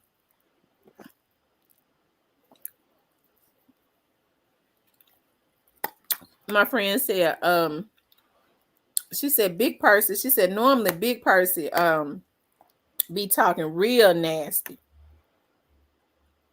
Wow, man. We freak ass nigga. He be over at their house every Sunday. He still be over there at their house every Sunday because my friend, her fiance, her boyfriend used to be one of Master P's execs. He used to, he got a lot of gold plaques and stuff on his wall and stuff. So Big Percy be around him. But my friend is Mac. Mac that used to be on No Limit. That's his auntie. That's his auntie. Oh yeah. Mac just got out of the pen, man. For the murder shit. He got it like almost 2 years ago. Why he in there? He doing real good. He got out. He is over a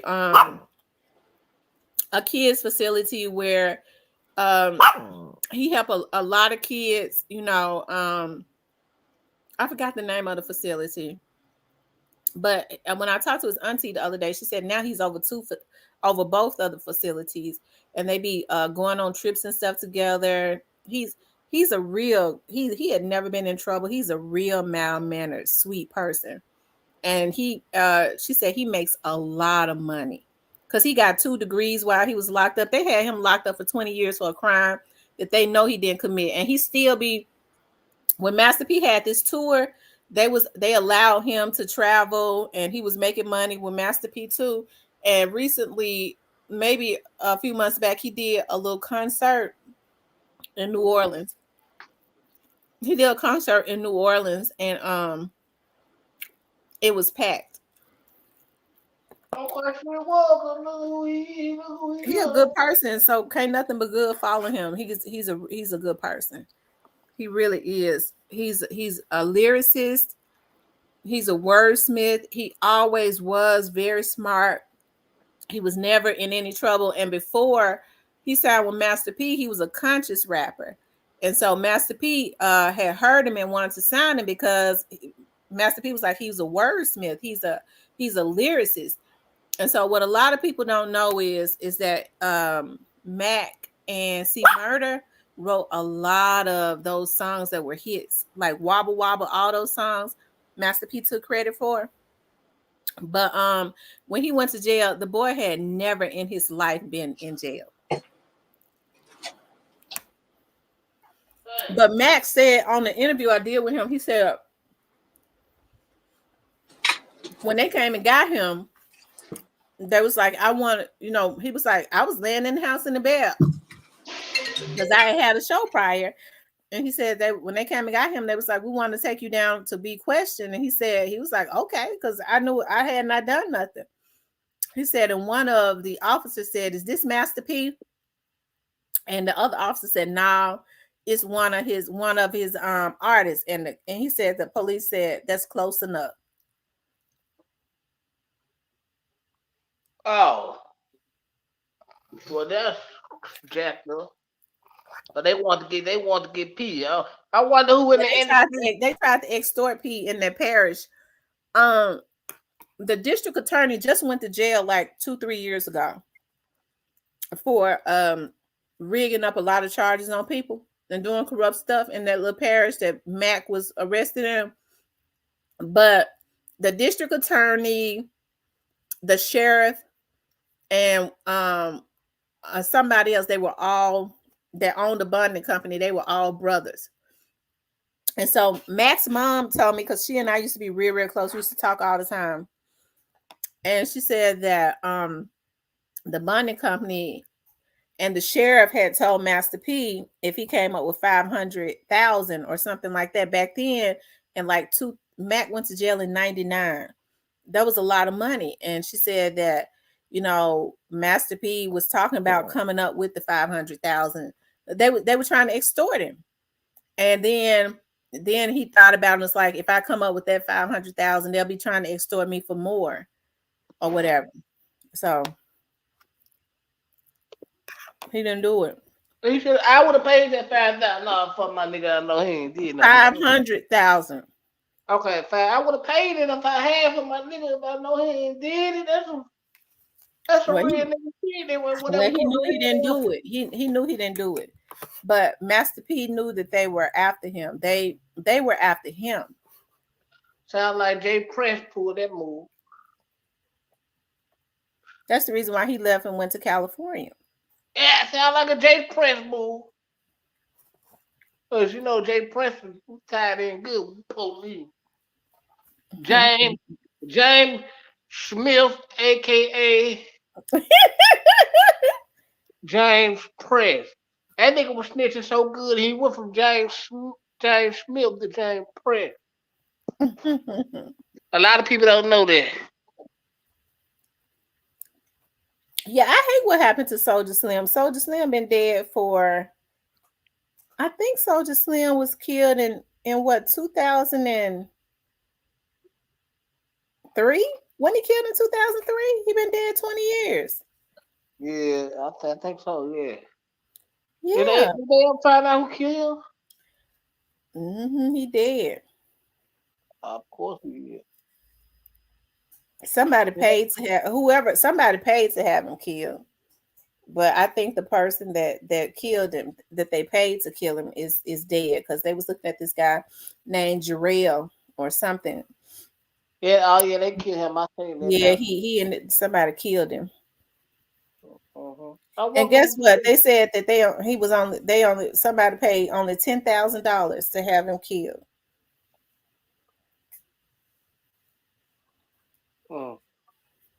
But they said Soldier Slim, he had gotten on, he had started wilding out. He had started getting on drugs. He had gotten on drugs real bad. But they say he had a lot of heart too, because he and C Murder were very good friends. They were the closest. Him, C Murder, BG. Mac, because Mac and C Murder are very tight. Yeah. Yeah. Yeah. C Murder he's very charming. Of course he is. He's a gangster.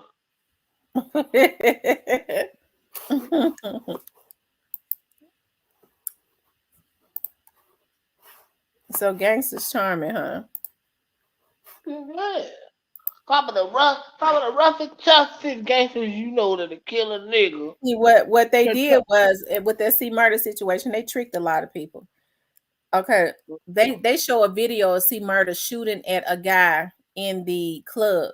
That was a completely different situation than what happened at the club with the young man. That was a completely different club. That video that they show of C Murder pointing a gun at one of the bouncers was in Baton Rouge. Well, the other young man was shot at was in some parts of Parish. So those were two different situations. Yeah, they just used that to convict him. Right. They used that to convict him. That wasn't right. I never thought that he did it because they was after him. But I think they convicted C Murder based on he one of the guys that was with him did it and he didn't tell. Yeah. He wasn't supposed to tell. He did what was right.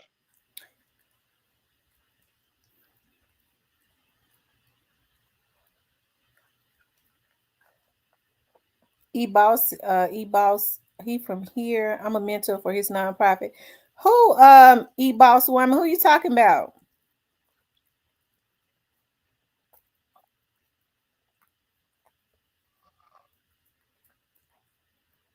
Are you talking about Big Rollo? Mm-mm.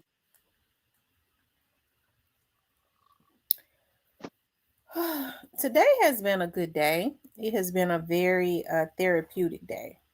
Right. It's been awesome so far. Well, it's almost over, but You popping out late on the night or you chilling? I don't know. What did you want to pop out? It's on. It don't matter to me. I ain't doing nothing today. I ain't doing nothing today. I mean, I guess I wouldn't. I don't know. Maybe I had thought about doing another members live because I got some hot piping tea, but I'm gonna have to let that tea simmer for a little while because nobody has that information yet. So I'm gonna have to go and let it simmer. You can't put out stuff too fast. I'm gonna have to let it simmer.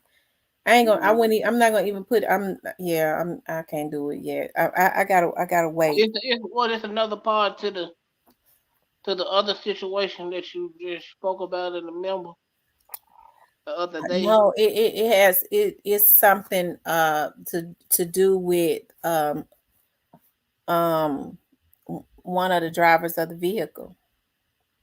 One of the vehicles. The white band or another. The white beans.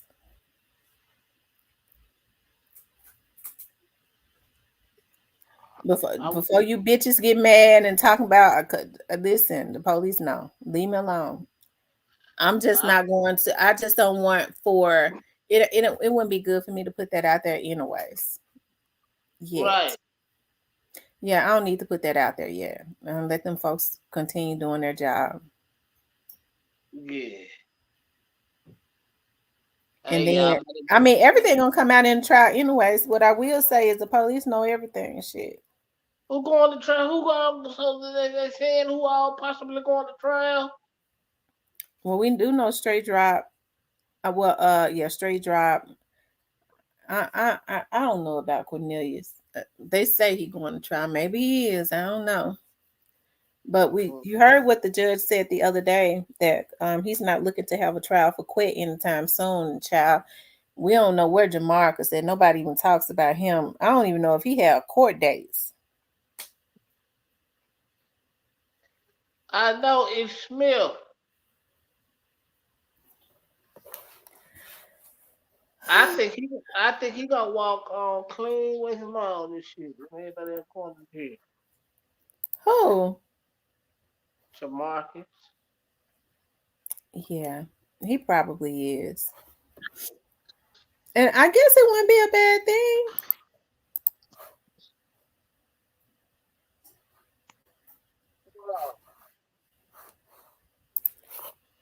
thing, especially if he had minimal to do with it. If his brother pulled him into it, all he did was he said he took him to pick up some money.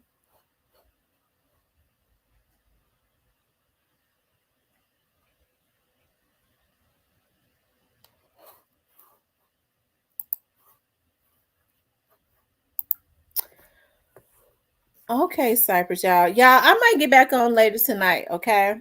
I love you guys. I'll talk with you later.